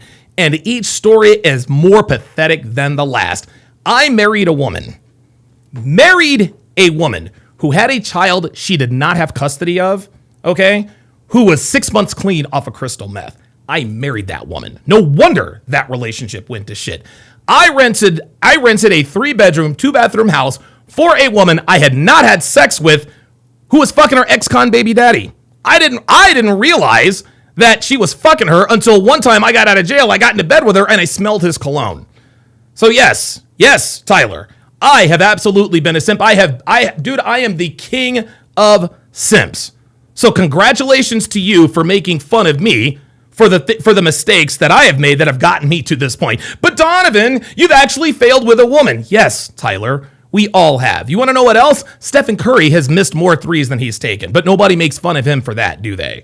0.3% of the ultra elite men. Underneath him and underneath them are attractive women. You have the second best life on the planet. Underneath that, you have mid women. And underneath that, you have broke dudes at the fucking bottom. There you go. This extrapolation is very important. So we're going to sit, and if you talk to a feminist, they're going to say, yeah, but the women who were forced to be with a man, one of them might have hit her. Maybe some dickhead in Montana got drunk in 1962 and hit a bitch. Maybe, probably. Of course, some people suck. What I'm saying, society was better when a woman met a man with the intention of having a family. And they stuck together, and the man and the woman were both. Yeah, Eddie C says, if you're a man and you're telling me you never took a loss, you're lying. Yeah, Alex from Playing with Fire claims that he's never struck out with women. John Anthony Lifestyle says he's fucked like 14,000 girls, and we found out that there weren't just girls he was fucking. Like, it is what it is. Oh, sorry about that. Expected to be loyal to each other, and they had kids. Women said, we don't want that. We don't want to be told what to do. We want to make our own choices. We want to party. We want to run around and do whatever. Girls just want to have fun. Material Girl by Madonna. We want handbags. Well, there it is. There it is. A few dudes at the top with all the money, and they don't want to have kids with you. They just want to fuck you left and right. And that's how you get disrespected. Every girl I fucked without giving a kid was disrespected. He says, not making fun. I think that story is capped to make you look more relatable to the audience. No. Tyler. No. Oh, my Tyler. Oh, Tyler. Oh, boy. Okay. All right. Well, Tyler, I really, and listen. I'm not doing this to dunk on you, because I hope I can turn you into a fan. Okay. You think that story was cap. You think that story was cap because you think it makes me more relatable to the audience? Watch this. The woman that I actually rented this house to, she called me years later on the show twice. I'm going to find it for you, and I'm going to play it for you. Never disrespected any of the mothers of my children. Jesus Christ. I swear, beautiful lives. I swear to God, people are so crazy. They even think your simp tales are lies. Give me a break. And I gave it. Holy moly. Guys, real quick, we're going to do a segment the last time on Castle Club for you guys. On Castle Club, the link will be in the chat as well. So join for $1. The code is Boots26 all year. Boots26 is the code. Pinned in the chat. Also, we'll do chats real quick because chats been piling up for a while. Oh, yeah. On Rumble. They probably got questions. Yeah, put the chats, yeah. All right, so I'll read the chats. Yeah, code, guys, is Boots26. We got you guys. We'll be able to get in the Castle Club for only $1, bro. We got you on Ninjas. Yep. Okay, W Taze, W Sneeko, W Fresh and Fit. I appreciate you. Hey! DG Build. All right, Top Shay says, I'm back, my gents. Good job, Myron. Fresh and FNF Productions. Welcome back, Mr. Tate. Taekwon Ho. Once again, I cannot thank you guys enough. Y'all say my life. Shout out to the real world. Got you, Top Shay. Shout out to real world. By the way, guys, real world link is also as well in the chat down below. Yeah, if you want girls who need money, we'll teach you how to make money. The link's in the chat. Yep. Get in there, guys. Support us. I know. Boys, modern day women know 1,000 ways to catch a dude cheating, but don't know 3 ways to keep him happy. Nice, dude. I can't even lie. Well, yeah. All right, here we go, guys. Here we go. Since Tyler thinks that he thinks the story is cap. Number one, Tyler, you got the story wrong. You actually melded 2 stories into one.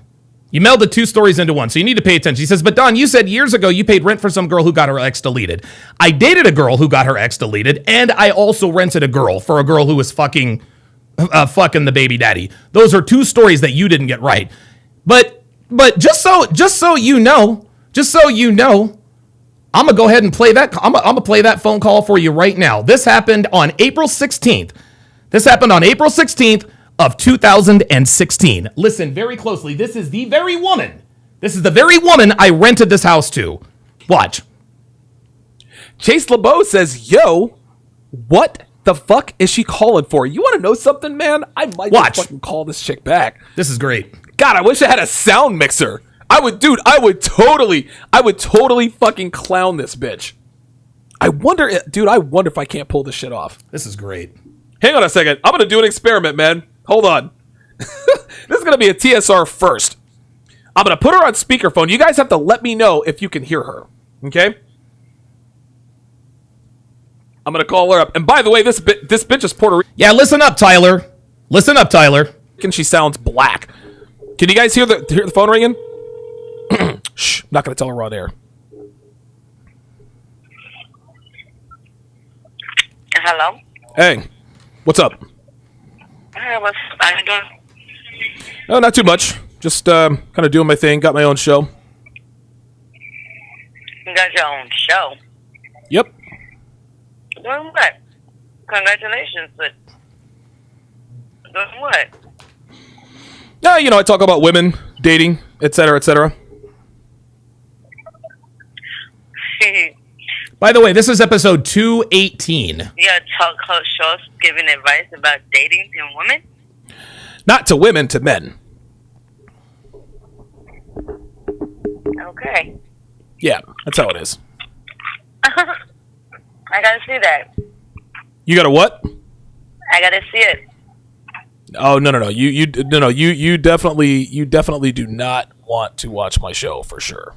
Well, first of all, you have to pay for it, so it's like paid content and stuff like that. Yeah, Ibn Zur says, Tyler, there's no winning with you critics. If he takes L's, now he's a liar, but if he didn't take L's, now he's scamming his audience. Exactly.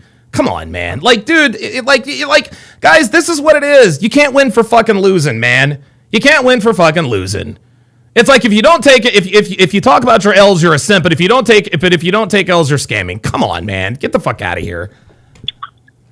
And now Tyler is dead fucking silent because I'm proving this dumbass wrong. What? And no, she wasn't black. She was worse, Puerto Rican. When you want me to see it? I mean, I don't give a shit whether you watch it or not. I'm just saying, like, women don't like my show. You don't strike me as the type of woman who would like the kind of stuff I talk about. So anyway, how's dating? He's doing fine.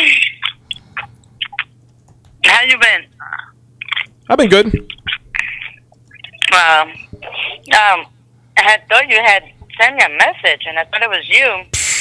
But then I called this number, and you answered, so I don't know who the number is. No. Whoever sent you... No. Whoa, hold on. Whoever sent you the message definitely was... I absolutely did not send this bitch a message. I didn't know what her fucking phone number was until she called me. Not me.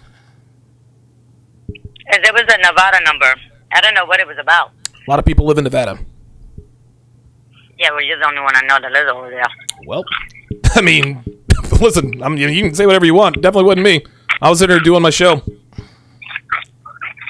I mean, it wasn't now. When was it? Now she's backing up. Hold on. I couldn't believe this. This was just absolute gold.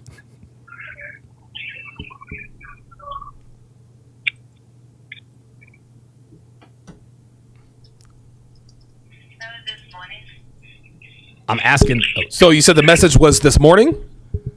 Mm-hmm. Oh, no, that definitely wasn't me. I mean, it doesn't.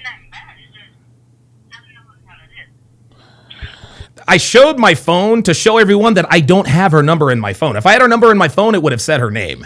Yeah, I don't even have your number in my phone. So, yeah, so how you been? How's Melissa? How's Nicole? Don't fuck with Nicole. What happened? Melissa, right? She killed my father. God, give me Johnny? a break. I mean, she And yes, guys, I remember. I remember everything. So just didn't directly kill him, but her actions and her maltreatment and her neglect is what led to my father's death. How's Destiny? not that Destiny. Destiny is Nicole's daughter. Fucked up, high all the time. I don't know. Same old. I don't fuck with him.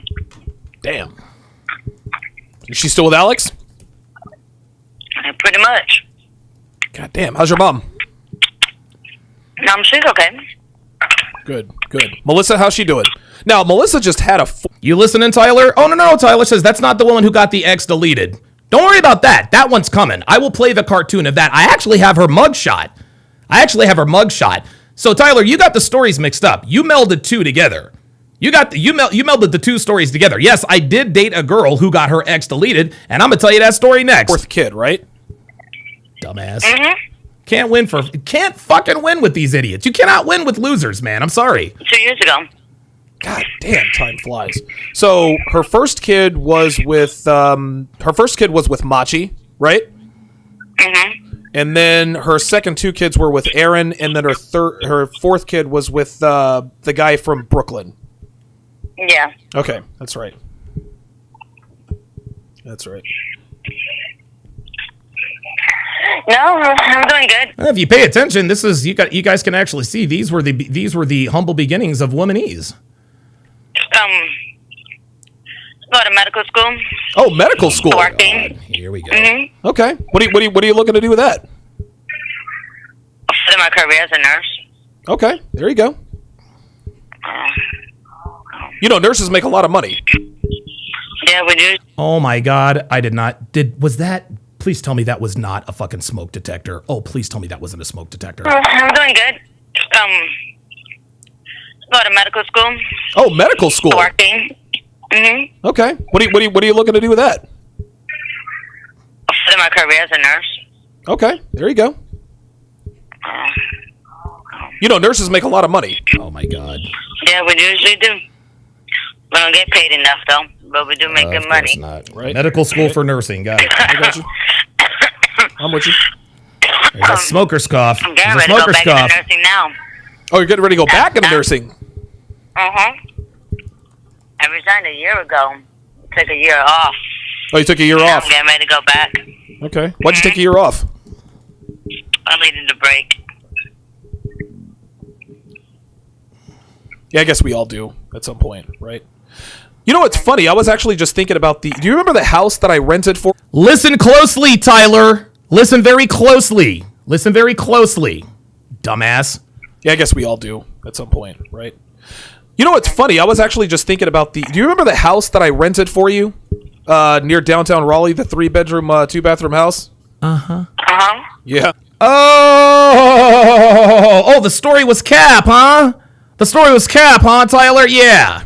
It was funny. I was actually talking to my friend the other day about the fact that you remember I left your house that one day and I got pulled over and I got locked up for a week. You remember that? Oh, yeah, I do. It's some crazy shit, right? That was crazy. I think he was going to the store or something. No. He wasn't even supposed to be gone long. He was just like supposed to be coming right back. Yeah, well, you know how those Raleigh cops are, man. They get behind you. That was all she wrote. Yeah.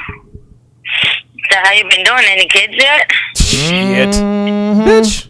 Do I have any kids? Fuck wrong with you? Translation. Do you have any kids yet? Translation. Are your finances allocated to your progeny? Do. Player for life. No. So I'm curious. Tell me about your show. What do you talk about? I talk about how women ain't shit. Oh. Yep.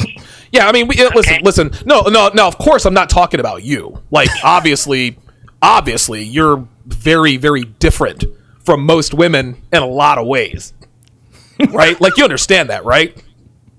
I mean, it's kind of hard. Like, I'm your ex-girlfriend, and then he just came out with that. Wait a minute. Am I different? Do you hear this woman? Did you hear what she just said? She said, am I different? Even Carla knew she wasn't shit, y'all. She knew she wasn't shit. Do I fall in the same category to you? No. I mean, obviously, I'm very, very different from who you like. Like, I'm very different from who I used to be. Like, obviously, right? But like when I'm talking, but when I talk about women ain't shit, like I'm not talking about women like you. Like I want you to understand that you are the exception to the rule. Well, thank you. This is great. I think that was a compliment. This is good. It is. You know it is. All right. Well, look, I gotta go. I got shit to take care of. My girl's actually gonna be taking me out to dinner here in a little bit. So. Congratulations. For what? You say you got a girlfriend.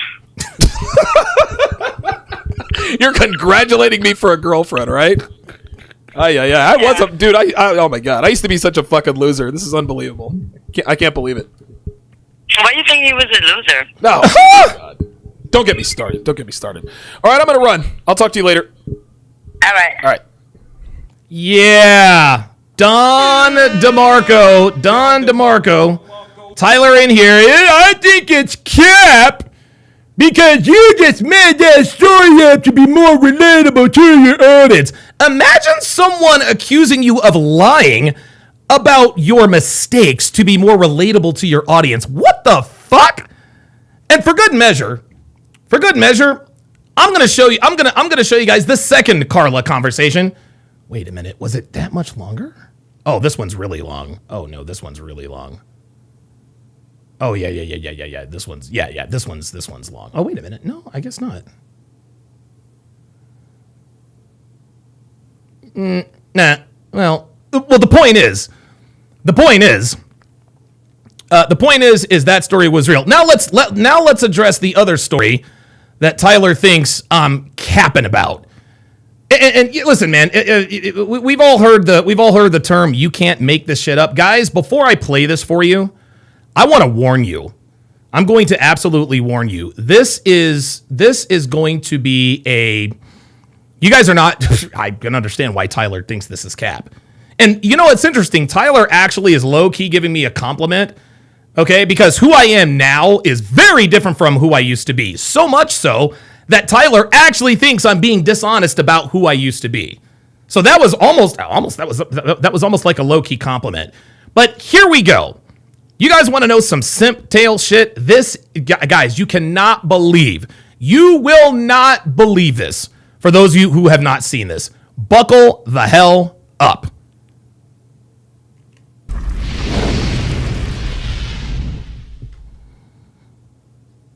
When I opened my laptop to get all the birthday love from my Facebook friends, I noticed that my account wasn't the one on the screen. It was Amy's. And like every red-blooded male, I decided to do some snooping around. And what I saw made me absolutely sick to my stomach. Yeah, I'm going to get to all your super... Oh, let me read the super chats. I do have a few to get to here quickly. I do have a few to get to. Just give me 2 seconds. Oh, crap. Come on. There we go. Dude, what the hell? The chat is fucking... Oh, there it is. Okay. Saber89 with the $5 super chat says, I've taken many L's back in the day, just had to learn my value as a man. Absolutely. And the L's are what make you very, very, very strong. Eddie C460 with the $10 super chat. Here's my little bit of money for dealing with Tyler. Appreciate that, Eddie. Glee 5417 with the $5 super chat says, almost 25 years ago when I was in the Army, I was deployed to Iraq. I gave my girlfriend access to my accounts and she used it all on Pookie. We all take L's. Dude, wow. Guys, this story is worse than that. Buckle up. It made me wish I'd never looked. Back in the fall of 2008, I enrolled in paralegal school at a small community college in North Carolina. I was looking for direction in my life and had always been intrigued by the law. And because at the time I had neither the money nor the discipline to go to law school, I did what I thought was the next best alternative. One of the unexpected perks of being at a community college in a female-dominated field was the guy-to-girl ratio. That semester, I was just one of 4 men enrolled in the paralegal program. There were just over 60 women enrolled, which meant that for every 1 guy, there were over 15 girls.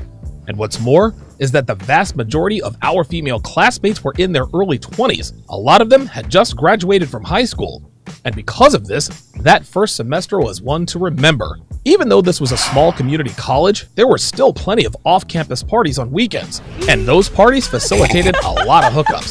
As much fun as it was hooking up with our female classmates, it did lead to a lot of unnecessary drama. And as you can probably imagine, things could get pretty messy between classmates. I may or may not have been involved in some of these myself. If I'm being honest, it was almost like being in high school all over again. But I digress. So the second semester rolls around and my first class is Civil Lit. After I took my seat, I caught the eye of a pretty girl who walked in and took her seat right in front of me. She had dirty blonde hair and blue eyes. She was wearing these super tight jeans and a shirt she had obviously cut to make sure everyone saw her navel piercing. This girl was what I would describe as nasty hot. Pretty enough to catch your eye, but dresses in such a way that says she gets around. Now, I was only 31 at the time and didn't have much experience with women. I had only been divorced for over a year, and because I didn't get raked over the coals, I was still as naive about women as I ever was. So I had no idea at the time that she was the type of girl I should have steered clear of. Her name was Amy, and she was the most beautiful disaster I had ever laid my eyes on. Her deep southern twang and her friendly legs were more than enough to draw me in. Well, it appeared that the feeling was mutual, because we started flirting with each other right away and did so on a regular basis. In my mind, it was only a matter of time before we hooked up. At the end of the week, our instructor gave us a pop quiz on the week's lessons, and the test was old school SAT style. You know, the ones where you have to fill in the bubbles? Well, I didn't have a pencil, so I tapped Blondie's shoulder and said, "Hey, you got a pencil I can borrow?" She said, "Sure. Make sure you give it back." "I can't make any promises," I replied flirtatiously. She said, "Well, if you do, I'll hold you to it." Equally flirtatiously. I was absolutely smitten by this girl. For the first time in my life, it appeared that a girl liked me as much as I liked her. Not only that, she was easily the prettiest girl that had ever taken interest in me. I almost couldn't believe my luck. Looking back, I realized that she was probably around a 7, but my inexperience at the time probably had her rated at about a 9. So I aced the quiz, and when Amy asked for her pencil back, I said, "Nobody uses this but me. Got it?" "Got it," she says. I remember getting an adrenaline rush when she said this to me because she looked me right in the eye when she said it. And this wasn't just the type of look that said she was just acknowledging me. She looked at me like she liked me a lot. So she says, "From now on, we are going to call this the magic pencil, and I won't let anyone use it except for you." So I said, "Good girl." Then she blushed, smiled, then whipped her head around. I honestly felt like I was back in high school. I hadn't felt this way since I was a teenager. It's hard to describe, but it was intoxicating. Well, as predicted, Amy and I dove headfirst into a serious relationship. Things moved very quickly, but neither one of us seemed to think it was fast enough. Hell, we told each other "I love you" less than a week later. We spent every waking moment together.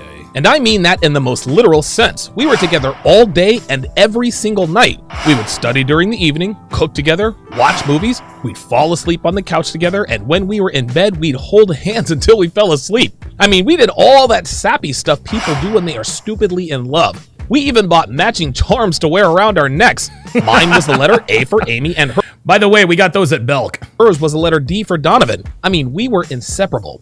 Amy also took great care of me. She would have my coffee waiting for me if I was running late to class. She would take notes for me if I had a migraine and wasn't feeling so hot. I mean, she moved heaven and earth to make sure I was okay. I remember this one time. I had mentioned to her offhandedly that I had forgotten to bring my lunch. I didn't really think anything of it because I figured I'd just eat a late lunch after school. Well, halfway through my legal research class, I get a text from Amy to come downstairs. And when I got there, she had a Whopper and Coke waiting for me and would not let me go back to class until I ate. I mean, I was absolutely enchanted by this girl. I had never dated a girl this pretty, who treated me this well, who loved me this much. I was head over heels for her. So near the end of the spring semester, Amy and I took a trip to the beach for her 20th birthday, and it was one of the most memorable weekends of my life. It was the weekend that we started entertaining thoughts of marriage and children.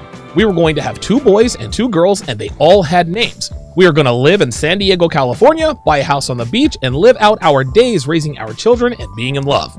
My birthday was just a few months later, and when I opened my laptop to get all the birthday love from my Facebook friends, I noticed that my account wasn't the one on the screen. It was Amy's. And like every red-blooded male, I decided to do some snooping around, and what I saw made me absolutely sick to my stomach. It made me wish I'd never looked. Before I tell you how that fateful day changed everything, make sure you like, subscribe, and share this video with anyone who calls himself. Brand, baby. Link in description. Okay, let's go back to my 32nd birthday, shall we? So I took screen grabs of what I saw, put it on a flash drive, and drove over to Amy's place. I sat directly in front of her and said as carefully as I could, "Amy, you know I love you, but I'm going to ask you something and you are going to tell me the truth." She looked at me in stunned silence and slowly nodded. I gathered my thoughts and said, "Have you cheated on me?" Now, I expected her to completely deny everything. In fact, that's what I wanted her to do.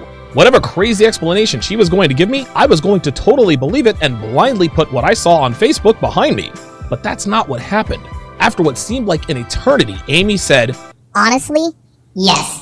Guys, I cannot describe to you the gravity of the shock and pain I felt at that very moment. To this day, I have never felt that kind of emotional pain. I still get a slight pang in my stomach just talking about it right now. After her revelation, I cried my eyes out, in front of her no less. And of course, so does she. She reached out to me to tell me she was sorry, but I pulled away and told her not to touch me. I got up, ran into the bathroom, and pooped my guts out. Then I cried some more. I probably puked 1 or 2 more times, I don't remember, but it was all a blur. When I finally emerged from the bathroom, I yanked off my necklace with the letter A charm and threw it on her couch. Amy cried and pleaded with me not to leave, but I just couldn't deal with what I had just heard. That day at work, I could barely focus. My boss seemed to know something was up because he kept his distance and didn't really ask me anything. But all day long, Amy was calling and texting nonstop telling me she was sorry, that she'd never do it again, that she loved me, that it was a mistake, and that she wanted to make it up to me, all of the rest of that. It was extremely difficult not to respond because even though I was extremely hurt, I still loved her very much. Those feelings don't just disappear when you learn you've been wronged by someone you love. This is why I always try to be reasonable with men who reach out to me with revelations of infidelity in their relationships. It's easy for someone who is detached from the situation to say, "Just leave her, bro." But when I get that email or that message asking me how to deal with a cheating girlfriend or wife, I always think back to the very moment where Amy told me she cheated. This isn't to say that I don't advise them that that is not the relationship they should be in, but I'm a lot more empathetic in terms of the tone I take when advising someone how to pick up the pieces after discovering their significant other has been unfaithful. Anyway, towards the end of my shift, I finally cracked and called her. As expected, Amy was in tears. She apologized profusely, said she wanted to get married and be my wife, and said she had a surprise for me when she got off work. I took the bait. She came over later that night and brought me a cupcake with a birthday candle in it and gave me a card and a really nice watch I wanted. But the birthday surprises weren't over. Amy turns around, lifts up her shirt, and unveils a tattoo of my name emblazoned in fresh red and black ink on the small of her back. I was back in her clutches. Unfortunately, the damage had been done. Our relationship was never the same after that and was a far cry from what it ever was during that magical spring of 2009. I was always checking up on her, asking her who she was calling or texting, basically all the behaviors I now teach men not to engage in. As you can probably imagine, that got old with Amy very quickly. We got into some pretty crazy knockdown, drag-out shouting matches, and they happened on a regular basis. It seemed like every other day we were screaming at each other for some reason or another. I found out that she had been cheating on me throughout our relationship and that she had been doing a very bad substance that started with the letter H, heroin, all summer long. I mean, this was a bad situation. But I made this up, right, Tyler? Got it. But despite all of that, I was still hopelessly in love with her. And even though things were terrible between us, I still held out hope that we could get through it and recapture the magic we had back in the spring. As if all this weren't bad enough, just over a month after my birthday, her ex-boyfriend was due to get out of prison. And you won't believe what happens next. Amy woke up feeling nauseous and puked her guts out after breakfast. And if you're thinking you might know why this is, I can assure you that you are 100% right. So last week, I told you guys about my relationship with Amy and how it started. I told you guys that we met in paralegal class, hooked up, and got into a relationship that became very serious very quickly. I told you about how magical the spring of 2009 was and how we were the happiest couple ever. I also told you about the revelation of Amy's infidelity and about how it absolutely destroyed me. Well, today, I'm going to give you guys the conclusion of this torrid whirlwind romance and how it ended up sending me to the unlikeliest of destinations which would change my life forever. Now, I know you guys want to hear about Amy's ex getting out of prison, but I need to first fill you in on why he was there, how he got there, and where he fits into a story that's so crazy one couldn't possibly make this up. So after I found out Amy had been cheating on me our entire relationship, my life began a downward spiral that very nearly could have ended. Yeah, NASDAQ Scalper says, I just got here. Did someone accuse you of making up these experiences? Yes. There's a dude in the chat. I don't know if he's there anymore. He thinks that I lied about having rented the 3-bedroom, 2-bathroom house to Carla. And he actually mixed the stories together. He says, hey, bro, didn't you say a few years ago you rented a house for a woman who got her ex killed? And he was actually talking about 2 different stories. So he's a fan. In my life. The fall and winter of 2009, I became completely unraveled. I fell into a deep depression, dropped out of paralegal school, developed a Coca-Cola habit, was taking illegal painkillers by the handful. I mean, it was bad. I lost my job and my car because it broke down and I didn't have the money to fix it.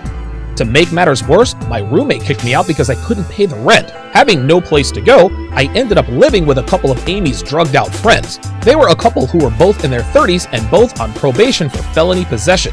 And as you can imagine, the party favors ran rampant in this household. That's part of the reason I developed the party favor habit. The other reason is because Amy was an experienced user herself, and this was even before I met her. So let's rewind about 6 months before I lost everything and to a particular day when I had a really bad migraine headache in class. So we're sitting in civil lit and Amy noticed that there was clearly something wrong with me. She had a look of great concern on her face because she had never seen me like this. I was usually pretty talkative in class, but on this day I was as silent as a church mouse and had my head in my hands to shield my eyes from the light, because when you have a migraine, bright lights will make it much worse. Headache, I said to her very slowly to keep from saying too much as it would make this debilitating migraine even worse. Amy reaches into her purse and pulls out a large white pill. Take this, she said. What's this? I asked. It's a Vicodin, she replied. Take this and your headache will go away. I promise you. Now, the only time I can ever remember taking a painkiller that had to be prescribed by a doctor was after I had one of my wisdom teeth removed. But what I did remember was how effective they were. But let's take a moment and think about this, guys. This 19-year-old girl was young, nubile, and appeared to be in perfect health, which was par for the course for most females her age. But never once did I think to myself, what's a 19-year-old doing with Vicodin in her purse? All I knew is that I wanted my headache to be gone. So I completely dismissed the fact that Amy was carrying around a bag full of Schedule II party favors. Well, when we fast forward to the fall, what happened in class explained why she had been using the H-word party favor all summer long. You see, Amy had scores of red flags that I had been completely blind to simply because she was pretty and was paying attention to me. Amy's upbringing is the quintessential example of a girl with daddy issues. Her mother gave birth to her at 15 years old, and her father left soon after. He'd come back into Amy's mother's life from time to time, but he spent most of his daughter's life in and out of prison. He was physically Ibisuba spelled backwards, had a drinking problem, and couldn't stay out of trouble with the law. Eventually, he disappeared just after Amy's 8th birthday and was never found. Amy's mother was stricken with grief because she feared the worst, and because of this, she started drinking heavily, lost her job, her car, her trailer home, leaving her and her young daughter homeless. Over the next couple of years, they bounced from house to house living with family members and friends. But Amy's mother's proclivities to commingle with men who had substance abuse problems and criminal records got them evicted on more than one occasion. Eventually, they were taken in by a woman who is a longtime friend of Amy's grandmother, who had a 28-year-old son by the name of Ben. Ben immediately took on the surrogate father role and looked after Amy. He helped her with her homework, made sure she got to school on time, and took good care of her in the absence of her father. So for the next 3 years, this patchwork family appeared to be making it work. Amy's mother checked herself into rehab and finally got clean, Amy's grades started to improve, and Ben just landed a great job at a company that had a government contract. Everything seemed perfect until one morning, Amy woke up feeling nauseous and puked her guts out after breakfast. And if you're thinking you might know why this is, I can assure you that you are 100% right. But before I tell you about that crazy situation, let me remind you to like, comment, and share this video with anyone with a Y chromosome. this historic season of The Bachelor, which features a black man for the very first time, Yeah! go to patreon.com/DonovanSharp. Link in description. Okay, let's get back to my story. So Amy wakes up one morning and pukes her guts out. Now she has no idea why, but her mother most certainly did. And sure enough, Amy found out that she was 3 months pregnant. Even worse, Ben was the father. By the way, Amy is 13 years old at this point. As you can imagine, Ben was arrested soon after, but what shocked everyone was that Amy was absolutely devastated. She had fallen in love with Ben.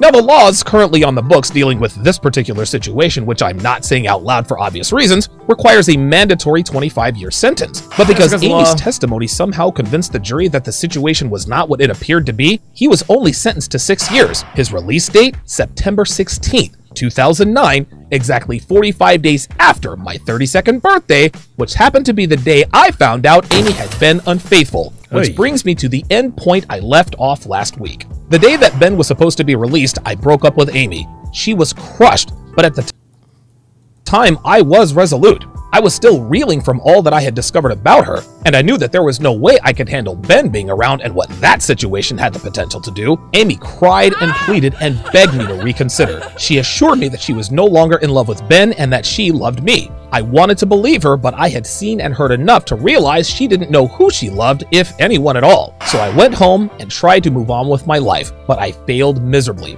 I tried to sleep, but I just couldn't. I tossed and turned all night long because I just couldn't get Amy out of my head. The thought that she might be hooking up with Ben at that very moment was just too much to bear. So the next morning, I called up a friend of mine, somehow talked him into letting me borrow $800, and went to the jewelry store to buy Amy an engagement ring. As soon as I bought it, I called Amy and told her to meet me at the gas station we used to go to in an hour. And right on time, she pulls up with a couple of friends of hers. She gets out of the car. I get down on one knee and asked her to marry me. True story, guys. I'm telling you, you cannot make this stuff up. I borrowed money from a friend I knew I would never pay back to buy a ring for a woman I knew I would probably never marry, and asked her to marry me. To my great relief at the time, she accepted. Her friends swooned with delight at their newly engaged friend who is now a bride-to-be. Well, the next couple of months were quite literally the worst 2 months of my life. As you probably have already guessed, Amy eventually started sleeping with Ben, and things couldn't be worse. When she got pissed off at me, she would go and sleep with Ben. When she was mad at him, she would come back to me. This love triangle continued until one night she was arrested for possession. Remember the party favor couple I talked about earlier that I would eventually end up living with? Well, they were the ones that ratted her out. I didn't know she was in jail until I got off work. Her bond, $13,000, which meant it would cost $1,300 to get her out. And between me, her mother, and Ben, we didn't have nearly enough to get her out. So once again, I pulled a rabbit out of my hat and managed to borrow $1,300 from another roommate of mine and got her out. Amy thanked me profusely and swore up and down that she was mine forever, until of course she started sleeping with Ben again. The devastation and heartbreak of this back and forth love triangle eventually took its toll. As I explained earlier, I neglected everything: my job, school, work, and eventually lost everything and ended up having to live with the very people who called the cops on Amy. And even then, the back and forth love triangle was still in full force until Thanksgiving night, when Amy called me to tell me that her and Ben were now engaged to be married. Although I knew this day would eventually come, I was still devastated. I was broke, homeless, drinking every day, doing party favors, Schedule 2 stuff, and now I didn't have Amy. This, gentleman, was rock bottom. But believe it or not, it actually got worse. So on the morning of New Year's Day in 2010, I was in an alcohol and party favor-induced haze when we hear a knock at the door. When one of my roommates answered, there was a short, bald Jamaican man standing there. I had no idea who he was, but they most certainly did. The man walks in the door, points directly at me, and says in a thick Jamaican accent, "You don't live here, and if you are not out of here by 9 o'clock tomorrow morning, the sheriff is going to come and put you out." Having finally exhausted every resource I had access to, I called my brother and told him about my situation. He bought me a bus ticket to Atlanta, Georgia, where my mother and brother were living, sent $10 for me to eat on, and that was the last time I was ever a resident in the state of North Carolina. I wasn't really fond of living in Atlanta, having lived there before, and my second stint proved to be equally as disappointing. I knew I didn't want to stay in the ATL, but I had no idea where I wanted to go. I thought about Florida, maybe New York, but I was clueless about where to start the next chapter of my life. Well, a longtime friend I knew back when I was in college in North Carolina lived out in Vegas and had been trying to convince me to move out there for a few weeks. Okay, this looks like Myron, but that's not supposed to be him. That's just, he didn't know what he looked like. I never really considered living there because I didn't really think it was my kind of city. I mean, what could I possibly do in a city like Vegas? So one Saturday night, out of curiosity, I went to southwest.com to see how much a one-way ticket out there would be. I was in complete shock when I saw that the ticket was just $84. I sat there and stared at the screen thinking to myself, am I really about to do this? Am I really about to move all the way out to the West Coast? A few seconds later, I bought the ticket, not having any idea how this would turn out. And on July 10th of 2010, I landed in Las Vegas, Nevada, not realizing at the time that my life would be forever changed. When I think back to the terrible fall and winter that completely destroyed my life, I realize just how fortunate I was not to have been swallowed up by that armpit of a county in rural North Carolina. I could have been arrested because of the activity in the house I was living in. I could have gotten Amy pregnant. I mean, there were so many times where this situation could have gone completely sideways and severely and permanently wrecked my life. But only by the grace of whatever forces out there kept me from falling into this black hole was I able to escape that situation with my freedom and my life. People always wonder why and how I can speak with such conviction when I talk about relationships between men and women. And the reason is, I've had extensive experience. I've slept with more girls than I care to admit. I've been cheated on, cheated with. I've had pregnancy scares, love triangles. I mean, you name it, I've been through it. But the one relationship that did by far and away the most damage was the relationship I had with Amy. And to this day, I can freely admit that I have never loved anyone or anything as much as I loved her. Now, obviously, I feel much differently today. If I were to meet such a female these days, I'd have pulled a bang and bounce and I'd have been done with her inside of about 6 weeks, give or take. But the fact that I was able to emerge from that situation to not only survive, but to thrive and build what I have built today gives me a tremendous sense of pride. This is why I do what I do. This is why I tell my stories. This is why I teach men about the true nature of women. This is why I became Donovan Sharp. Thanks for watching. And there you have it. There you have it. Both stories. Both stories. And by the way, the guy who did this for me, the guy who did these cartoon videos for me, I lost touch with him.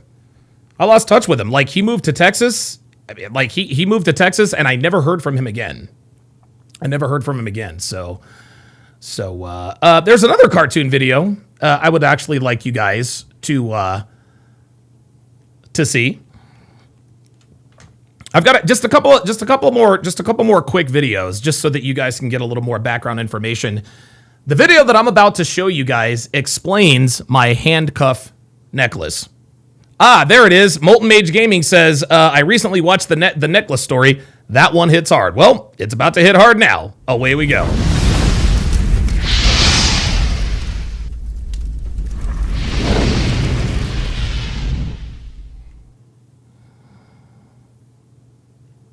Into each other. We had a great time together, and it appeared she wasn't seeing anybody else. Until I got a phone call at work on a Monday afternoon that ended our relationship.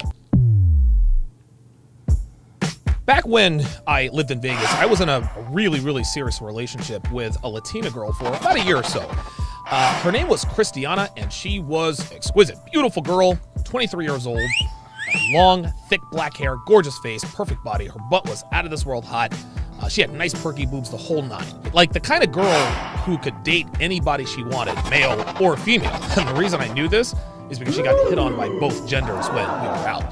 Now, she did have a small foot tattoo and a small wrist tattoo, but really, other than that, she is easily one of the hottest girls I've ever actually committed to. I've hooked up with plenty of solid 10s, but after having dated about, I don't know, half dozen strippers or so and getting cheated on by every single one of them, I finally learned that, well, 9s and 10s are community property. They belong to the game. Have your fun with these girls, but do not commit.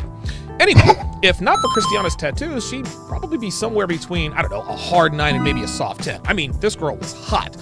So our relationship started like most seem to these days, and that is just casual bed buddies. I met her at a house party out in Henderson. I was inside with my buddies having a few beers. She was out on the porch drinking tequila with her girlfriends. Everybody was out having a good time.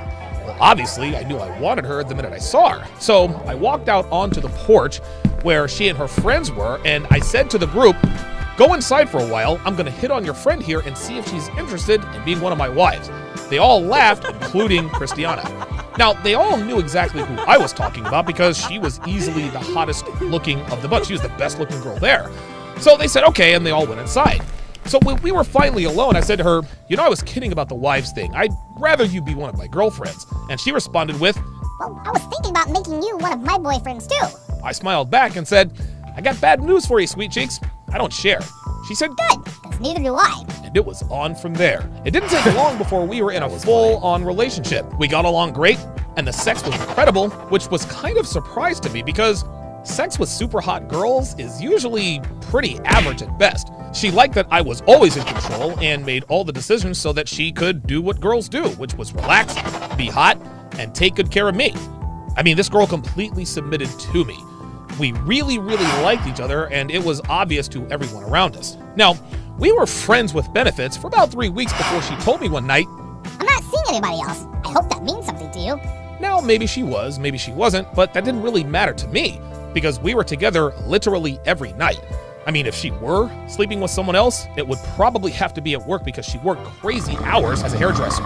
Now, I had a couple of other girls I was seeing on the side while she was at work, and she did find out about one of them, but she didn't really seem to care.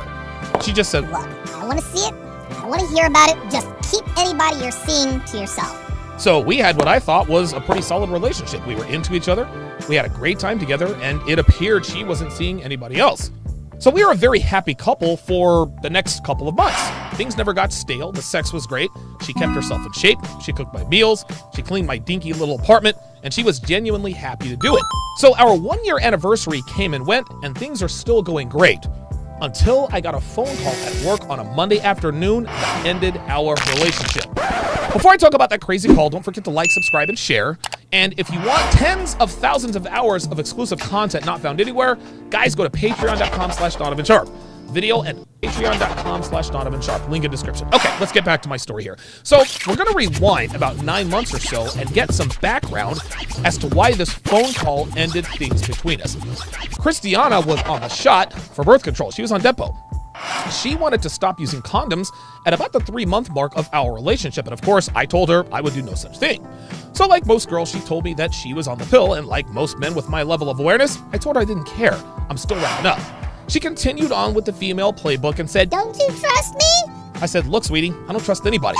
Don't take it personally, but I don't want kids. If this is a deal breaker for you, that's fine with me. I told her, I said, look, I like you a lot, and if we part ways, it's gonna hurt, I'm not gonna lie.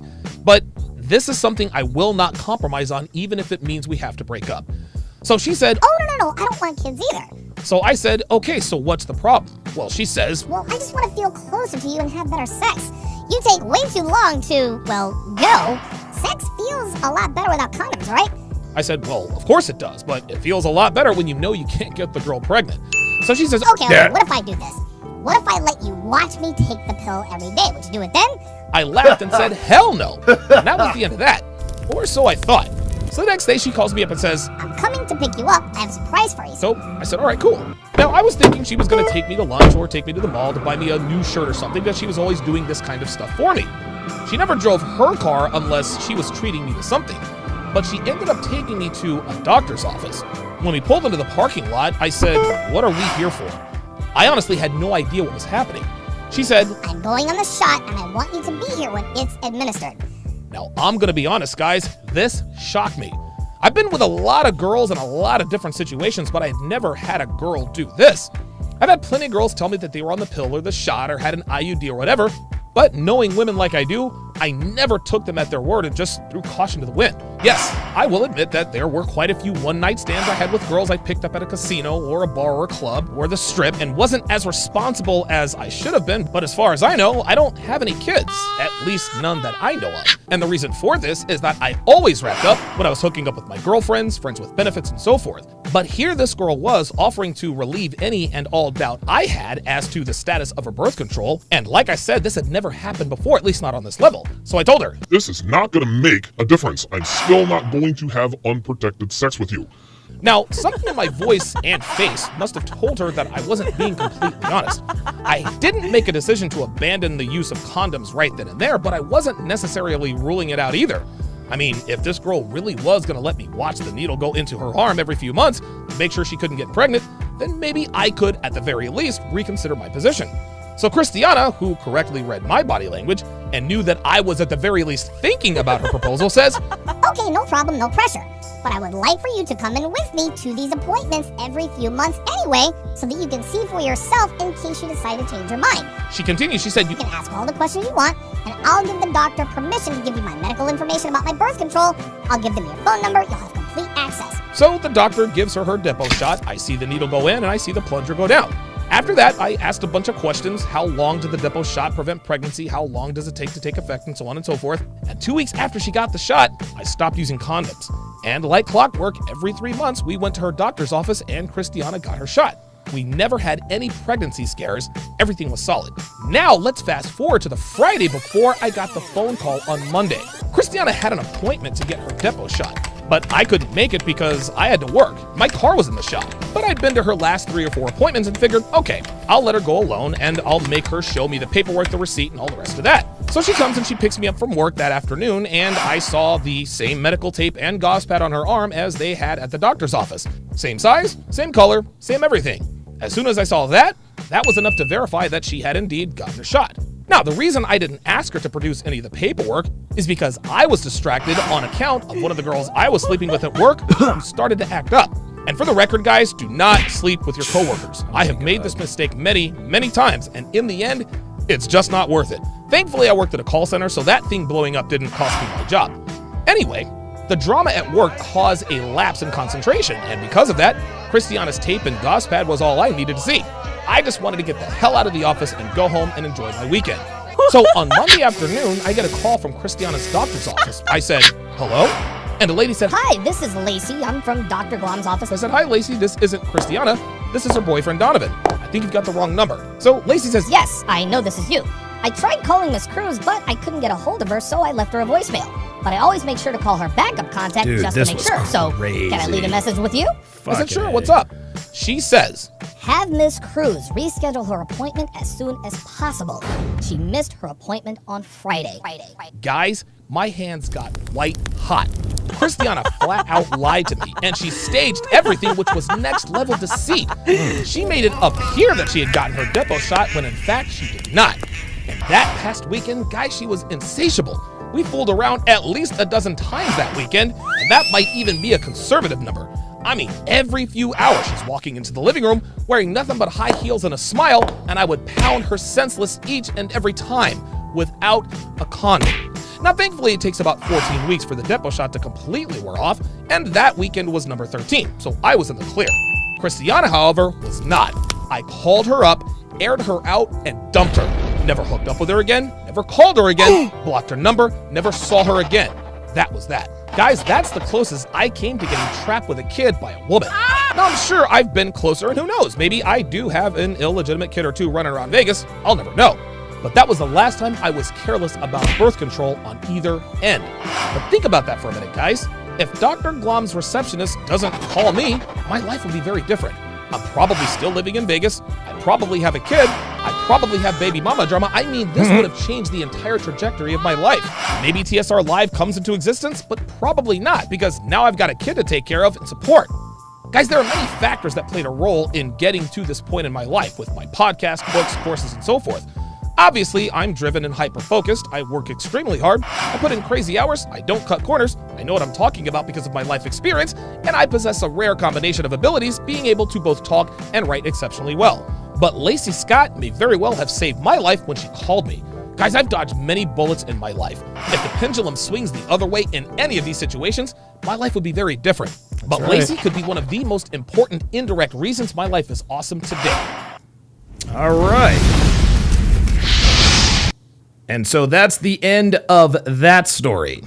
I've got one more video to show you, and it's sort of it's a quasi, it's almost like a quasi part 2 or continuation, but this is the story of my handcuff necklace. Take a look and listen.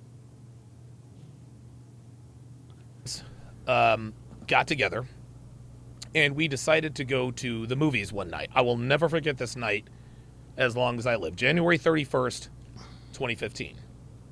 We go to see The Wedding Ringer.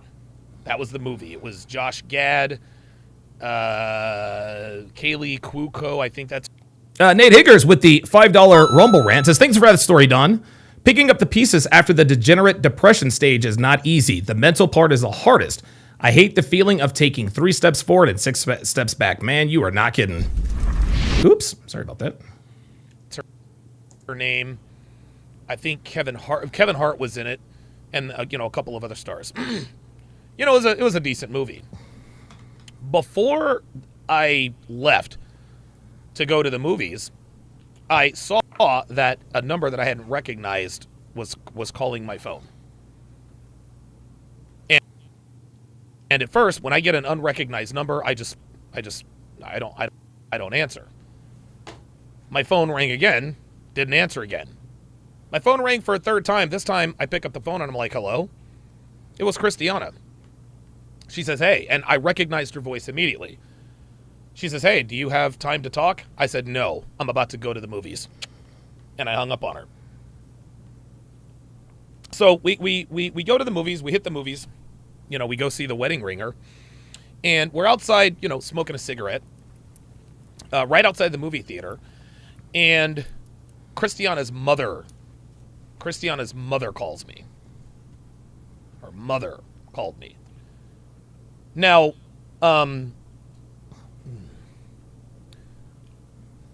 so Christiana's mother called me, and I was always very respectful of her.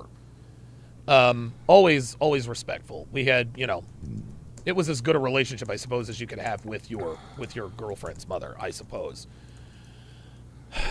But I said, hey, Carmen, what's going on? And she says to me, well, Christiana tried to call you a little earlier. Did she get a hold of you? I said, no. I lied to her. I said, no, she didn't. She says, all right, well, Christiana's in the hospital. And I'm like, okay, what for? Stage 4 pancreatic cancer.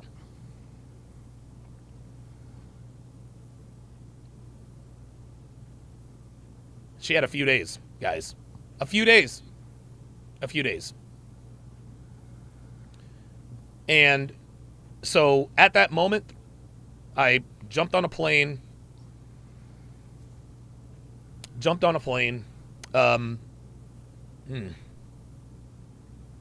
a little tough to talk about. Because, it was a while back, but, it's still... Anyway, so I jump on a plane, fly to L.A. Her entire family... Jesus Christ. Her entire family was from East L.A. East L.A., they were a rough and tumble group of Mexicans. For those of you who are familiar with East L.A., it was her family, not her mom or her dad, but her brothers, her cousins. They were all a part of that life. And so I get there. And, she looks just fine. She didn't look like she was emaciated or anything. Obviously she hadn't started chemo because it was just inoperable. And so, Level Up Man says, oh, damn, triggered that story. I recall this story now. But no, that's all right, man. That's all right. So what we did is, we convinced the hospital staff to get us a bed that was for bigger obese people so that I could sleep in the bed with her. And so, we're, at this time, like, I don't know what's going through my head, because the last time I talked to this girl was when I aired her out and dumped her. Yet here she is on her deathbed.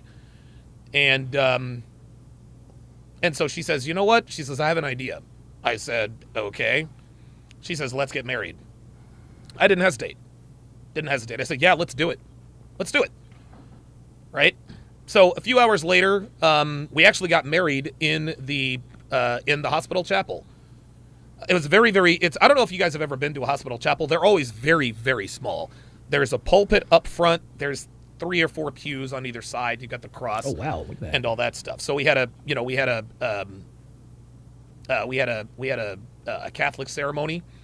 And neither one of us was dressed up, but, her father, Petroza, was there, and she walked down the aisle, arm in arm. He gave her away. She had her IV bag with her as she, walked down the aisle. And, dude, she was happy as hell.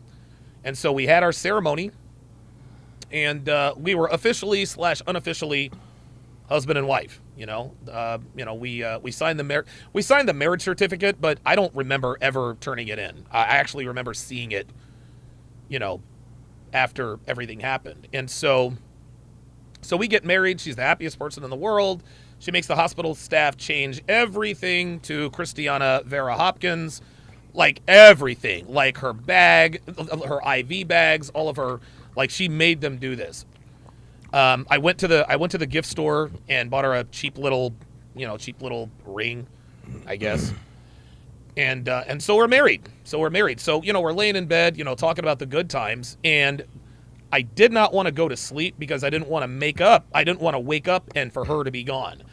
And so, dude, I stayed up. Oh my God. I was going to Starbucks like every other hour, going to Starbucks.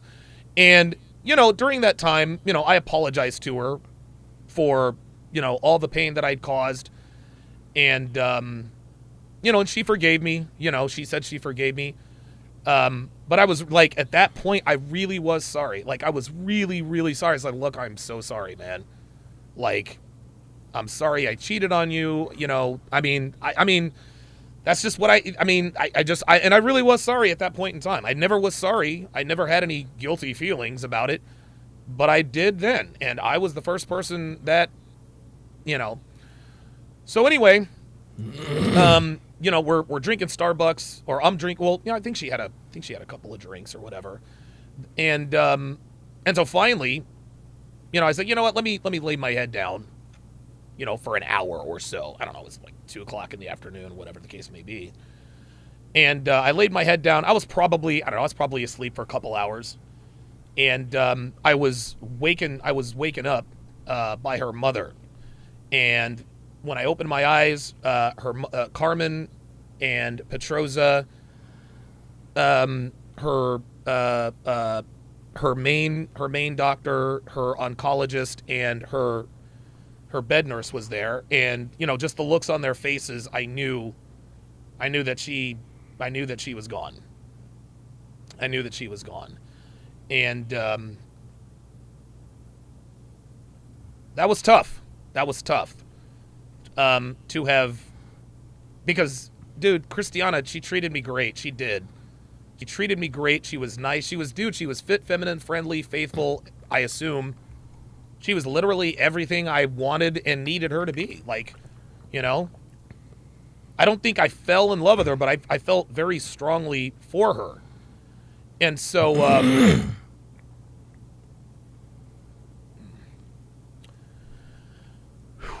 And so her funeral was a couple days later. I stayed there. I was in a hotel I had a hotel room in Santa Monica. I think I used it for one day because I was always at the hospital. And so, I go to the funeral, and that's when I discovered like who and what her family like was. I get there, and guys, it was, dude, they were all flamed up. Like every one of her distant relatives, cousins, uncles, brothers, half-brothers, they were all flamed. They were all in red. They were Bloods. And I'm talking, like these are fucking G's. I'm talking teardrop tattoos, face tattoos, dude, they're tatted. So many tattoos, they look like a dollar bill. But they were all cool with me. They all knew who I was.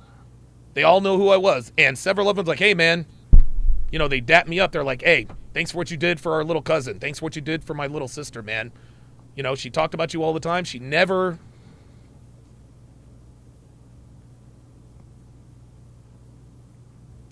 said a bad word about me.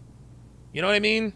And I didn't treat her like garbage. I didn't yell at her. I didn't curse at her. But I ran around on her, and I did quite a bit. And she never, told, and that's really what I was afraid of. I was like, dude, if this chick told her family, like, what I've done, it was just going to be awkward. But nah, several of them were like, hey, man, like, she said she loved you. She said you were the one, blah, blah, blah, blah, blah. And so that was very cool. And, oh, boy. And her mother gave me a handwritten letter. Oh boy, yeah. That she wrote to me. before she called. Devin actually, I think Devin knows where the letter is. I don't know where it's at, but Yeah, Devin has read it. She's seen it. But here's what the letter said. Actually, it's so this is an email with the letter word for word. This is from Carmen, her mother. And so the email says, and she sent this to me. Oh my God. She sent this to me on February the 15th. I'm sorry, February 7th. So she gave me the letter at the funeral and then sent me the letter because there was a link she wanted me to see. So anyway, the letter says, "My dearest Alex, if you are reading this, it means I'm in heaven. I hope to God I will have seen you before then. I want to let you know how much I love you. You're my everything, and I hope I was able to show you that my love for you was real. I know I pulled some pretty stupid stunts, but I swear to you, I never meant to hurt you. I just wanted us to be together, and I went about it the wrong way, and for that I am truly sorry. I hope you can find it in your heart to forgive me and understand that only I did those things to be with you. The last couple of years between us have been like a roller coaster, and we've certainly had our ups and downs, but I wouldn't trade one day of it for the world. I fell hopelessly in love with you the night we met in Vegas, at the party in Vegas, and my feelings have never wavered or changed since. I remember that mischievous, cocky grin you had on your face when you introduced yourself at Gio's party. You were such an ass that night, LOL, but, yeah, she says, but I saw through the facade. Even though you were the life of the party and cracking jokes, and then in parentheses she says, I still remember you talking shit about my hair, LOL. When I looked into your eyes, I could see a warm, kind gentleman who bared the scars of past heartbreak. I wanted to be the girl who made you believe in love again, and I hope I accomplished that on some level. My friends told me I was crazy for loving you. They called me young and dumb, but I knew better. I knew that I had found the man I wanted to spend the rest of my life with. You, oh boy, you are the one, Alex, and I know and feel it in my heart. I forgive you 1,000. Boy, this was before she called me. She says, I forgive you 1,000% for everything, so please don't beat yourself up or feel guilty. I'm a big girl, and I knew what I was doing, and I don't regret taking you back ever. I'd go through 1,000 heartbreaks with you to sleep next to you and feel the self-crushing love between us. And please tell Jenny and Martha I'm sorry for the mean things I said to them.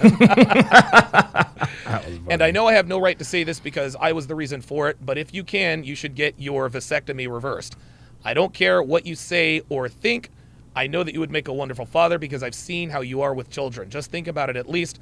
I don't want this to change you. I want you to still be who you are, with just one exception. If you meet someone you truly care about, don't let her go. I know you're still going to be a player, and that's perfectly okay because most women out here aren't really worth getting into a relationship with.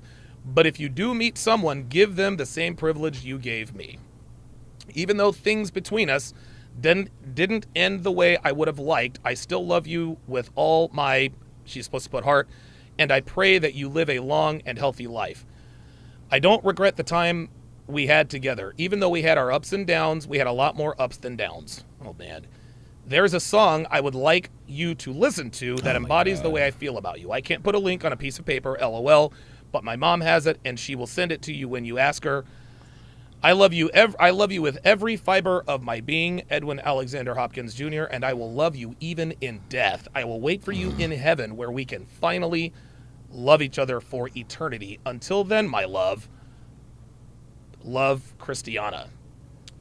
She said that is everything she... So then her mother put, that is everything she writes... Her mother spoke good English, but she didn't write it so great. This is everything she writes words for words. It took long time to copy it, but I read it. I also include pictures she want you to have that I will scrapbook and send you this. Anyway. So then at the end she says, enclosed in the letter, oh boy. She says, enclosed in this is a gift I would like you to have. You do not have to wear it, but if you ever loved me at all, even a little bit, I would greatly appreciate if you would wear it in remembrance of me. That, gentlemen, the gift that Christiana talked about was this.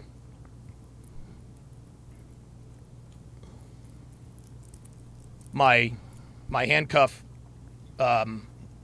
necklace. Now I've replaced the chain. I've replaced the chain with something that's a little more sturdy, but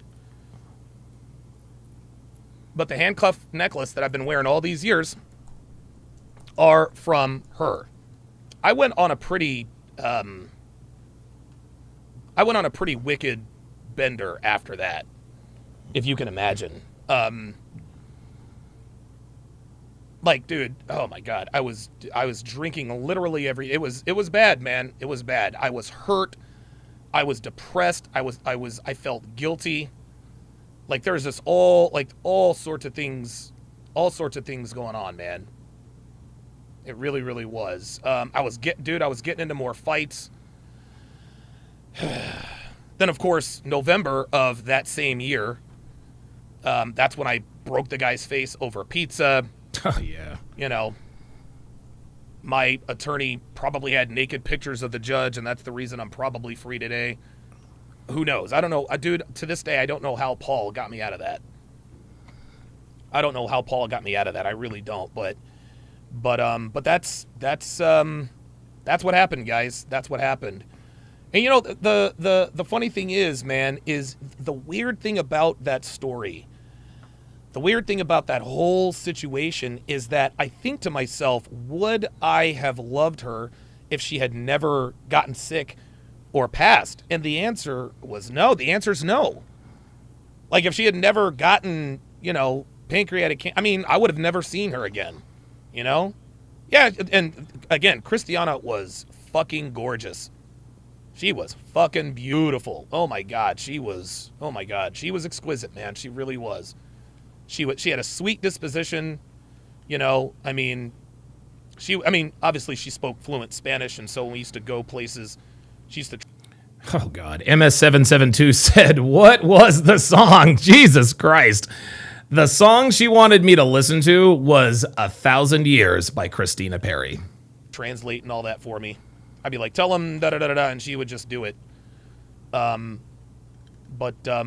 You know, she was a good girl. She really was. I was just not ready to settle down at that point. I really wasn't. This is 9 years ago, man.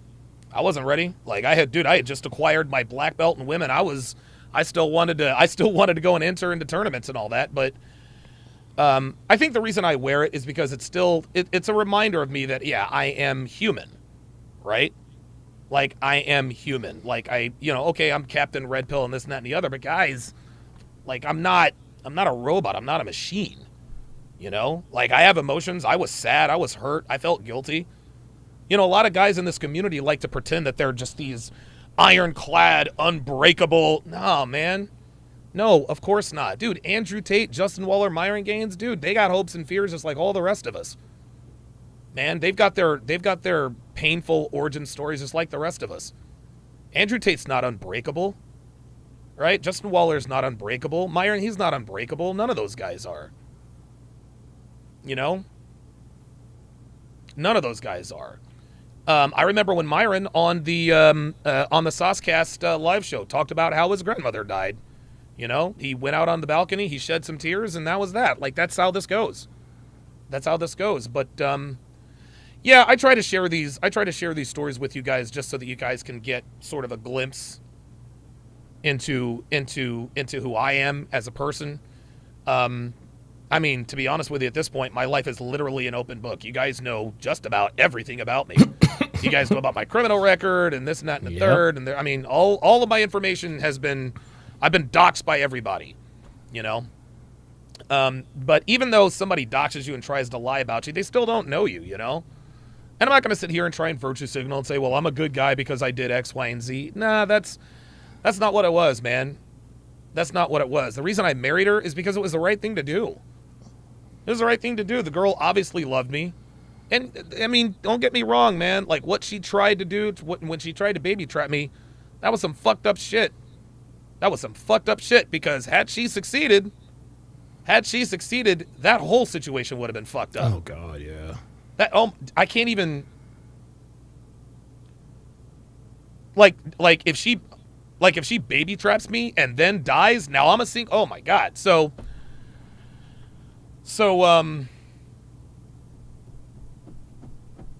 yeah, that's that story. And that is part of the origin story. That is part of the origin story. So now you guys have So again, I know a lot of you guys have seen and or heard these stories before, and I tell these stories just to kind of show you guys that we're not these cyborgs. We're not, we're not these robots. We are people. We are people. Eben Zur says, apparently you're lying according to Tyler. Yeah, exactly. Exactly. That's the thing. You can never make haters happy. You can never make haters happy. I remember for a while, these niggas were trying to flex you need to flex a bunch of cash. I was like, no, I'm not going to do that. I got nothing to prove. Flex a bunch of cash. I was like, you know what? Fuck it. Pulled up my bank account. Put it up to the camera. Put it up to the camera. Just about all of them shut the fuck up except for one. He's like, it's probably AI. You can't win for losing. You can't win for losing, man. You can't win for losing. And the reason why we sort of veered off is because we had someone in the chat telling me that he thought that my stories about my past failures were cap to make myself more relatable. Come on, man. Like, seriously? Donovan doesn't get bitches. Donovan doesn't. Look, dude, like, which is it? Like, I'm either a loser who lives in my mom's basement, or I'm Captain, or I'm a scam artist. It's one of the two, right? People refuse to believe that this is just who I am, right? They like people who are envious of myself and my lifestyle. They want to be. They will tell themselves anything. They'll tell themselves anything to help them sleep at night. Donovan's he's a scammer. I've never scammed anybody. Like, what? Like, dude, all of my books and courses, yeah, all that stuff, right? And then on the other side, oh, you're a loser. You never fucked a bunch of women. You're a scammer. And then when I tell my origin stories, then I talk about my L's. Oh, you're just saying that to be more relatable. You can't win for losing. You can't